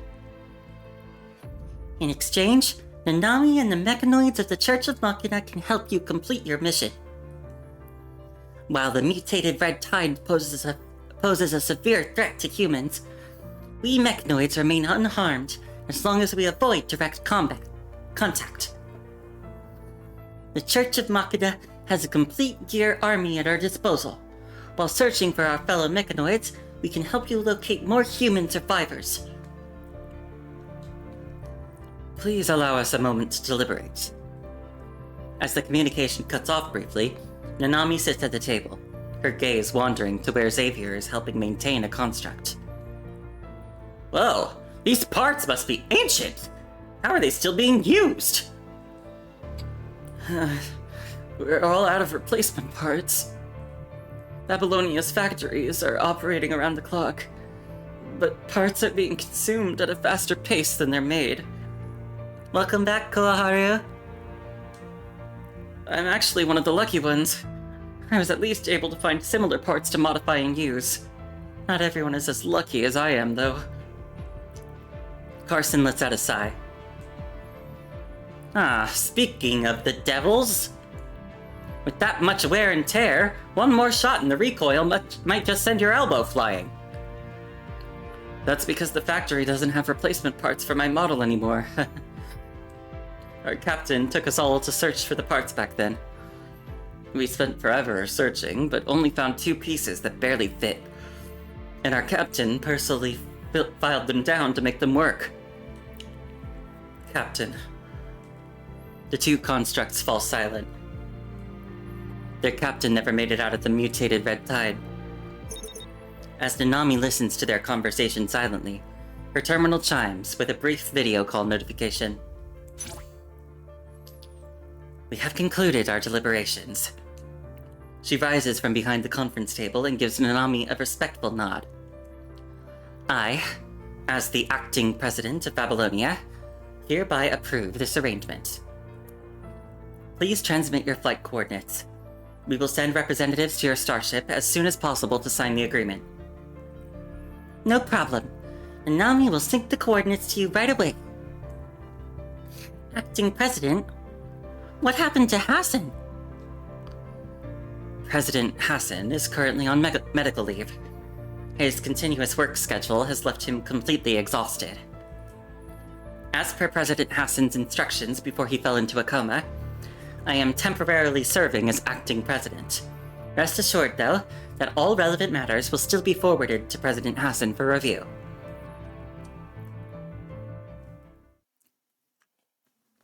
Babylonia's representatives arrived shortly after the meeting. After signing the agreement, they, as promised, deliver the starship's blueprints and test data that the Church of Machina requested. Transports from Babylonia begin their busy runs between the Church of Machina's starship and Babylonia. Thank goodness. These people got the treatment they needed in time thanks to you all. Don't mention it. I mean, this is part of our arrangement. Emma, gather some people to escort them to our transports. Bluebird number 2 is almost at capacity. We might need to deploy a large-scale transport craft. Oh? I've never seen this construct before. Hello there!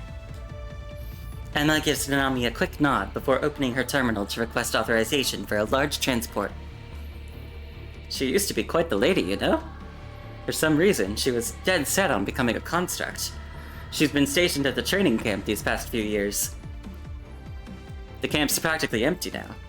All cadets were forced to graduate early, and even the instructors were sent back to the front lines. And those kids from FOS are literally still kids. She watches worriedly as another wounded person is carried past her. Thank goodness we're in this together now. I mean, who knows how many of these kids would have survived otherwise. Any news about the others? You mean... What about Kalong? Or Watanabe? Nanami hasn't been able to reach them since the mutated red tide began to spread. Celica has notified the Kowloon Chamber of Commerce, but only a small number of people in Kowloon are willing to evacuate to Babylonia. After the transport left with the evacuees, Kowloon's leader immediately reactivated their punishing virus shield. We haven't been able to learn anything from in there since. As for the Forsaken, they lost quite a few people. Watanabe's deputy sent us their final coordinates, and I went to extract the survivors.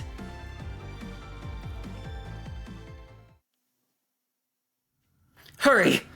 Hop on the transport craft! The mutated red tide will reach this camp in 3 hours. Through the dust kicked up by the transport craft, dozens of exhausted humans and constructs stand waiting. How are there so few left? Weren't there supposed to be hundreds? The mutated red tide swept away the other 2 vehicles. Watanabe went after them with his team. But we don't know if they... Damn it. Get on Transport 1 and prepare for takeoff. I'll wait here. It's too risky, Bridget. We don't have time. Get going already! At her insistence, Transport 1 slowly lifts off, leaving Bridget alone in Transport 2's cockpit to wait anxiously.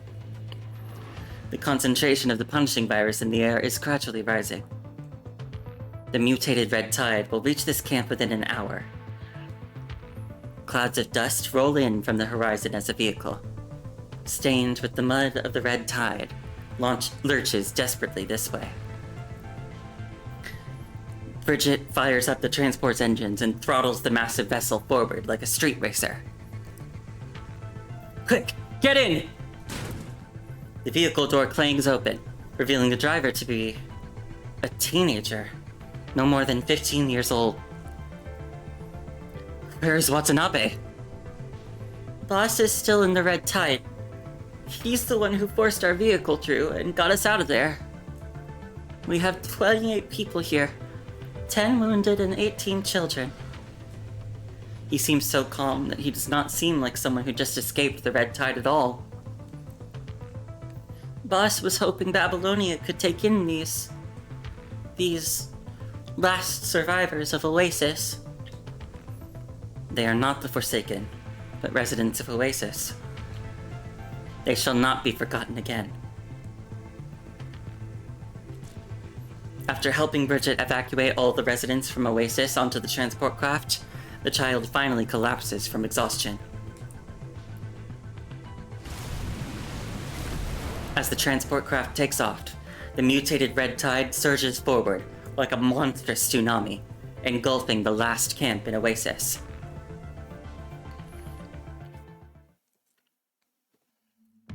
I guess there's nothing we can do but keep our fingers crossed and hope Watanabe will just come crawling out of the red tide. Bridget forces out a laugh, but her eyes remain devoid of any mirth. None of this is good news. Nanami really doesn't want to hear news like this. Well, I bet none of us does.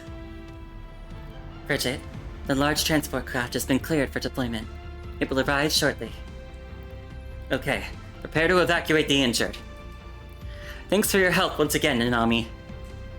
I've heard a lot about you from the Commandant, and while I never thought we'd get to know each other under this circumstance, I guess I do enjoy working with you. He waves casually before joining Emma to help evacuate the wounded.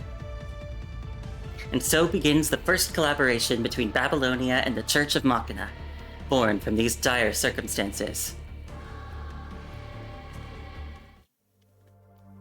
Alright, it's almost 3.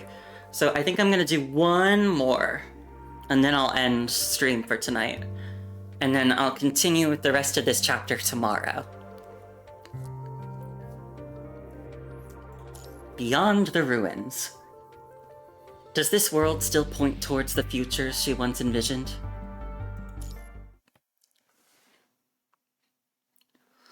Oh, I'm sorry, Koharu. But at this point, I've been streaming for almost 5 hours. And it's pretty late here.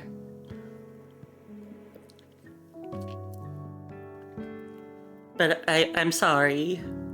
I'll be back. I'll be back tomorrow. I know. I know you're kidding. I just like to play along. You'll see me in bed. Okay. In your dreams?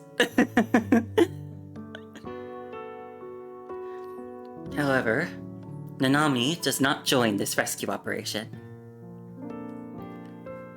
She walks Haikma through the 100 guidelines for human protection and entrusts her with full authority over the rescue operation. Haikma, I'm leaving everything here to you and Spooner. If you need anything, just ask Xavier. And if he doesn't cooperate, Nanami will give him a good walloping when I'm back. Are you really going alone? I can go with you. But they need you more here, Hikma. You're the only one in the Church of Machina who knows how to interact with humans properly. Don't worry, I'll be extra careful this time. All I need to do is find a facility with enough computing power and contact Mecha Babushka. Must you do this? Yeah, Nanami is a little scared. Is this really the future I saw in my simulations? All signs point to something similar from before, yet somehow everything feels completely different. Babylonia leaving Earth, that matches up. Some humans staying on Earth, that's probably a match too. The red tide spreading, the heterozones expanding. That kind of matches up too. Nanami furrows her brow as she checks off the items one by one. Babylonia is about to leave, and once it travels beyond a certain distance, I won't be able to contact Mecha Babushka. Be it by running another simulation, or asking Mecha Babushka directly, Nanami needs to know one answer. Does this world still point toward the future she once envisioned? Hikma does not stop Nanami. She has no reason to prevent this young girl, who people know as Sage Machina, from venturing alone to fight for Earth's last glimmer of hope.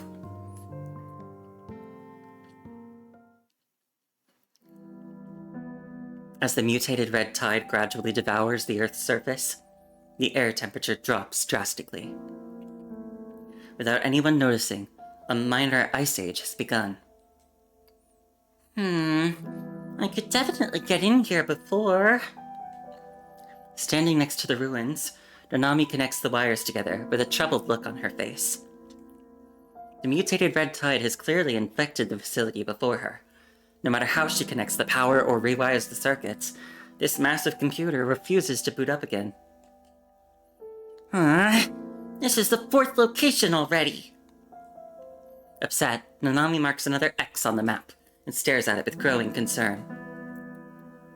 The mutated red tide has overwhelmed almost all of the facilities she previously found capable of connecting to Gestalt. That city ahead is the last shot. Putting away the map projected from her terminal, Nanami brushes the snow off her clothes and trudges onward through the ruins ahead. At the entrance of the ruined city stands an unexpected visitor.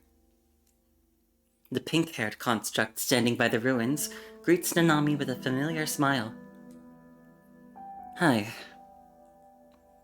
We meet again. Nanami remembers you.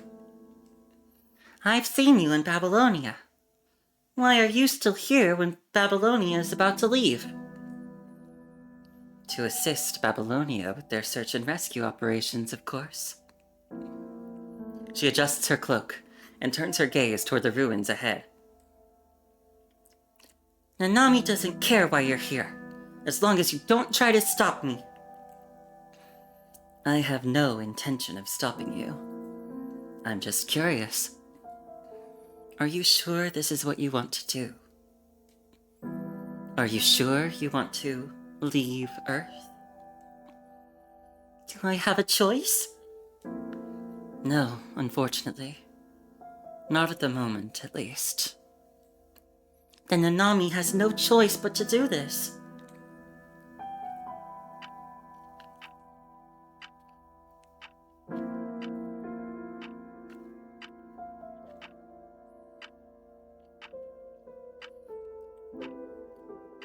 Time is almost up.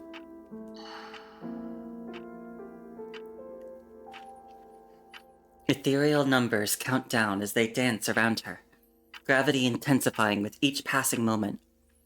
The hands of time inch ever closer to their final destination. I don't know what happens when the gravity reaches its peak, and it's too big a gamble trying to find out. Everyone seems to be asking Nanami how to fix all this. But Nanami's not just facing the question of what to do. I mean, I don't even know what needs to be fixed at all. If only blowing up the Hetero Tower would solve everything. Wouldn't that be nice? With a smile on her face, the pink-haired construct lets Nanami continue her self-directed complaints. I don't even know what needs to be fixed, let alone find a way out of this mess. I'm the Sage Machina, and while I never asked for this title, I have to lead them through this nonetheless. I can't just gamble the mechanoid's future so I can stay on Earth. But as a friend to humans, as a friend of Commandant, Nanami can't just stand by and watch humanity vanish like this. I care about humans. I care about Commandant. I'd have had no trouble staying on Earth if I were alone, even if that meant certain death to me. I'd do anything to help humans and Commandant. But I can't make decisions for my mechanical brethren. Is that the wrong decision to make? It's not my place to define what's right or wrong. In fact, no one can give you the answer to this question. Are you beginning to doubt yourself? Nanami turns to face Ishmael. No! Nanami is just trying to think things through. Her thoughts drift to a distant future. Can the world as it is now truly lead to that future? The mechanoid's path lies in space, sailing toward the endless universe. But humanity's path, is it truly on Earth? Ah. Are you asking for my opinion? Sensing Nanami's gaze on her, Ishmael lowers her eyes. I know you don't talk much, but I really want to hear what you think. No future can ever stop tomorrow from coming. No matter how great our fears are, the sun will rise every day. Two well-worn, smooth dice appear in Ishmael's palm. My thought exactly. That's why I'm standing right here. She would leave Earth with the mechanoids. If that means humanity would have a chance at surviving the catastrophe.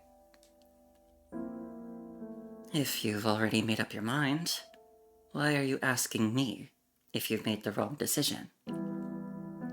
Ishmael suddenly seems curious. You just seem so wise and all, so I thought maybe I could get some sage advice out of you. Nanami walks forward as she hums. Then what if I were to give you a negative answer? Nanami will hold off on your answer for now and make a judgment with Commandant when we meet. But that's just blind faith, no? How can you call it blind faith? You're making me angry here. I am totally capable of making sound judgments. If Nanami makes a wrong judgment, Commandant will help Nanami.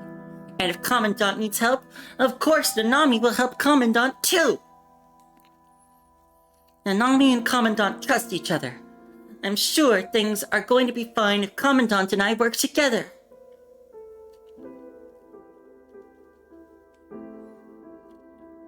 Well, you have my apologies. Ishmael lets out a wry chuckle. Do you have anything else to say? If not, I'll be on my way then. As for parting words, let this be my way of making amends for my thoughtless remarks earlier. A 20-sided die spins among Ishmael's fingers and lands on a different number each time it comes to rest. Perhaps this isn't a dead end after all. The world may be in slumber now, but perhaps one day it will awaken. We can't predict when the singularity will arrive, but I have a feeling they will find a way to change everything. Yep, my thought exactly. Humans are always creating miracles, and so is Commandant. Commandant will definitely make it out of the Hetero Tower. But is what Nanami's doing now going to cause trouble for humans and Commandant? She is a failed time corrector.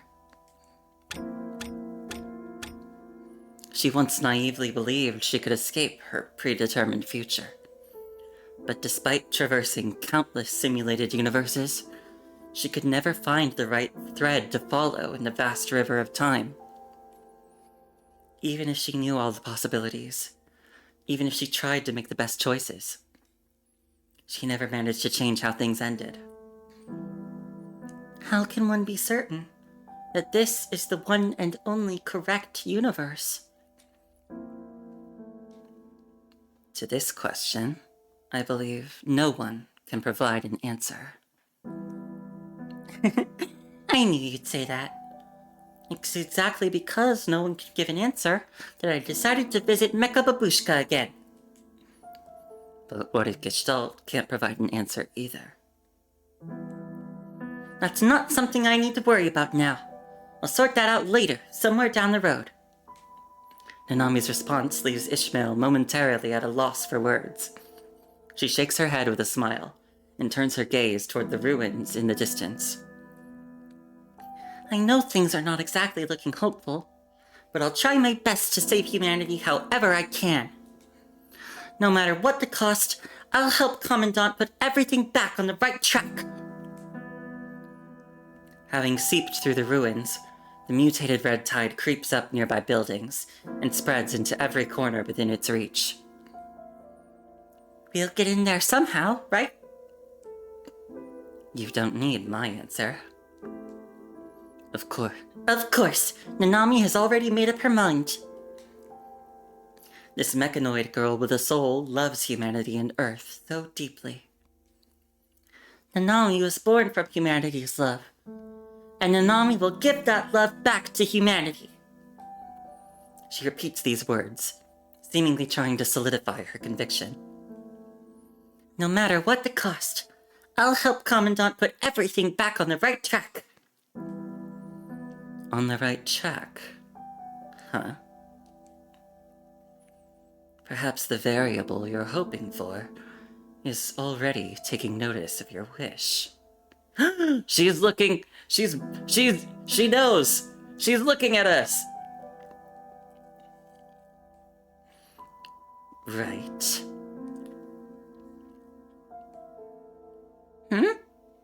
Who are you talking to? Nothing. Drawing their gaze back from the distance, Ishmael and Nanami walk side by side through the streets among the ruins. So, what's your plan? I'll visit Mecha Babushka first, then take everyone to Aerospace City to figure out how to continue building the starship. I'll stay on Earth, though, if anything happens.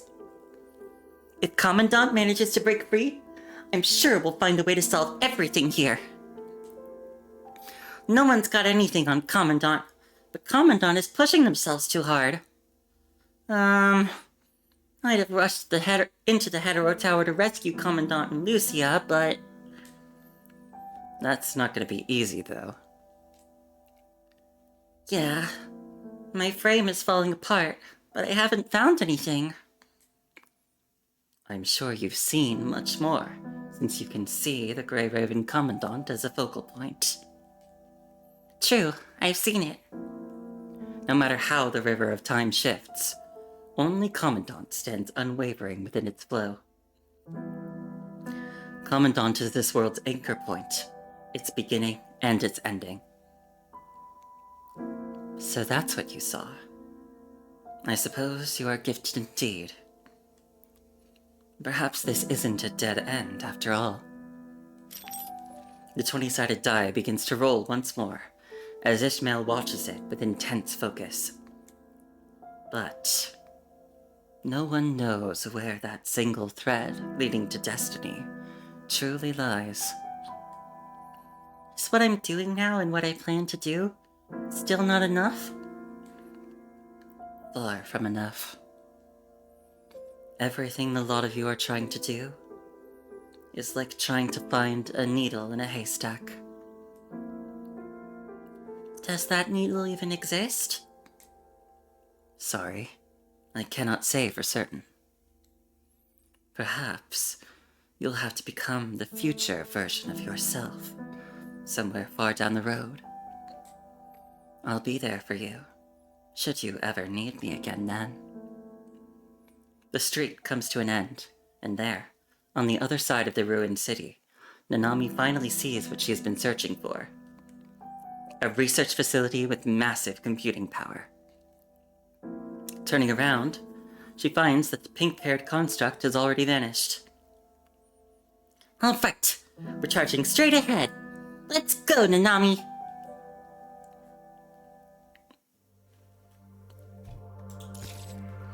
Okay.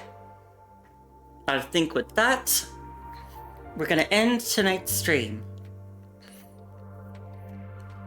We've still got 11 stages left into the Galaxies. And I'm planning on coming back tomorrow to continue the stream. So I hope I can see some of you then. And also, once again, thank you for coming and hanging out with me. It always means a lot to have people deciding to, hang out with me and interact with me and decide to choose to be with me, So anyway, it doesn't look like there are any raidable channels live at the moment, so instead we're just gonna end it here. In that case, good night everybody! I hope you all have a good day, a good night, and a good weekend coming up. I'll see you later! Bye bye!